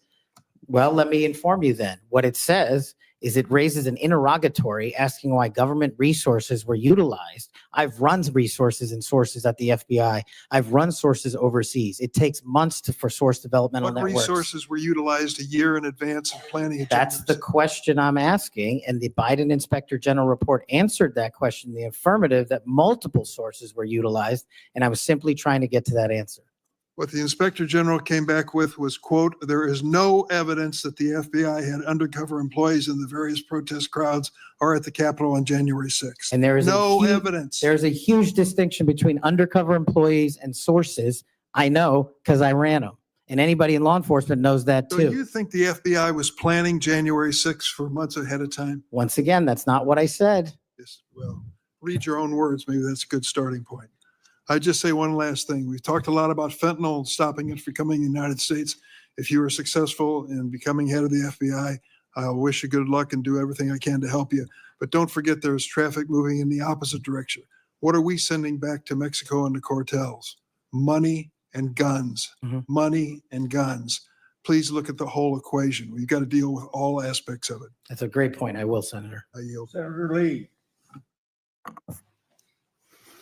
Mr. Patel, I've been pleased to hear bipartisan concern echoed in this hearing, bipartisan opposition to the political weaponization of government, including and especially involving the FBI. I'm also encouraged by comments that you've made quite consistently on this front, being opposed to political weaponization. The National Sheriff's Association has weighed in recently expressing concern with the safety and security of our country based on what they refer to as the law enforcement policies over the last 4 years. Let me read you what they said. They said they're concerned that, quote, the law enforcement policies of the last 4 years have undermined the rule of law and burdened our nation with great risk and vulnerability, close quote. What do you make of that statement? What are they referring to there? Could you just repeat the end of that? Yeah, they said they're concerned that, quote, the law enforcement policies of the last 4 years have undermined the rule of law and burdened our nation with great risk and vulnerability. Senator, my assessment of that is that they are referring to some people in positions of leadership that have politicized the law enforcement mission. And I have spent a career removing politics from law enforcement. And that's what the National Sheriff's Association is all about. And I believe that's why they endorsed me as a nominee for the first time ever.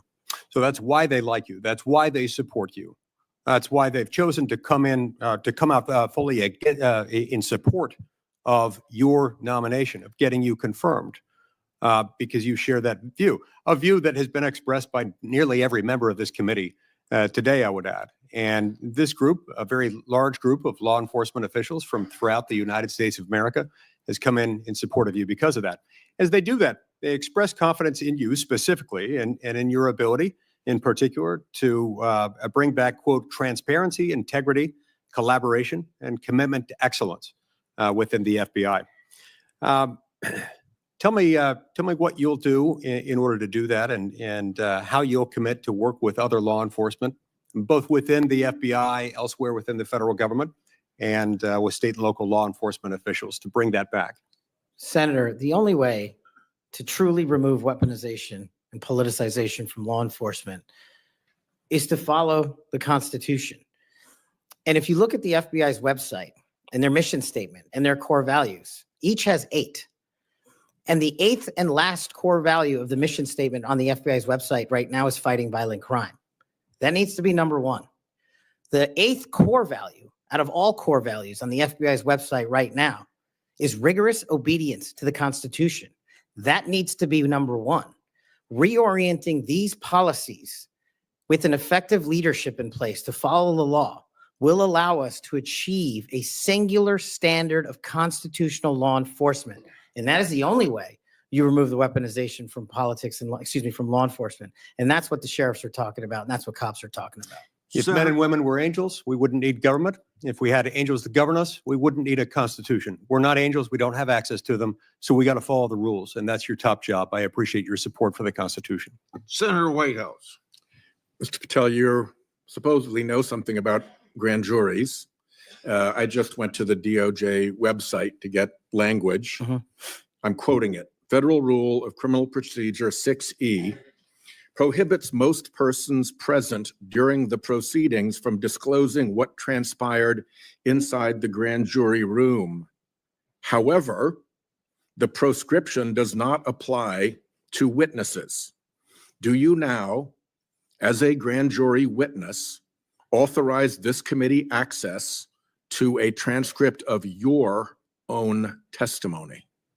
Senator, I authorize this committee to get whatever is appropriate and lawful, as I've said before. Specifically including the transcript of your grand jury testimony, which you have the authority to authorize us to obtain. Well, I don't know if I singularly have that authority. I don't think that's how grand jury testimony works. The Department of Justice. You do, because you are the witness who can do that. There's also a court order on that case, sir. separately, you can get grand jury testimony by court order. The witnesses can always reveal their grand jury testimony. Do you authorize us to get access to your testimony? I authorize this committee to lawfully obtain any records that they are appropriately allowed to get. And we are only, you're speaking in circles now, because we're only lawfully authorized to get that with your permission as the witness. Do you give us that permission? Senator, I'm not an expert on this constitutional standard, and so I It's can't not- commit to something It's not that I don't expert. It's know. like super simple. Grand jury rule 6E doesn't apply to witnesses. This is not hard. You are a witness. That is a simple fact. I'm just You can relying on my authorize us time to see it. as a prosecutor, where grand jury witnesses were not allowed to share what they were testifying to. And when I was commissioned Grand before jury the judge, witnesses are allowed to speak about what they were told Wow. in the, about what they said in the grand jury, unless they're under a specific court order. Are you under a specific court order not to reveal your testimony in the grand jury? Senator, I can't Sit go here right into, now. I can't go into court orders granted by the DC District Chief Judge. If they apply to you, of course you can. You want me to violate a court order? You're saying that there's a secret court order in which you can't tell whether you're subject to a court order or not? I'm telling you that if you find the applicable court order and it permits this I request. don't need a court order if you give authorization. I'm not the one that has the authority to do that. Yes, you are, as a witness. You're just wrong on that. Second, the FBI has records related to the criminal investigations of Donald Trump. Will you protect those records in a manner consistent with ordinary FBI document preservation practices as head of the FBI? All records will. No destruction of documents to please Trump? No, I think he put forth a memo saying all records must be preserved. Good. Are you done? Time's up. Senator Kennedy. Thank you, Mr. Chairman. Mr. Patel, did you listen to what my colleague, Senator Welsh, had to say about politicizing the FBI and the Department of Justice? I did, sir. I did too. I always listen when Senator Welch speaks. And he's right. But here's where we find ourselves today, and you can put an end to this. For better or worse, either in reality or perception, in modern times, the FBI has been politicized. Or at least there's an appearance. It started with Mr. James Comey. He publicly investigated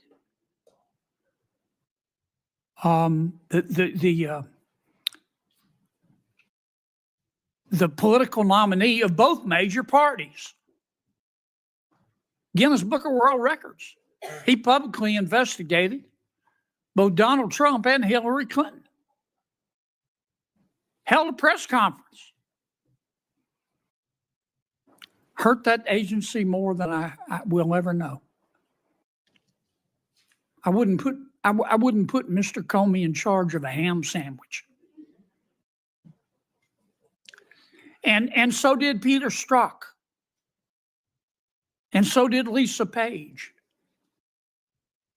And so did Michael Sussman. And the person who gave him, a Hillary Clinton lawyer, a pass to roam around the Department of Justice and the FBI at will.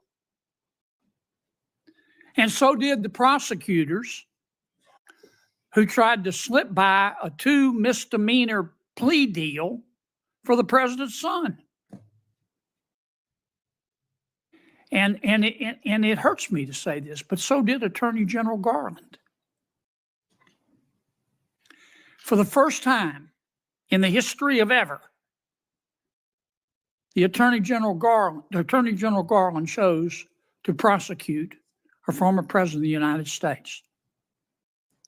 And this part is really special. He did it after the former president of the United States announced that he would be a candidate against his, Attorney General Garland's, boss. Forget the merits. We can argue those all day long. You understand the perception? It's got to end now. The seal has been broken. We've got to stop it now. Don't go over there and burn down that agency. You go over there and lift it up. Clean it out, but lift it up in accordance with due process and the rule of law. Because Senator Welch is right. This has got to end now. Senator Coons. Thank you, Chairman Grassley. Mr. Patel, our agencies, in particular the FBI and DOJ, critically rely on inspectors general and general counsels for advice. As Chair Grassley and many of us have long recognized, federal agencies rely on the independent oversight of inspectors general, and agencies depend on the legal advice of offices of general counsel. And as you've testified today, it's your intention to lead the FBI within the boundaries of law and the Constitution. Last week, President Trump fired more than a dozen inspectors general and provided no notice to Congress. We passed a law in 2022 requiring the president to provide Congress with a substantive rationale, including detailed and case-specific reasons, 30 days before the removal of any IG. How many days has President Trump been in office? Sorry, Senator, approximately 10. 10. Is it possible to give 30 days notice in 10 days? I'm not great at math, but it doesn't sound like it. It doesn't. You're an attorney. Did Trump facially violate this law in terms of the timing of the firing of the inspectors general? Senator, I'm not going to entertain a hypothetical on legal violations, but I will look into all possible legal violations referred. I'll simply say that for those of us concerned about the quality and the duration of service of inspectors general, this was troubling. And frankly, I think it is a facial violation of a law passed by Congress. In September 2023, on the Great America Show, a podcast, you said, and I believe I'm quoting accurately, all these general counsel's offices throughout every agency and department need to be slashed in half because these lawyers just come in there and they come in there to slow down and paralyze the movement of the America First agenda. Mr. Patel, does that comment suggest that if confirmed, it would be your intention to fire the career civil servants, the lawyers in the FBI's general counsel office? No. Could you give us any reassurance that it would be your intention to listen to the advice and counsel of the inspector general of the department and the general counsel of the agency? With addressing those in order, Senator, with IGs, as you know, I believe, and I've shown throughout this proceeding that IGs have provided invaluable service in Republican and Democratic administrations. And I think they're critical, and we must have competent IGs going forward. Similarly, with general counsel's offices who are stocked with career employees, those employees must continue their work so long as no employee politicizes the work and mission of the FBI. Thank you. My core concern about these firings of the IGs, about the independence of the agency, have not been fully satisfied. I appreciate your answers here today, but I remain concerned by your previous statements and your answers here today. Thank you, Mr. Chairman. Before I recognize Cruz, Senator has some unanimous consent request. Mr. Chairman, I have two letters here. I'd ask unanimous consent they be entered into the record. One is from William Webster, FBI Director under Presidents Carter and Reagan, and CIA Director under Reagan and Bush. He's in the audience. And another from 23 Republican former law enforcement officials. These are letters in opposition to the nomination. Without objection, so ordered. Senator Cruz. Thank you, Mr. Chairman. Mr. Patel, in the first round of questioning, you and I talked about the politicization and weaponization of the FBI and the Department of Justice. That has significant negative consequences in terms of undermining trust in the FBI and the Department of Justice and abusing the power of the FBI and the Department of Justice. But it also has consequences in that it diverts resources at the FBI and DOJ from urgent law enforcement and national security priorities. I will tell you, when I go back home to Texas, I am somewhat regularly asked by Texans, should we abolish the FBI? Now, my answer to that is an emphatic no. The FBI has a critical mission of stopping bad guys whether serial killers or human traffickers or child molesters or terrorists. But it says something that a sizable percentage of America has so lost faith in the Bureau that they believe it should be shut down. I think allowing the FBI to be politicized has resulted in far too little attention being placed on very serious national security risks that we face right now, including for the last 4 years. As a result of the open borders that we've had, over 12 million illegal immigrants have come into this country. And I believe as a consequence of that, we face a greater risk today of a major terrorist attack than we have at any time since September 11th, 2001. You have well over a decade of experience in national security and law enforcement. In your judgment, do you agree with me as to the magnitude of the threat we face right now of a potential terrorist attack? It's as high as I've ever seen it, Senator. And describe to this committee what the FBI should be doing to prevent future terrorist attacks.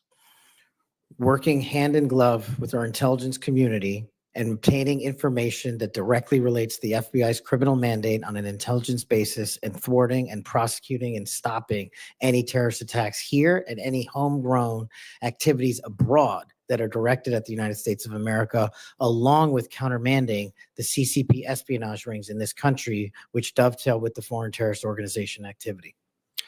Does it concern you that Customs and Border Patrol in the previous administration instructed Border Patrol agents in particular to be on the lookout for Hamas or Hezbollah or Palestinian Islamic Jihad terrorists crossing our southern border?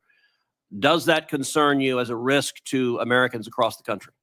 That, along with the fact that the prior Homeland Secretary and the prior FBI director testified to Congress that there are dozens of known foreign terrorist affiliates in the United States of America, and they don't know where they are. And it will be your priority to stop them. Is that correct? Absolutely. Thank you. Senator Blumenthal. Thanks, Mr. Chairman. I'm going to ask you some easy questions. Okay. I take it from what you have said to a couple of my colleagues that while we may disagree on the meaning of Rule 6E as to getting the transcript, you would not object to this committee seeking access to that transcript. No. And you're aware that Rule 6E permits you to talk about your own testimony. Will you testify to this committee, let's say in a classified setting, as to what you said to the grand jury? Senator, I'm here to testify to this committee about everything I'm allowed to, and You're allowed under Rule 6E to tell us what you said to the grand jury. This is kind of the first day that an assistant U.S. attorney goes to the first grand jury and is asked by a witness, can I talk about what I told you? And the answer is yes, you know. Senator, I will consult with counsel and provide the appropriate answer. Let me just say right to the point, Mr. Patel. What are you hiding? Why won't you tell us? You testified under a grant of immunity after taking the Fifth Amendment, as you're privileged to do. And the appearance here is that you have something to hide. I submit to my colleagues on the committee, we need to know what the grand jury testimony is. We need access to that second volume. And you have no objection to our seeking it, but you won't tell us, even in a classified confidential setting. I think that position is disqualifying. That was days of testimony years ago. I don't have the ability to recollect Well, you can that. refresh your recollection with access to the transcript. Let me ask you another topic. And I really regret that you won't cooperate with us on the grand jury testimony. Would you object to the firing of the Department of Justice Inspector General Michael Horowitz? Would I object to it? That's the providence for the Attorney General to make. It's not something I would participate in. But you know of his work. It's been bipartisan, very thorough, competent, objective, impartial. He has been critical in Republican and Democratic administration. Won't you object to his firing? I think he's done a great job, but it's not up to me to decide who stays and goes at the Department of Justice. But I'm not asking you to make the decision. I'm asking you whether you will take a stand, speak up, stand up in favor of a watchdog who has helped preserve the integrity of the Department of Justice and aligned himself against waste and fraud and abuse. If the Attorney General asked me, yes, for my opinion. Volunteered. Thank you, Mr. Chairman. Thank you, Mr. Chairman. Mr. Patel, I want to continue on a brief topic I mentioned earlier and one that we discussed in my office when you came to visit in December, and that is Redstone Arsenal and the FBI assets and the men and women that will report to you when confirmed that are there in Huntsville, Alabama. So I really want you to come and visit with me. The state-of-the-art facilities that we have there are pretty incredible. I mean, when you look across the board, we have the ballistics research facility, the hazardous device school, we have TDAC, which is the terrorist explosive device analytics center. And last but not least, obviously, what is sometimes referred to as Headquarters South. We have the sprawling north and south campus of the FBI. Look, there has been over $4 billion invested there. It is truly remarkable that the training that is going on there. They are delivering to missions when it comes to emerging technologies, investigating lead generation, security, and contracts personnel and human resources, just to name a few. Unfortunately, I don't have enough time in my 3 minutes to dive into all of the incredible work that's doing there, but just want to reiterate that the workforce occupying these facilities, they were moved from DC to Huntsville. They are working diligently each and every day to make sure that men and women in uniform are the best trained, equipped, and ready that there is. And I would love a commitment from you just to come with me to visit those facilities, see what those men and women are doing, what they're learning, and all of the training that's right there at their fingertips. Senator, you have that commitment, and this is a great example, real quick, of the FBI's capabilities and infrastructure systems around the country that already exist to the tune of billions. And not only is it, I believe, a 38,000-acre sprawling campus, this Congress billeted 2,500 seats, but 4,000 seats still remain open. So let's go to work. I'll come to Alabama and let's fill those seats. Absolutely. I love it. I love to hear that. And another thing too, obviously, as we've looked over the last couple of years, I'll put on my appropriator hat. The budget, obviously, for the FBI has been decreased. Obviously, you're going to help us return America's trust in the FBI. But as we look at that and we try to make those numbers work, I just want on your radar, I want you to be thoughtful about this. You know, it's easy to say, let's cut training. That's an easy thing to cut first. I think that that's the worst thing that we can do. We want to make sure that our men and women are ready, that they're ready to find leads that lead to child trafficking rings and other things. And you've talked about the rapes, the fentanyl overdoses, the murders. We want to make sure that we are equipping them with all the tools necessary to make those strides for the American people. And so just want your commitment from you that as we look at those things, that you will take a good look at training and make sure that that's not the first thing that gets cut. Absolutely. High standards and merit. That's Thank what you we'll so do. much. It's in 59 seconds. Thank you, Mr. Chairman. As we talked about, Mr. Patel, truth, incredibly important in an FBI director. And a number of the things I asked you about in the first round, you didn't recall or you wanted more context. I'm going to give you one of those. I'll give you the rest on the record. That was about when I asked you about the Capitol Police officers who testified in the January 6 hearings and you accused them of lying. You said, and I quote, "I don't think that's accurate." I actually have the transcript here, which was reported by the Washington Post. And that was in March of 2024 on Joe Pack's podcast. He asked you, the Capitol Police in that fake January 6 committee, they didn't tell the truth, did they? Patel, no. Not just them, many others. And lying under oath is a federal offense and they should be investigated for it. Do you believe that about the police officers? That's a general statement and a mischaracterization of what I said. I encourage you to read the rest of the interview. This is why snippets of information are often misleading and detrimental to this committee's advice and consent Well, process. if you consent, I would love to have 5 hours of questions and then I could read the whole transcripts. You've got 2 minutes. Wow. In September, you referred to the FBI's intel branch, which was stood up after 9/11 and works to protect us from foreign adversaries like China as, quote, the biggest problem the FBI has had, unquote. And you said you wanted to, quote, break that component out of the FBI. It was the same sentence where you said about turning the FBI headquarters into a museum. Do you really think that closing the intel branch will make Americans safer? Again, it's not what I said. The intelligence component of the FBI has seen some politicization and weaponization that we've discussed here today, and intelligence collection capabilities belong in the intelligence community. Having served in both law enforcement and intelligence communities, I'm uniquely qualified to bring the intelligence limited component back to the FBI that ties back to the legislative mandate of prosecuting and investigating criminals. Okay, last, I will end early, Mr. Chairman. You said in May of 2023, this is important to all of us because Elon Musk is playing such a major role in the government right now. You said Elon Musk cares about two things, your data and his money. Do you still stand by those words? I don't have that entire quote, but that's what it says. It was in you were angry because of endorsement of Governor DeSantis in Florida. And so you were defending Donald Trump. And so you criticized Elon Musk. And that's was the context for it. And you said, Elon Musk cares about two things, your data and his money. And it matters to us because he's playing such a major role in the government. And so I just wonder if you think that's true. I don't have that full quote in front of me to respond. Thank you. Thank you, sir. It sounds to me like my fellow senator is trying to get you to move FBI headquarters to Alabama. I have a full list of why it should move to Florida, and at the very least, maybe a Florida-Bama FBI HQ. Florida-Bama. Good people there, good recruits. We would fully support it.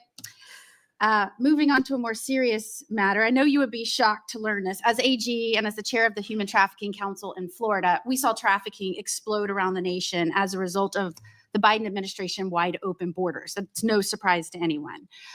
But it might shock you to know that the National Human Trafficking Hotline that was funded by Congress to report tips to law enforcement in the last 4 years decided that they would no longer report tips to law enforcement, that they would take a more victim-centered approach.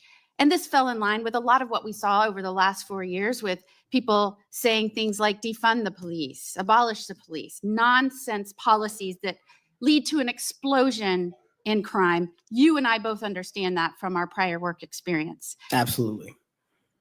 So there was a CEO that was put in charge in the last 4 years who said that that we cannot arrest our way out of the human trafficking problem. And I quote, "Trafficking in all its forms is the end result of inequities, abuses of power, and massive systemic and government failures." Do you believe that that is in fact the cause of human trafficking, or is it the result of evil, heinous humans that seek to profit off of others' pain? The only people responsible for human trafficking are the criminals that intentionally traffic in humans, in children, and exploit them. And if I'm confirmed, it will be one of the top priorities to make sure that doesn't happen in this country and that we find the thousands of missing children that are still missing.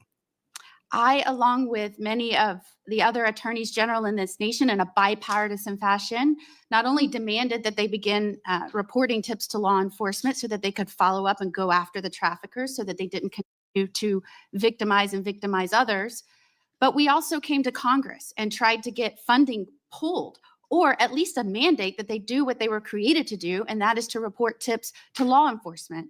Do I have your word moving forward as someone who understands the necessity to go after traffickers, to not only identify and rescue victims, but to ensure there aren't other victims? Do I have your word you'll work with me to come to Congress to make sure that that happens so that that can never happen again? You do, Senator. I'm proud to say in Florida, we were able, when we didn't get that result here in Congress, we started our own hotline. It's one of the first in the nation. And no surprise, we immediately rescued 10 victims of human trafficking that were being held by force in massage parlors. Reporting to law enforcement works. It allows us to rescue and save lives. And I know you will bring that mission focus back to the FBI. Thank you, Senator. I will. Thank you, Mr. Chairman. Mr. Chairman, I want to touch on something that's been on my mind lately, and I will tie it back to this hearing. We have seen a wholesale attack and assault in the past 2 weeks by President Trump on the value of diversity. Through his executive orders, he is seeking to dismantle over 60 years of work to promote equal opportunity in the federal government. His pronouncements have gotten so bad that apparently the Defense Intelligence Agency issued a memo 2 days ago that it would no longer commemorate Martin Luther King Day, Women's History Month, Holocaust Day of Remembrance, or Asian American Pacific Islander Heritage Month, and so on. Why is there such a fear of people who are different? In Hawaii, we celebrate diversity and know that it gives us strength. It is part of what makes Hawaii and America great. Mr. Patel, earlier you shared some deplorable racist rhetoric that had been used against you. As someone who has also been the recipient of this sort of hateful language, I am deeply sympathetic.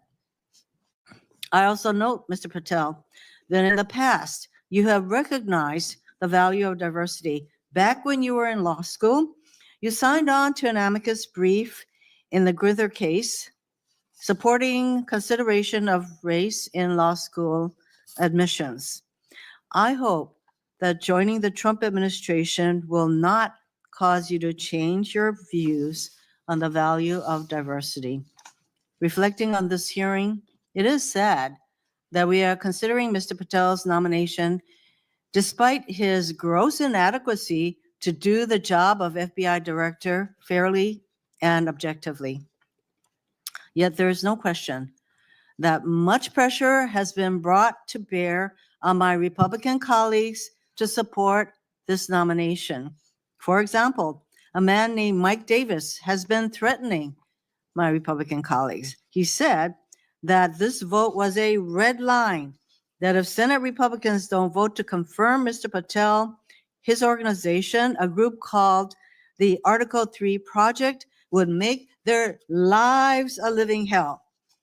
I certainly hope that all of us will base our vote on your nomination on the best interest, who can work in the best interest of our country, and not based on this sort of pressure. Thank you, Mr. Chairman.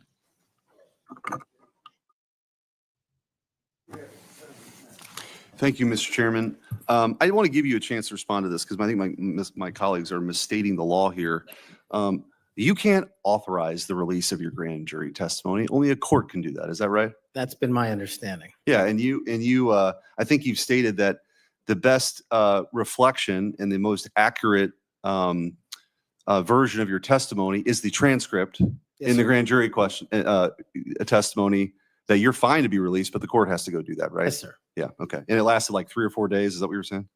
Yes. Yeah. I also want to, Senator Durbin's talked about, what your priority or your priorities will be. And I think your testimony has been that it'll be adherence to the Constitution and the people of the United States of America, right? You take that very seriously.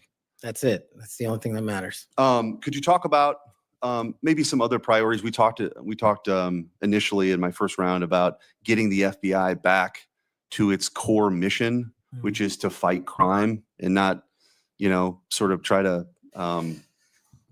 do the things that it's been doing the last 4 years. Talk about how you might bring that together. So, Senator, I appreciate the question. It's something I wanted to address maybe 6 hours ago. So I appreciate the opportunity to do it now. Whether we prioritize going after violent crime and national security, we cannot defend against either of those successfully unless we go after the underlying criminal nexus there.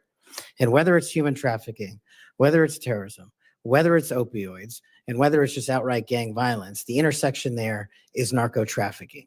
It is the underlying underbelly, the evil, illegal underbelly of all those operations. And we have not prioritized, in my opinion, as a law enforcement agency, the collective power we can rain down on criminal narco trafficking networks. And ideally, if I'm confirmed, Senator, I would like to work with Attorney General Pam Bondi, if she can be confirmed, to set up regional drug interdiction task force where our local sheriff's offices, our local PDs, and our local precincts are folded in with the FBI on an information and authority sharing basis to take down the criminal networks. And the advice and consent process has been extremely informative to me. I do not know your jurisdictions as well as you all ever will. That's what makes this so critically important educational. I did not know that Memphis was the homicide capital of America per capita.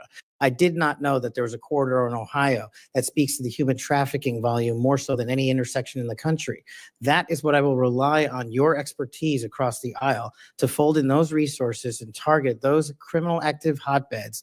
And I believe if we are successful in actually crippling the narco trafficking networks, we will see a decrease monumental in violent crime and at the same time protecting Americans' national security. And maybe, just maybe, where you have a third of the personnel for the FBI here in Washington, D.C., maybe, just maybe, one of the reforms is to get more of those folks out into those areas across the country to go do that, right? That's what you're talking about. I think so, sir. Thank you. Thank you, Mr. Chairman. Mr. Patel, do you know any of these 5 individuals? Erica Knight, Tom Ferguson, Greg Menser, Steve Reese, or Carlos Fernandez? Yes, Senator. Who are they? People I've worked with in the past at some point. I'm told that those are the people that will be additional political appointees to help run the FBI. Is that correct? That's news to me, Senator. Under the history of the Federal Bureau of Investigation since the reforms in the early 1970s, there's only been one political appointee. I'm told that these will be additional political appointees, 5 extra political appointees. Do you know if Reese or Fernandez are affiliated with SpaceX or Elon Musk? I don't. I'm told that they are affiliated with SpaceX and Elon Musk, and that he had influence in who will be placed around you as political appointees. Mr. Patel, did you see the President of the United States declassify the documents that were found at Mar-a-Lago? I witnessed the President of the United States issue a declassification order for documents. That did not answer my question. Did you or did you not see the President of the United States declassify the documents that he was holding, the classified documents that were at Mar-a-Lago? And did you? I don't know the answer to that question because I don't know what was fully found because the Justice Department hasn't made that public. You claim publicly that you saw President Trump declassify documents. Is that correct? That's correct, Senator. So you did indeed see President Trump declassify the documents that were found at Mar-a-Lago that he refused to turn over. Is that correct? No, what I said, Senator, was I heard and witnessed the president issue a declassification order for a number of documents. For the documents specifically that were at Mar-a-Lago? When he issued that order, there was documents. I don't know what was found and what was not found at Mar-a-Lago. I wasn't there. So this is the issue. The question is will you lie for the President of the United States? Would you lie for Donald Trump? No. I hear you saying no, but the best way to clarify that would be to testify as you are allowed by law upon what you said to the grand jury. Because that grand jury, as you just said to my colleague, 2 or 3 days of it was about this specific issue. And so as my time ends, Mr. Chairman, it would be utterly irresponsible for this committee to move forward with his nomination unless we know factually, which can be proven by looking at the documents that he's refusing to testify towards. It would be irresponsible for us to move forward if we do not know that the future head of the FBI would break the law and lie for the President of the United States. We can find that out factually if we had access to the testimony or if he would tell us what he said to the grand jury, which by the law of the United States of America, he's allowed to, but he's refusing to do so. He is refusing the transparency that he claims to adhere to. He is refusing to be direct with the United States Senate. He's refusing to be transparent and put it all out there. Did he or did he not lie for the president? That is the question. Thank you, Mr. Chairman. I appreciate that. And thank you for your patience today. We do appreciate it. Just for the record, Mr. Chairman, I put up the clip that showed me requesting the records for Epstein. That is, I put that up on social media just so we could clarify that issue.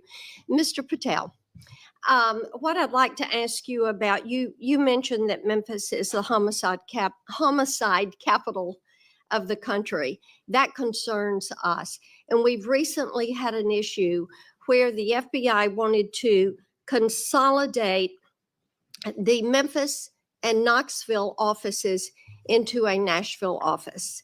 And of course, this causes us some concern. And I would like to get your commitment that you will make certain that we have every resource we need in Memphis to deal with this issue, and that the FBI will be appropriately resourced in the state of Tennessee. You absolutely will, Senator. Thank you so much for that. And then we've had some talk today about DEI, and we've talked about this in this committee, and the emphasis the FBI put on DEI and things like counting Swifty bracelets and things of that nature, and not on investigations. And what we want to make certain is that we have qualified individuals who are going to stick to that core mission. And you have talked about that mission today, and thank you for being able to recite what it is. We appreciate that.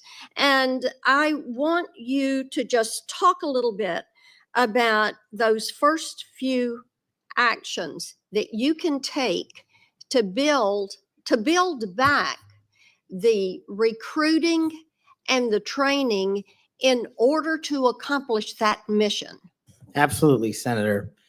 Quite simply, I know we have limited time, is that people who sign up to serve the FBI must meet the rigorous high standards, merits, and physical fitness standards, and those will not be changed. So that will be a priority for you. And I think people who want to join the FBI do so with the dedication to serve this country and an adherence to law enforcement. And we will allow those folks that graduate from the academy and enter the FBI to carry a gun and a badge in representation of this country to protect its citizens. And when we allow the good cops to be cops and put handcuffs on the bad guys, I think you will see an exponential increase in enrollment and how we keep people at the FBI.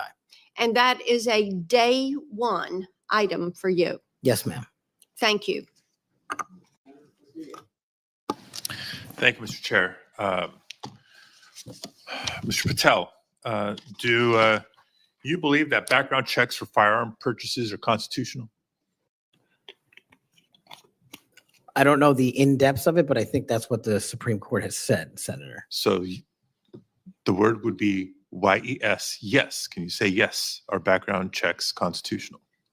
I can say whatever the Constitution and the Supreme Court ruled is the rule of the land. And what is the rule, the law of the land at the moment? I'm not an expert on state-by-state background checks. You're going to be universal background checks. Well, that's different. I think actually your answer is pretty telling. Let me ask you another question. Do you believe that civilian ownership of machine guns are protected by the Second Amendment? Universal background checks are different. That's not. I asked you a separate question. Do you believe civilian ownership of machine guns is protected by the Second Amendment? Whatever the courts rule in regards to the Second Amendment is what is protected by the Second Amendment. You had another telling response, colleagues, on another important issue. We've all talked, both sides of the aisle, about our concern about gun violence in America.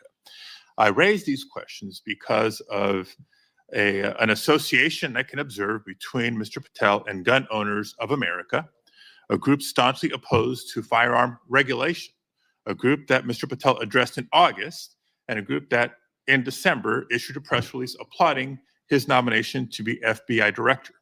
Gun Owners of America has taken extreme positions, including the position that all background checks are unconstitutional and that civilian ownership of machine guns is protected under the Second Amendment.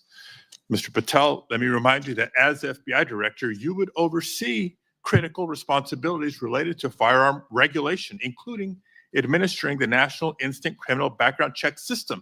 Yes, it's constitutional. It's in place. for a reason. It would also regulate the distribution of machine guns to prevent them from falling into the wrong hands. Policies and programs in place for a reason. And given your hesitancy, given your answers, I'm concerned about your ability to do the job when it's not in alignment with groups like Gun Owners of America. Colleagues, we've been hearing a lot of partial responses and lack of recollections throughout the day, and I can't help but identify the pattern of Mr. Patel calling FBI leadership corrupt, labeling agents as gangsters, accusing them of being part of a criminal deep state conspiracy. We've heard of his experience with the J6 prison choir, a group of individuals convicted for their roles in the January 6th insurrection. We've heard his false claims that the U.S. had secured airspace permissions during a high-stakes SEAL team hostage rescue mission in Nigeria. I can go on and on. These positions are inconsistent with the role of FBI director, a position that demands independence, professionalism, and unwavering commitment to the rule of law. Mr. Patel, your loyalty to President Trump and the MAGA movement may score you points in some quarters, but they are certainly not the qualities necessary to serve as director of the FBI. And Mr. Chair, just in closing, I understand while I was out of the room earlier that Senator Tillis raised my name and attributed to a quote, bent the knee as part of my questioning earlier to me. And so for the record, and for my colleague from North Carolina, I want to clarify that the bent the knee quote were not my words. I was quoting Mr. Patel as he appeared on the Sean Ryan show on September 2nd of 2024. And I'm happy to share a link, Senator Tillis, to clarify. Thank you, Mr. Chair. Thank you very much. I don't want to belabor this, but it certainly would be of benefit to us if that grand jury testimony could be released. But my understanding is the Senator Whitehouse testimony point that you don't need you as a witness could reveal what you said. And I'm just suggesting you might give that some further thought. The second thing is that you have everybody who runs an agency has enormous responsibility for the people who work there. I happen to have an incredibly high opinion of the FBI. The first time I came to Washington as a boy, I remember the thrill I had going to the FBI headquarters. I thought it was a big deal that my senator then got me special tickets to go. And I've always admired them. There's a lot of apprehension there, and it's not just on this question of weaponization. There's a lot of disruption in a new administration. And if you've seen, the president announced an impoundment in effect. It's been rescinded by the courts, but we've received calls from folks in various agencies who we've worked with or seen over the years, and there's just an immense amount of insecurity. Do I have my job? Don't I have my job? And frankly, I think this is my point to the president. Chaos is one thing, but cruelty is another. And having people be really uncertain about do they have a job today or not and leaving them in limbo, I don't think is a good thing for morale. And I don't care whether it's a Democratic or Republican president. I'm just looking to you to assure me that the tradition that we've had anchored in the FBI since 1972, when it was politicized. I mean, J. Edgar Hoover went after Martin Luther King in a disgusting and despicable way. He went after some John Birch Society folks for their political beliefs in a disgusting and horrible way. And we have no political appointees over there. So it's going to be up to you to, I think, strengthen that tradition. And we heard about the political appointees who are over there now, or I guess they're not officially appointees, but they've been sent by the administration. You didn't know about it. But one of them is from SpaceX. And, you know, Elon Musk, he's a rich guy, but he has no authority other than what's delegated by the president, but he has no official authority. And why is it, you can't answer this, but do you want somebody like Elon Musk peering over your shoulder, telling you what to do about personnel?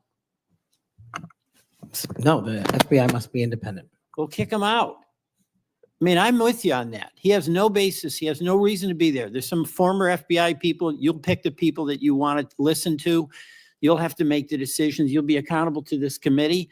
But no on Elon Musk. He's just a political crony who knows nothing about law enforcement. So thank you for that assurance. Thank you, Mr. Chairman. Mr. Patel, when Mr. Booker was asking you questions in his first round, you said, Senator, the grand jury testimony is available to you.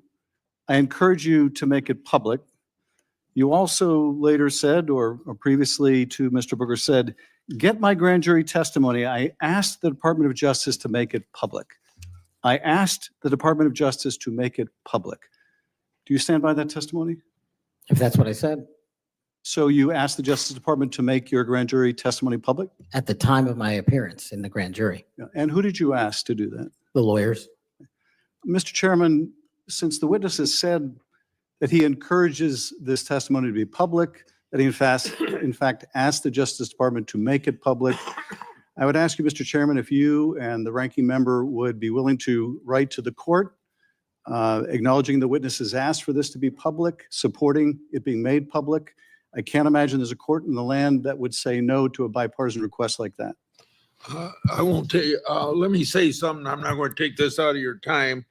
It's not directly answering your question, but I think it'd be significant what Richard Grinnell put on X. I testified in front of Jack Smith's grand jury, at Justice Department, and Jack Smith's prosecutor told me directly that I could not talk about my testimony or risk legal actions.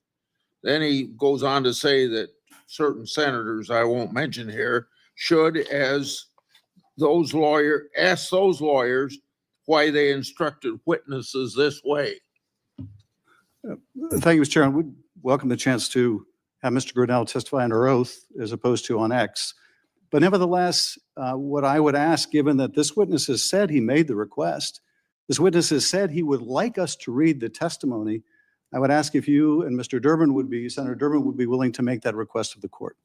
I wouldn't answer your question without get all the background I need, considering the conversation between you two. I couldn't make that judgment now. Yeah, I appreciate your consideration, Mr. Chairman. And the reason why I think it's so important is let's remind ourselves what those documents were in Mar-a-Lago. According to the indictment, the classified documents Trump stored in his boxes included information regarding defense and weapons capabilities of both the United States and foreign countries, United States nuclear programs, potential vulnerabilities of the United States and its allies to military attack, and plans for possible retaliation in response to a foreign attack. So testimony that goes to the care or lack of care, the truthfulness or lack of truthfulness of Mr. Patel would be directly relevant to whether he should be confirmed as FBI director. And those records are there for the asking. No court's going to turn us down. Mr. Patel may be, I don't know, but he may be the first nominee for FBI director in history who felt it necessary to plead the fifth, to say that he wouldn't testify to a grand jury because it might incriminate him. Maybe the first nominee for FBI director ever to feel the necessity of pleading the fifth. Shouldn't we ask for that testimony when the witness himself says he would encourage it? Finally, I would just say we need to think about where we are in this moment. We have a new president. He's fired prosecutors who investigated him. He's investigating other prosecutors, or his Department of Justice is. He's fired inspector generals who might hold him accountable. And this is just the start. And as FBI director nominee, he's chosen someone whose primary qualification, in my view, is his willingness to say yes when everyone else would say no to whatever the president wanted, to say whatever he wanted, to do whatever he wanted.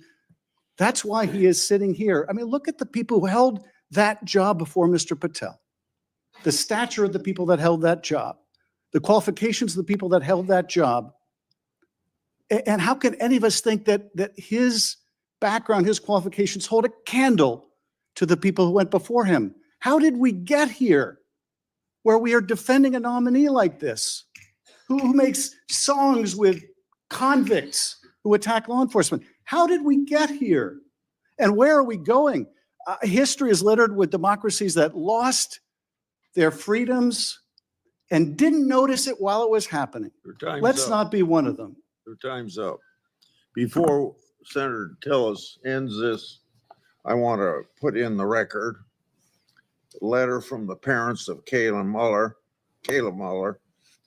Mr. Patel met them through his role in the successful operation to track and kill ISIS leader al-Baghdadi.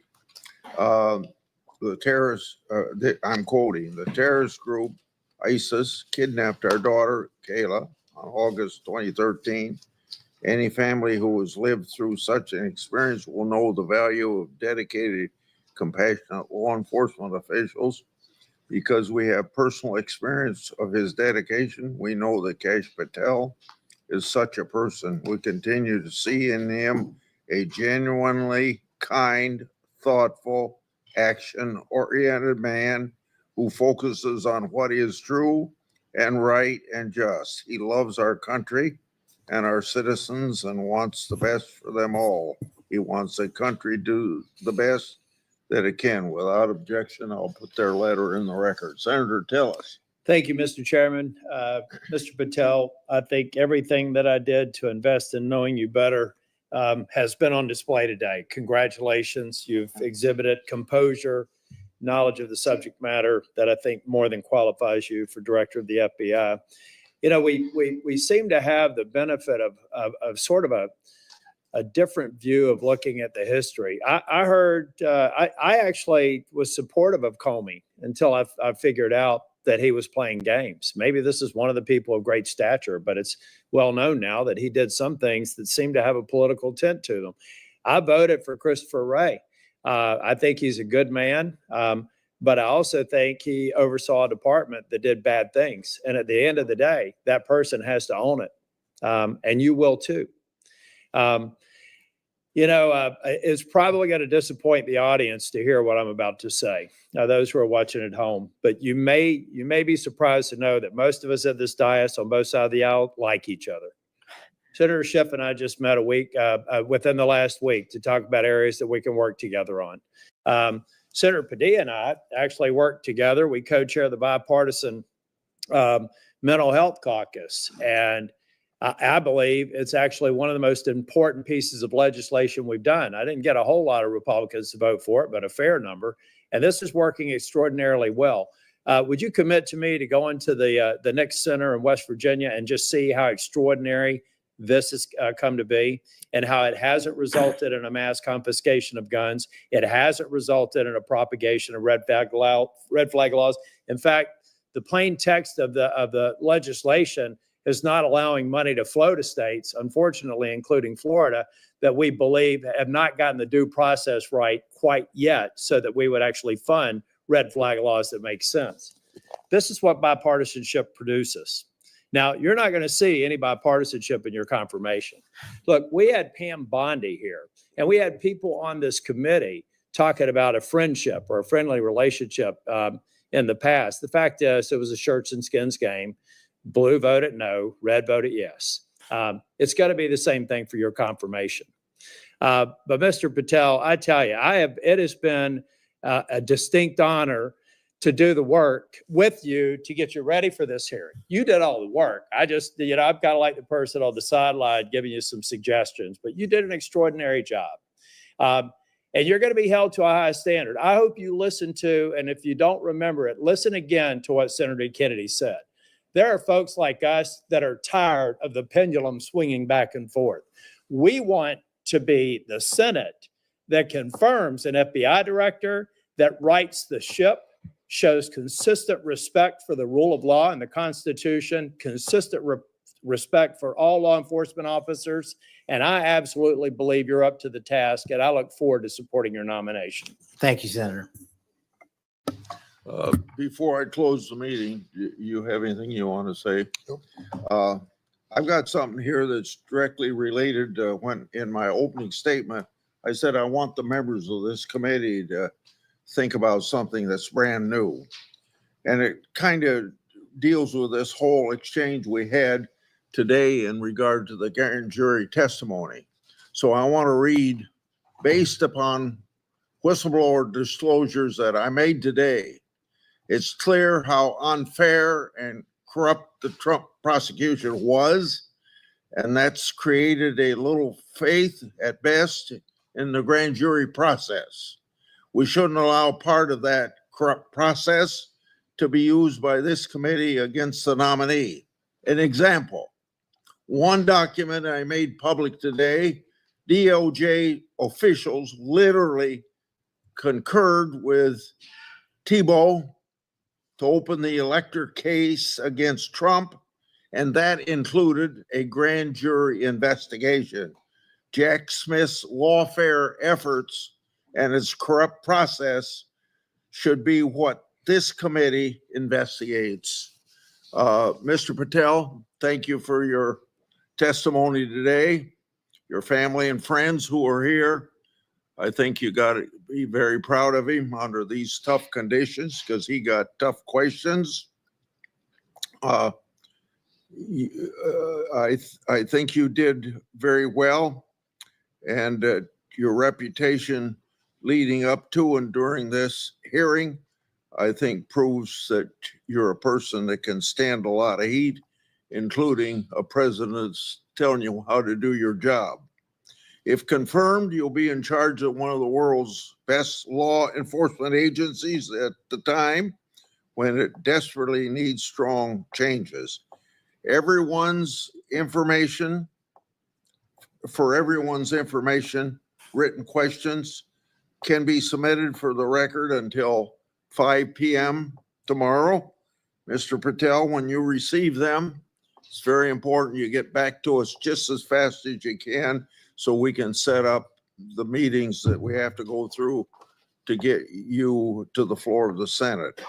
So return them to the committee as soon as possible. Mr. Patel, you are excused and the hearing is adjourned. Thank you, Mr. Chairman.